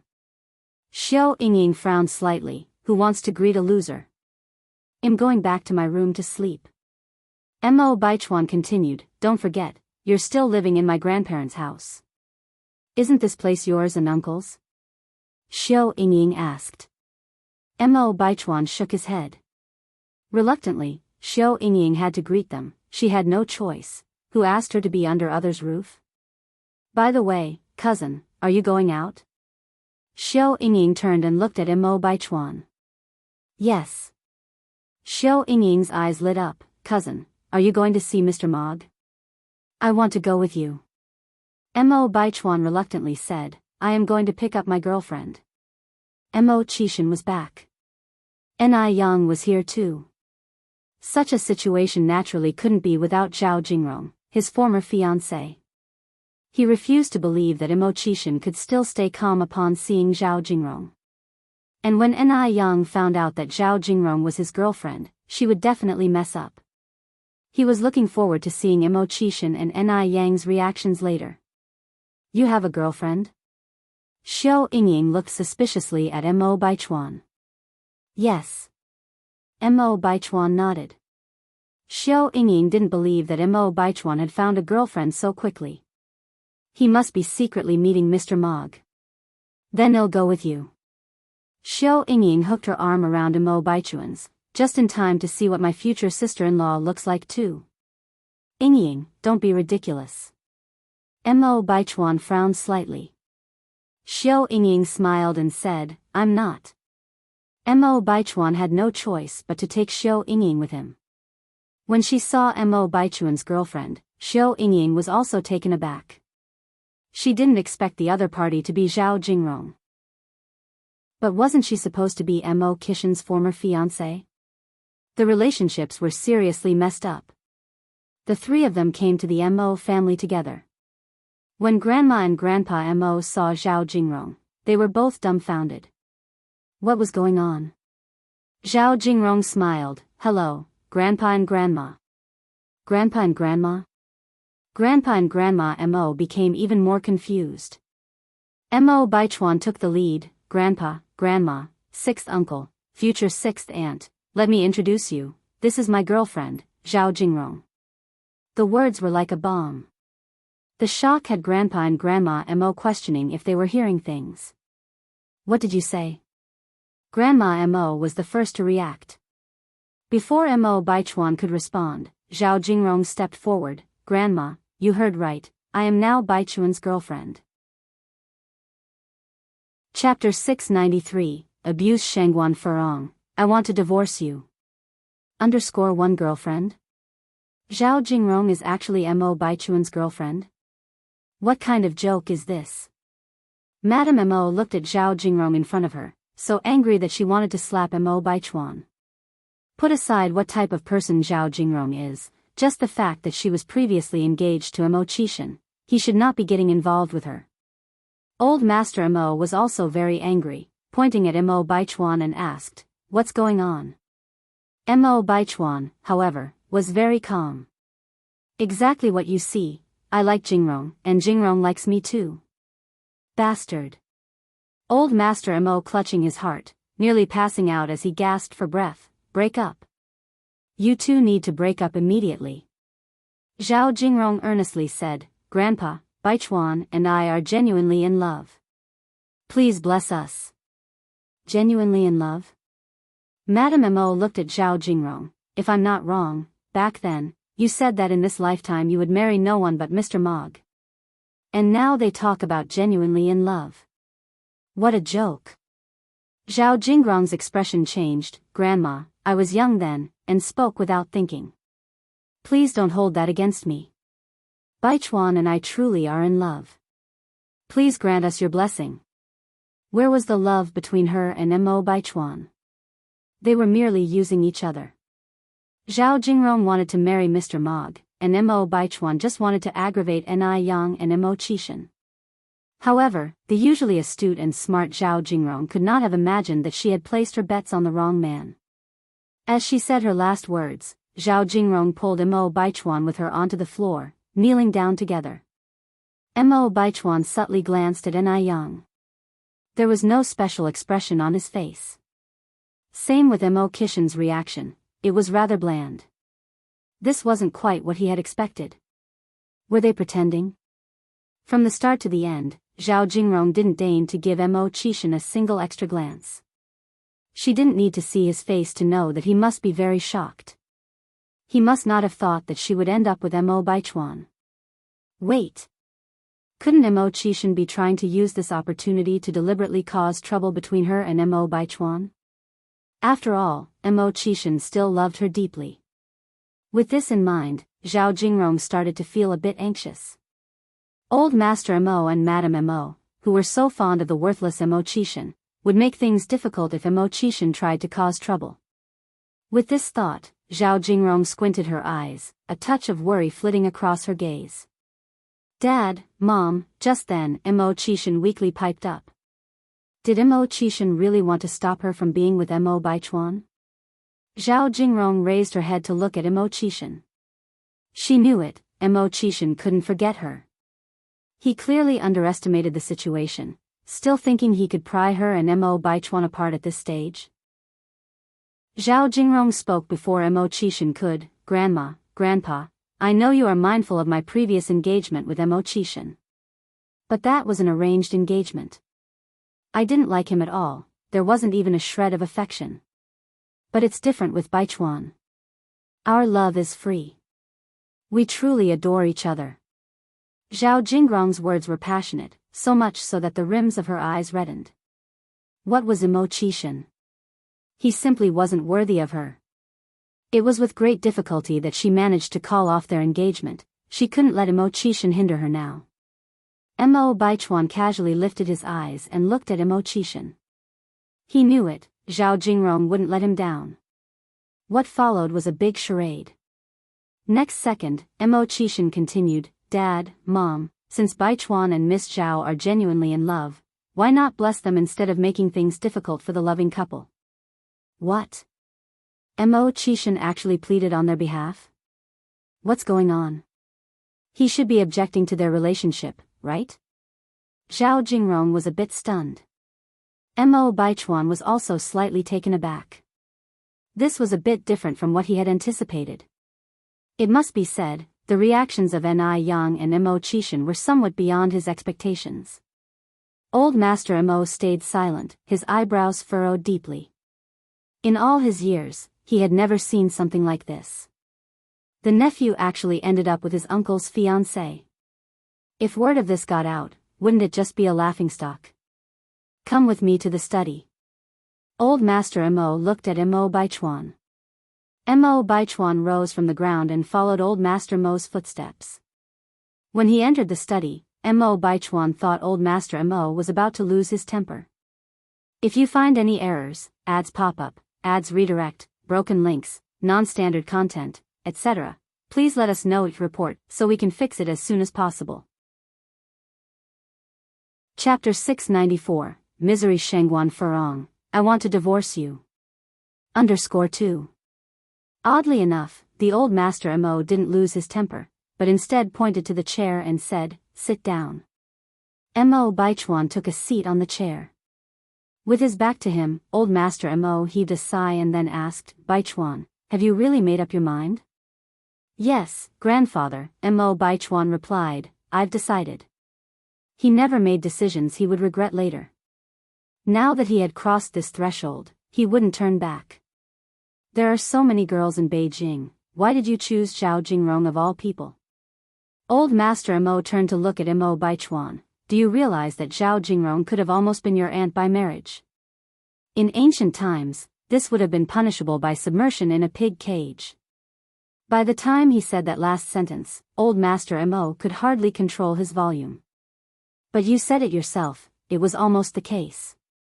Mo Baichuan said calmly, Zhao Jingrong and I are of the same age, she comes from a good family, and she has a master's degree from abroad. I don't see what's wrong between us. Grandfather, the past is the past, we have to live in the present.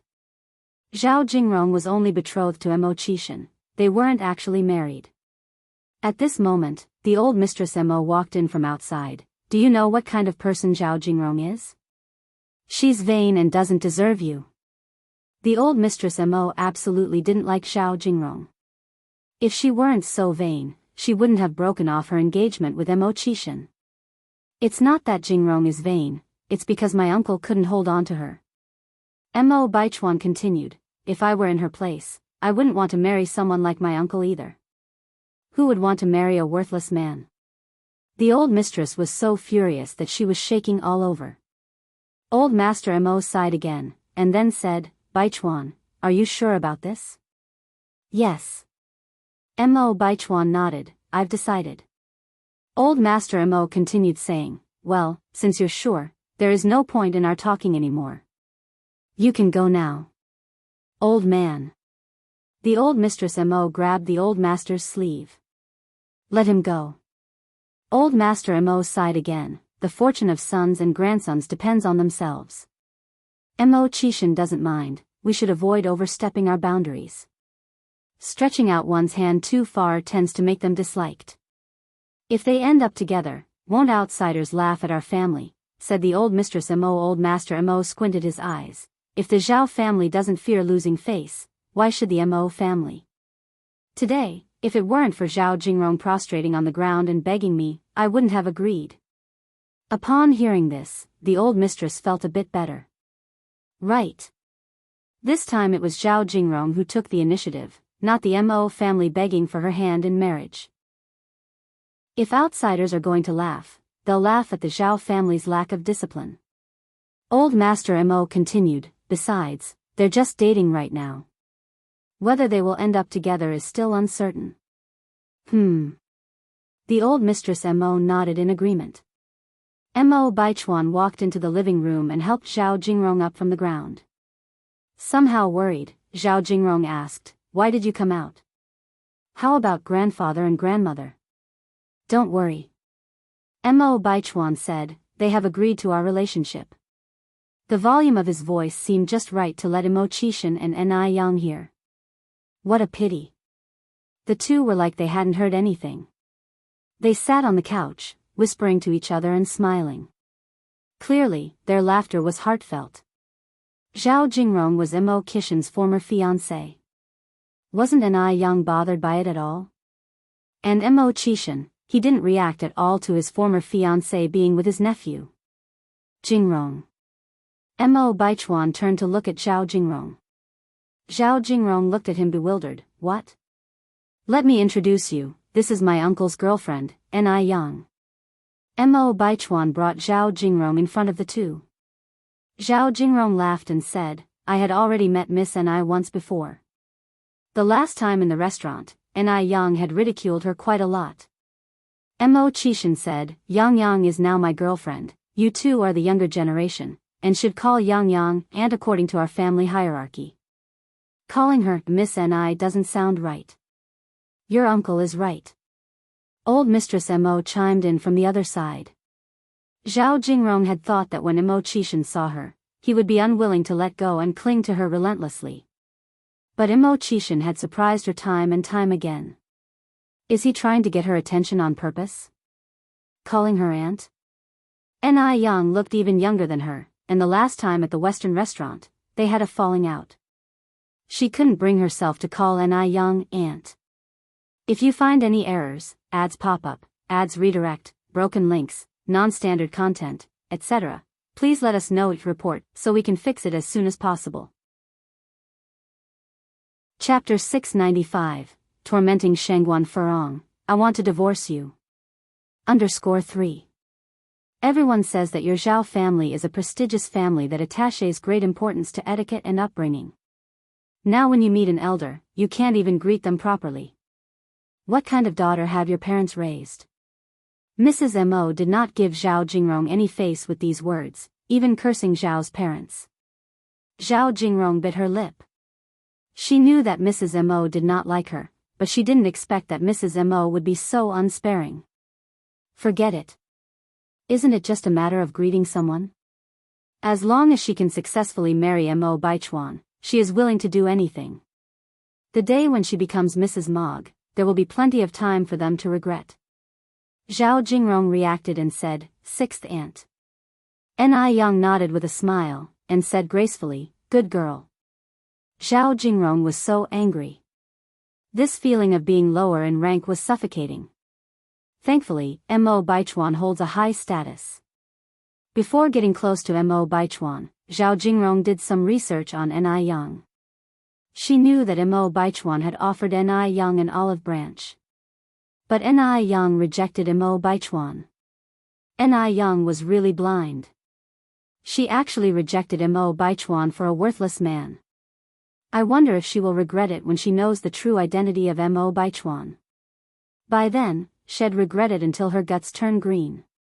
Thinking about this, Zhao Jingrong was jubilant. All the frustration vanished. As long as she could marry Mr. Mog, what would a bit of humiliation matter? What about you? Mo Qixin looked up at Mo Baichuan. Sixth aunt. Mo Baichuan reluctantly called out. Good. Ni Yang nodded in satisfaction, completely uplifting the posture of an elder. Speaking of which, Mo Qixin's family ranking is really high. Going by this calculation, when Mo Baichuan gets married and has children, won't she become a great aunt? Then she would undoubtedly be the youngest, most beautiful great-aunt in history. Brother Mo, let's go upstairs, I want to play games in your room. Ni Yang turned her eyes to Mo Qishan. Zhao Jingrong was after all Mo Qishan's ex-fiancé, and Mo Baichuan was suspicious, and Ni Yang simply couldn't put up with being in the same room with them. It always felt a bit strange. Sure. The two headed upstairs, leaving only Mo Baichuan and Zhao Jingrong, as well as Mr. and Mrs. Mo. Mrs. Mo said, "Dear, let's go to the kitchen to take a look." With Ni Yang and Mo Qishan gone, the two old people also did not want to face Zhao Jingrong. The two old people went to the kitchen together. In the blink of an eye, only Mo Baichuan and Zhao Jingrong were left in the living room. They looked at each other in silence. The atmosphere was somewhat awkward. "Shall we watch TV?" After a long while, Mo Baichuan finally blurted out this sentence. The situation today was really beyond his expectations. His mind was still in disarray. Yes. Zhao Jingrong nodded. After turning on the TV, the two of them sat on the couch watching TV, even though their thoughts had already drifted far away. Just going through the motion. Upstairs. Mo Qishan and Ni Yang sat in front of the TV playing games, and cheerful laughter echoed from the screen. At dinner time, Lin Pingping specifically came back from work to celebrate Mo Qishan's birthday, and she also brought back a cake. Not only did Lin Pingping come back, but even Song Beiqing returned. After all, Mo Qishan was his uncle. Ni Yang. You're still with my uncle 6. Seeing Ni Yang, Song Beiqing was surprised.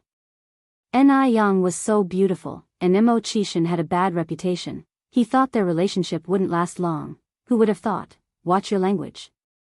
Ni Yang gave him a white glance. Call me 6th aunt. Ni Yang is 9 years younger than him.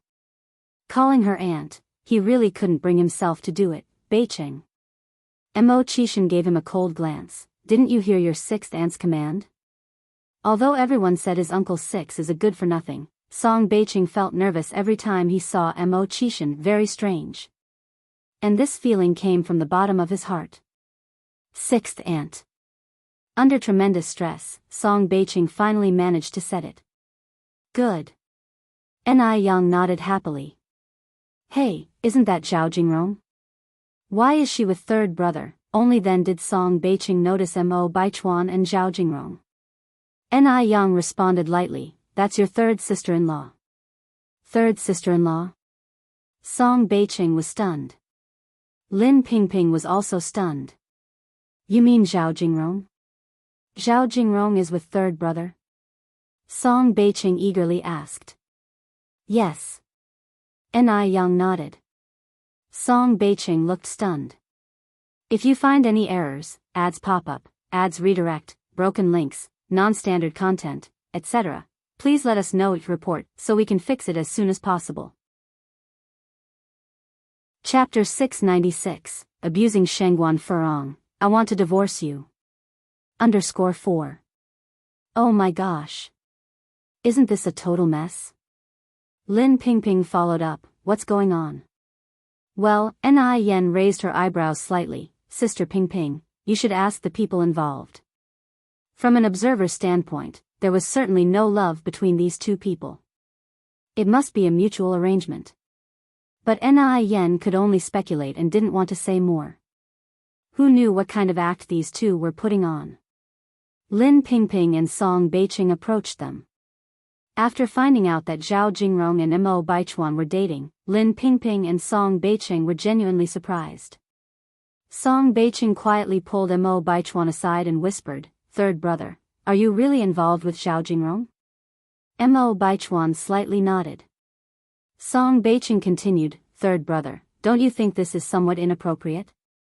What's inappropriate? Mo Baichuan asked knowingly.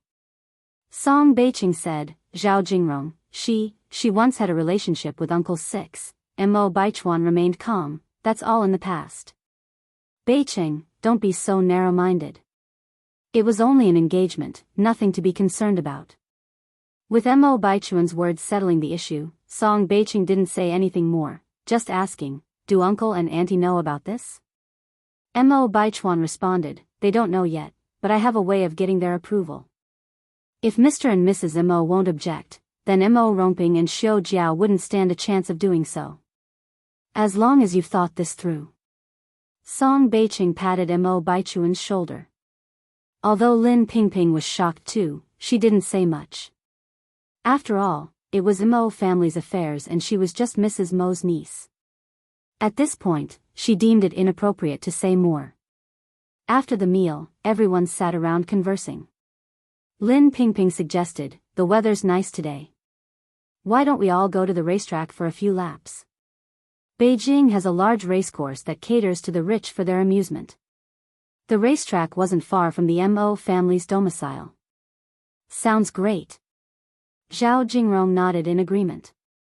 Equestrianism is an aristocratic sport, so someone like Ni Yen, who hails from the countryside, surely wouldn't know how to ride. Thus, she planned to shine in front of everyone. I also think it's a good idea. Xiao Yingying was naturally playful. Fortunately, Song Beiqing happened to be present today. If she couldn't hook up with Mr. Mog, Song Beiqing was a pretty good choice too. Although he couldn't compare with Mr. Mog, Song Beiqing was the sole descendant of the Song family. Moreover, Song Beiqing was handsome, and from what you could tell, he had great potential. Having an extra spare tire wasn't a bad choice either. Yang, how about you? Lin Pingping looked at Ni Yen. I'm okay with that. It feels like ages since she last rode a horse. What about you, big brother Mo? If you're okay, then I'm okay, Mo Qishan said. Uncle and Auntie, would you two want to join the fun? Lin Pingping then turned to Mr. and Mrs. Mo. Even though this old couple was not as young as they used to be, they had experienced real battlefield when they were young. Mrs. Mo glanced at Mr. Mo. Why not join in for the fun? Okay, Mr. Mo nodded. It's rare that all the kids are home today. They all headed to the racetrack. Mo Qishan took Ni Yen to change her clothes. Men always change faster than women. When Mo Qishan came out after changing his clothes, Ni Yen was still in the changing room. Soon, everyone met up at the horse arena. At the arena, Mo Baichuan ran into a few classmates, so they all decided to go horse riding together. Of course, the more people, the merrier the horse riding. Mo Qishan led Ni Yen over from the other side. Ni Yen's appearance undoubtedly attracted everyone's attention. She usually dressed in cheongsams, so now dressed in a sleek riding outfit she looked radiant. She radiated majesty and stunning beauty. She was incredibly eye-catching. In her British-style riding outfit, a white shirt with a blue vest, and a pair of leather boots hugging her slender legs, she moved with plenty of gusto. Seeing everyone was staring at his wife, Mo Qishan suddenly regretted agreeing to come to the racetrack. At that moment, all Mo Qishan wanted to do was to fold Ni Yen up like a tortilla, put her in his pocket, and forbid anyone from peeking at her. Xiao Yingying had originally thought she would be the most good-looking one in riding gear, and she had just been parading around in front of everyone, indeed attracting a few gazes. But upon seeing Ni Yen, Xiao Yingying instantly gave up that thought. She even started feeling a bit inferior. If you find any errors, ads pop up, ads redirect, broken links, non-standard content, etc., please let us know it report so we can fix it as soon as possible. Chapter 697, Abuse Shengguan Furong, I want to divorce you. _5. This self-employed woman, really annoying to no end. Zhao Jingrong squinted her eyes. This Ni Yang, lacking in ability, sure knows how to play the part. What use is beauty? Can beauty stand in for equestrian skills? The coach led over a few horses for everyone to choose from. These horses were all raised here by the Mo family. I'll take this one. Zhao Jingrong picked a tall and majestic horse, looking towards Ni Yang, Ni. And 6, beginners shouldn't choose horses with too tempestuous a temperament. I think that one might suit you better. Zhao Jingrong pointed at a small pony half the height of a man, continuing, this pony has a gentle temperament, perfect for beginners. Her words seemed to be for Ni Yang's benefit. But in reality, she was mocking Ni Yang. no need. Ni Yang led a black horse by its reins. I can ride. She can ride? Zhao Jingrong felt like she was witnessing a magnificent joke. Ni Yang can ride? This pitiful self-employed woman can ride a horse? Do your bragging somewhere else. Before Zhao Jingrong had a chance to respond, Xiao Yingying jumped in. Since Miss Ni can ride, how about a little friendly competition? The spotlight of the horse riding show had been snatched away by Ni Yang, and now, Xiao Yingying was keen to bring it back to herself. Equestrianism, she had trained for. She aimed to defeat Ni Yang. Ni Yang gave a faint smile, looking at Xiao Yingying with sparkling eyes. How do you propose we compete? Xiao Yingying pointed at the racetrack. Well, use this as the finish line. We go through these obstacles, first one to reach wins. The obstacles were set in a U shape. After a full round, the finish line was the same as the starting point. The obstacles were extremely challenging. For ordinary people, it could take 20 minutes to finish.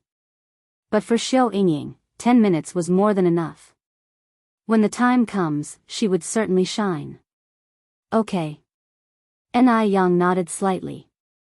Zhao Jingrong's relationship with Xiao Yingying was quite good, and knowing that Xiao Yingying didn't like Ni Yang either, she was happy to have someone else to suppress Ni Yang together, and purposefully asked, Yingying, how long do you need to get through these obstacles?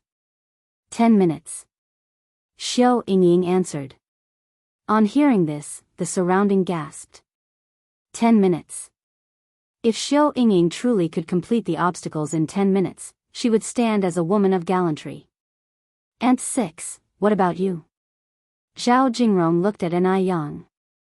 Ni Yang absent-mindedly put on her white gloves. That's hard to say. She hadn't practiced for so long.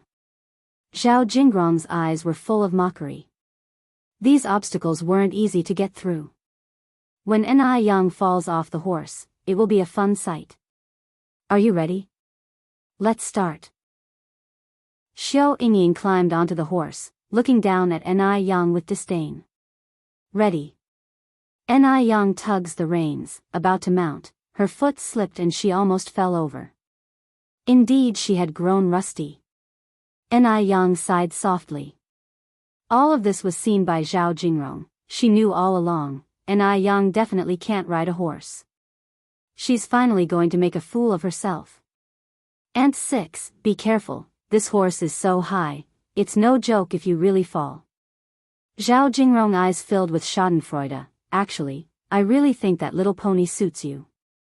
Ni Yang rubbed her chin. This horse seems to be a bit wary of strangers. But it didn't matter, she had ways to control it. At her words, Zhao Jingrong's face humorously broke into a sneer. She actually had the cheek to say that. Shameless. Xiao Yingying had a great start, clearing several obstacles, and leaving Ni Yang far behind. Xiao Yingying looked back at Ni Yang, her face full of smug smiles. What's Ni Yang? A country bumpkin trying to steal her spotlight? The horse Ni Yang chose was very fiery, a few times even seeming to buck Ni Yang off, causing everyone to gasp in fear. Uncle 6, aren't you worried about Aunt 6? Song Beiqing whispered to Mo Qishan. Mo Qishan's gaze was locked on the figure on the racetrack. Why the rush? It only just began.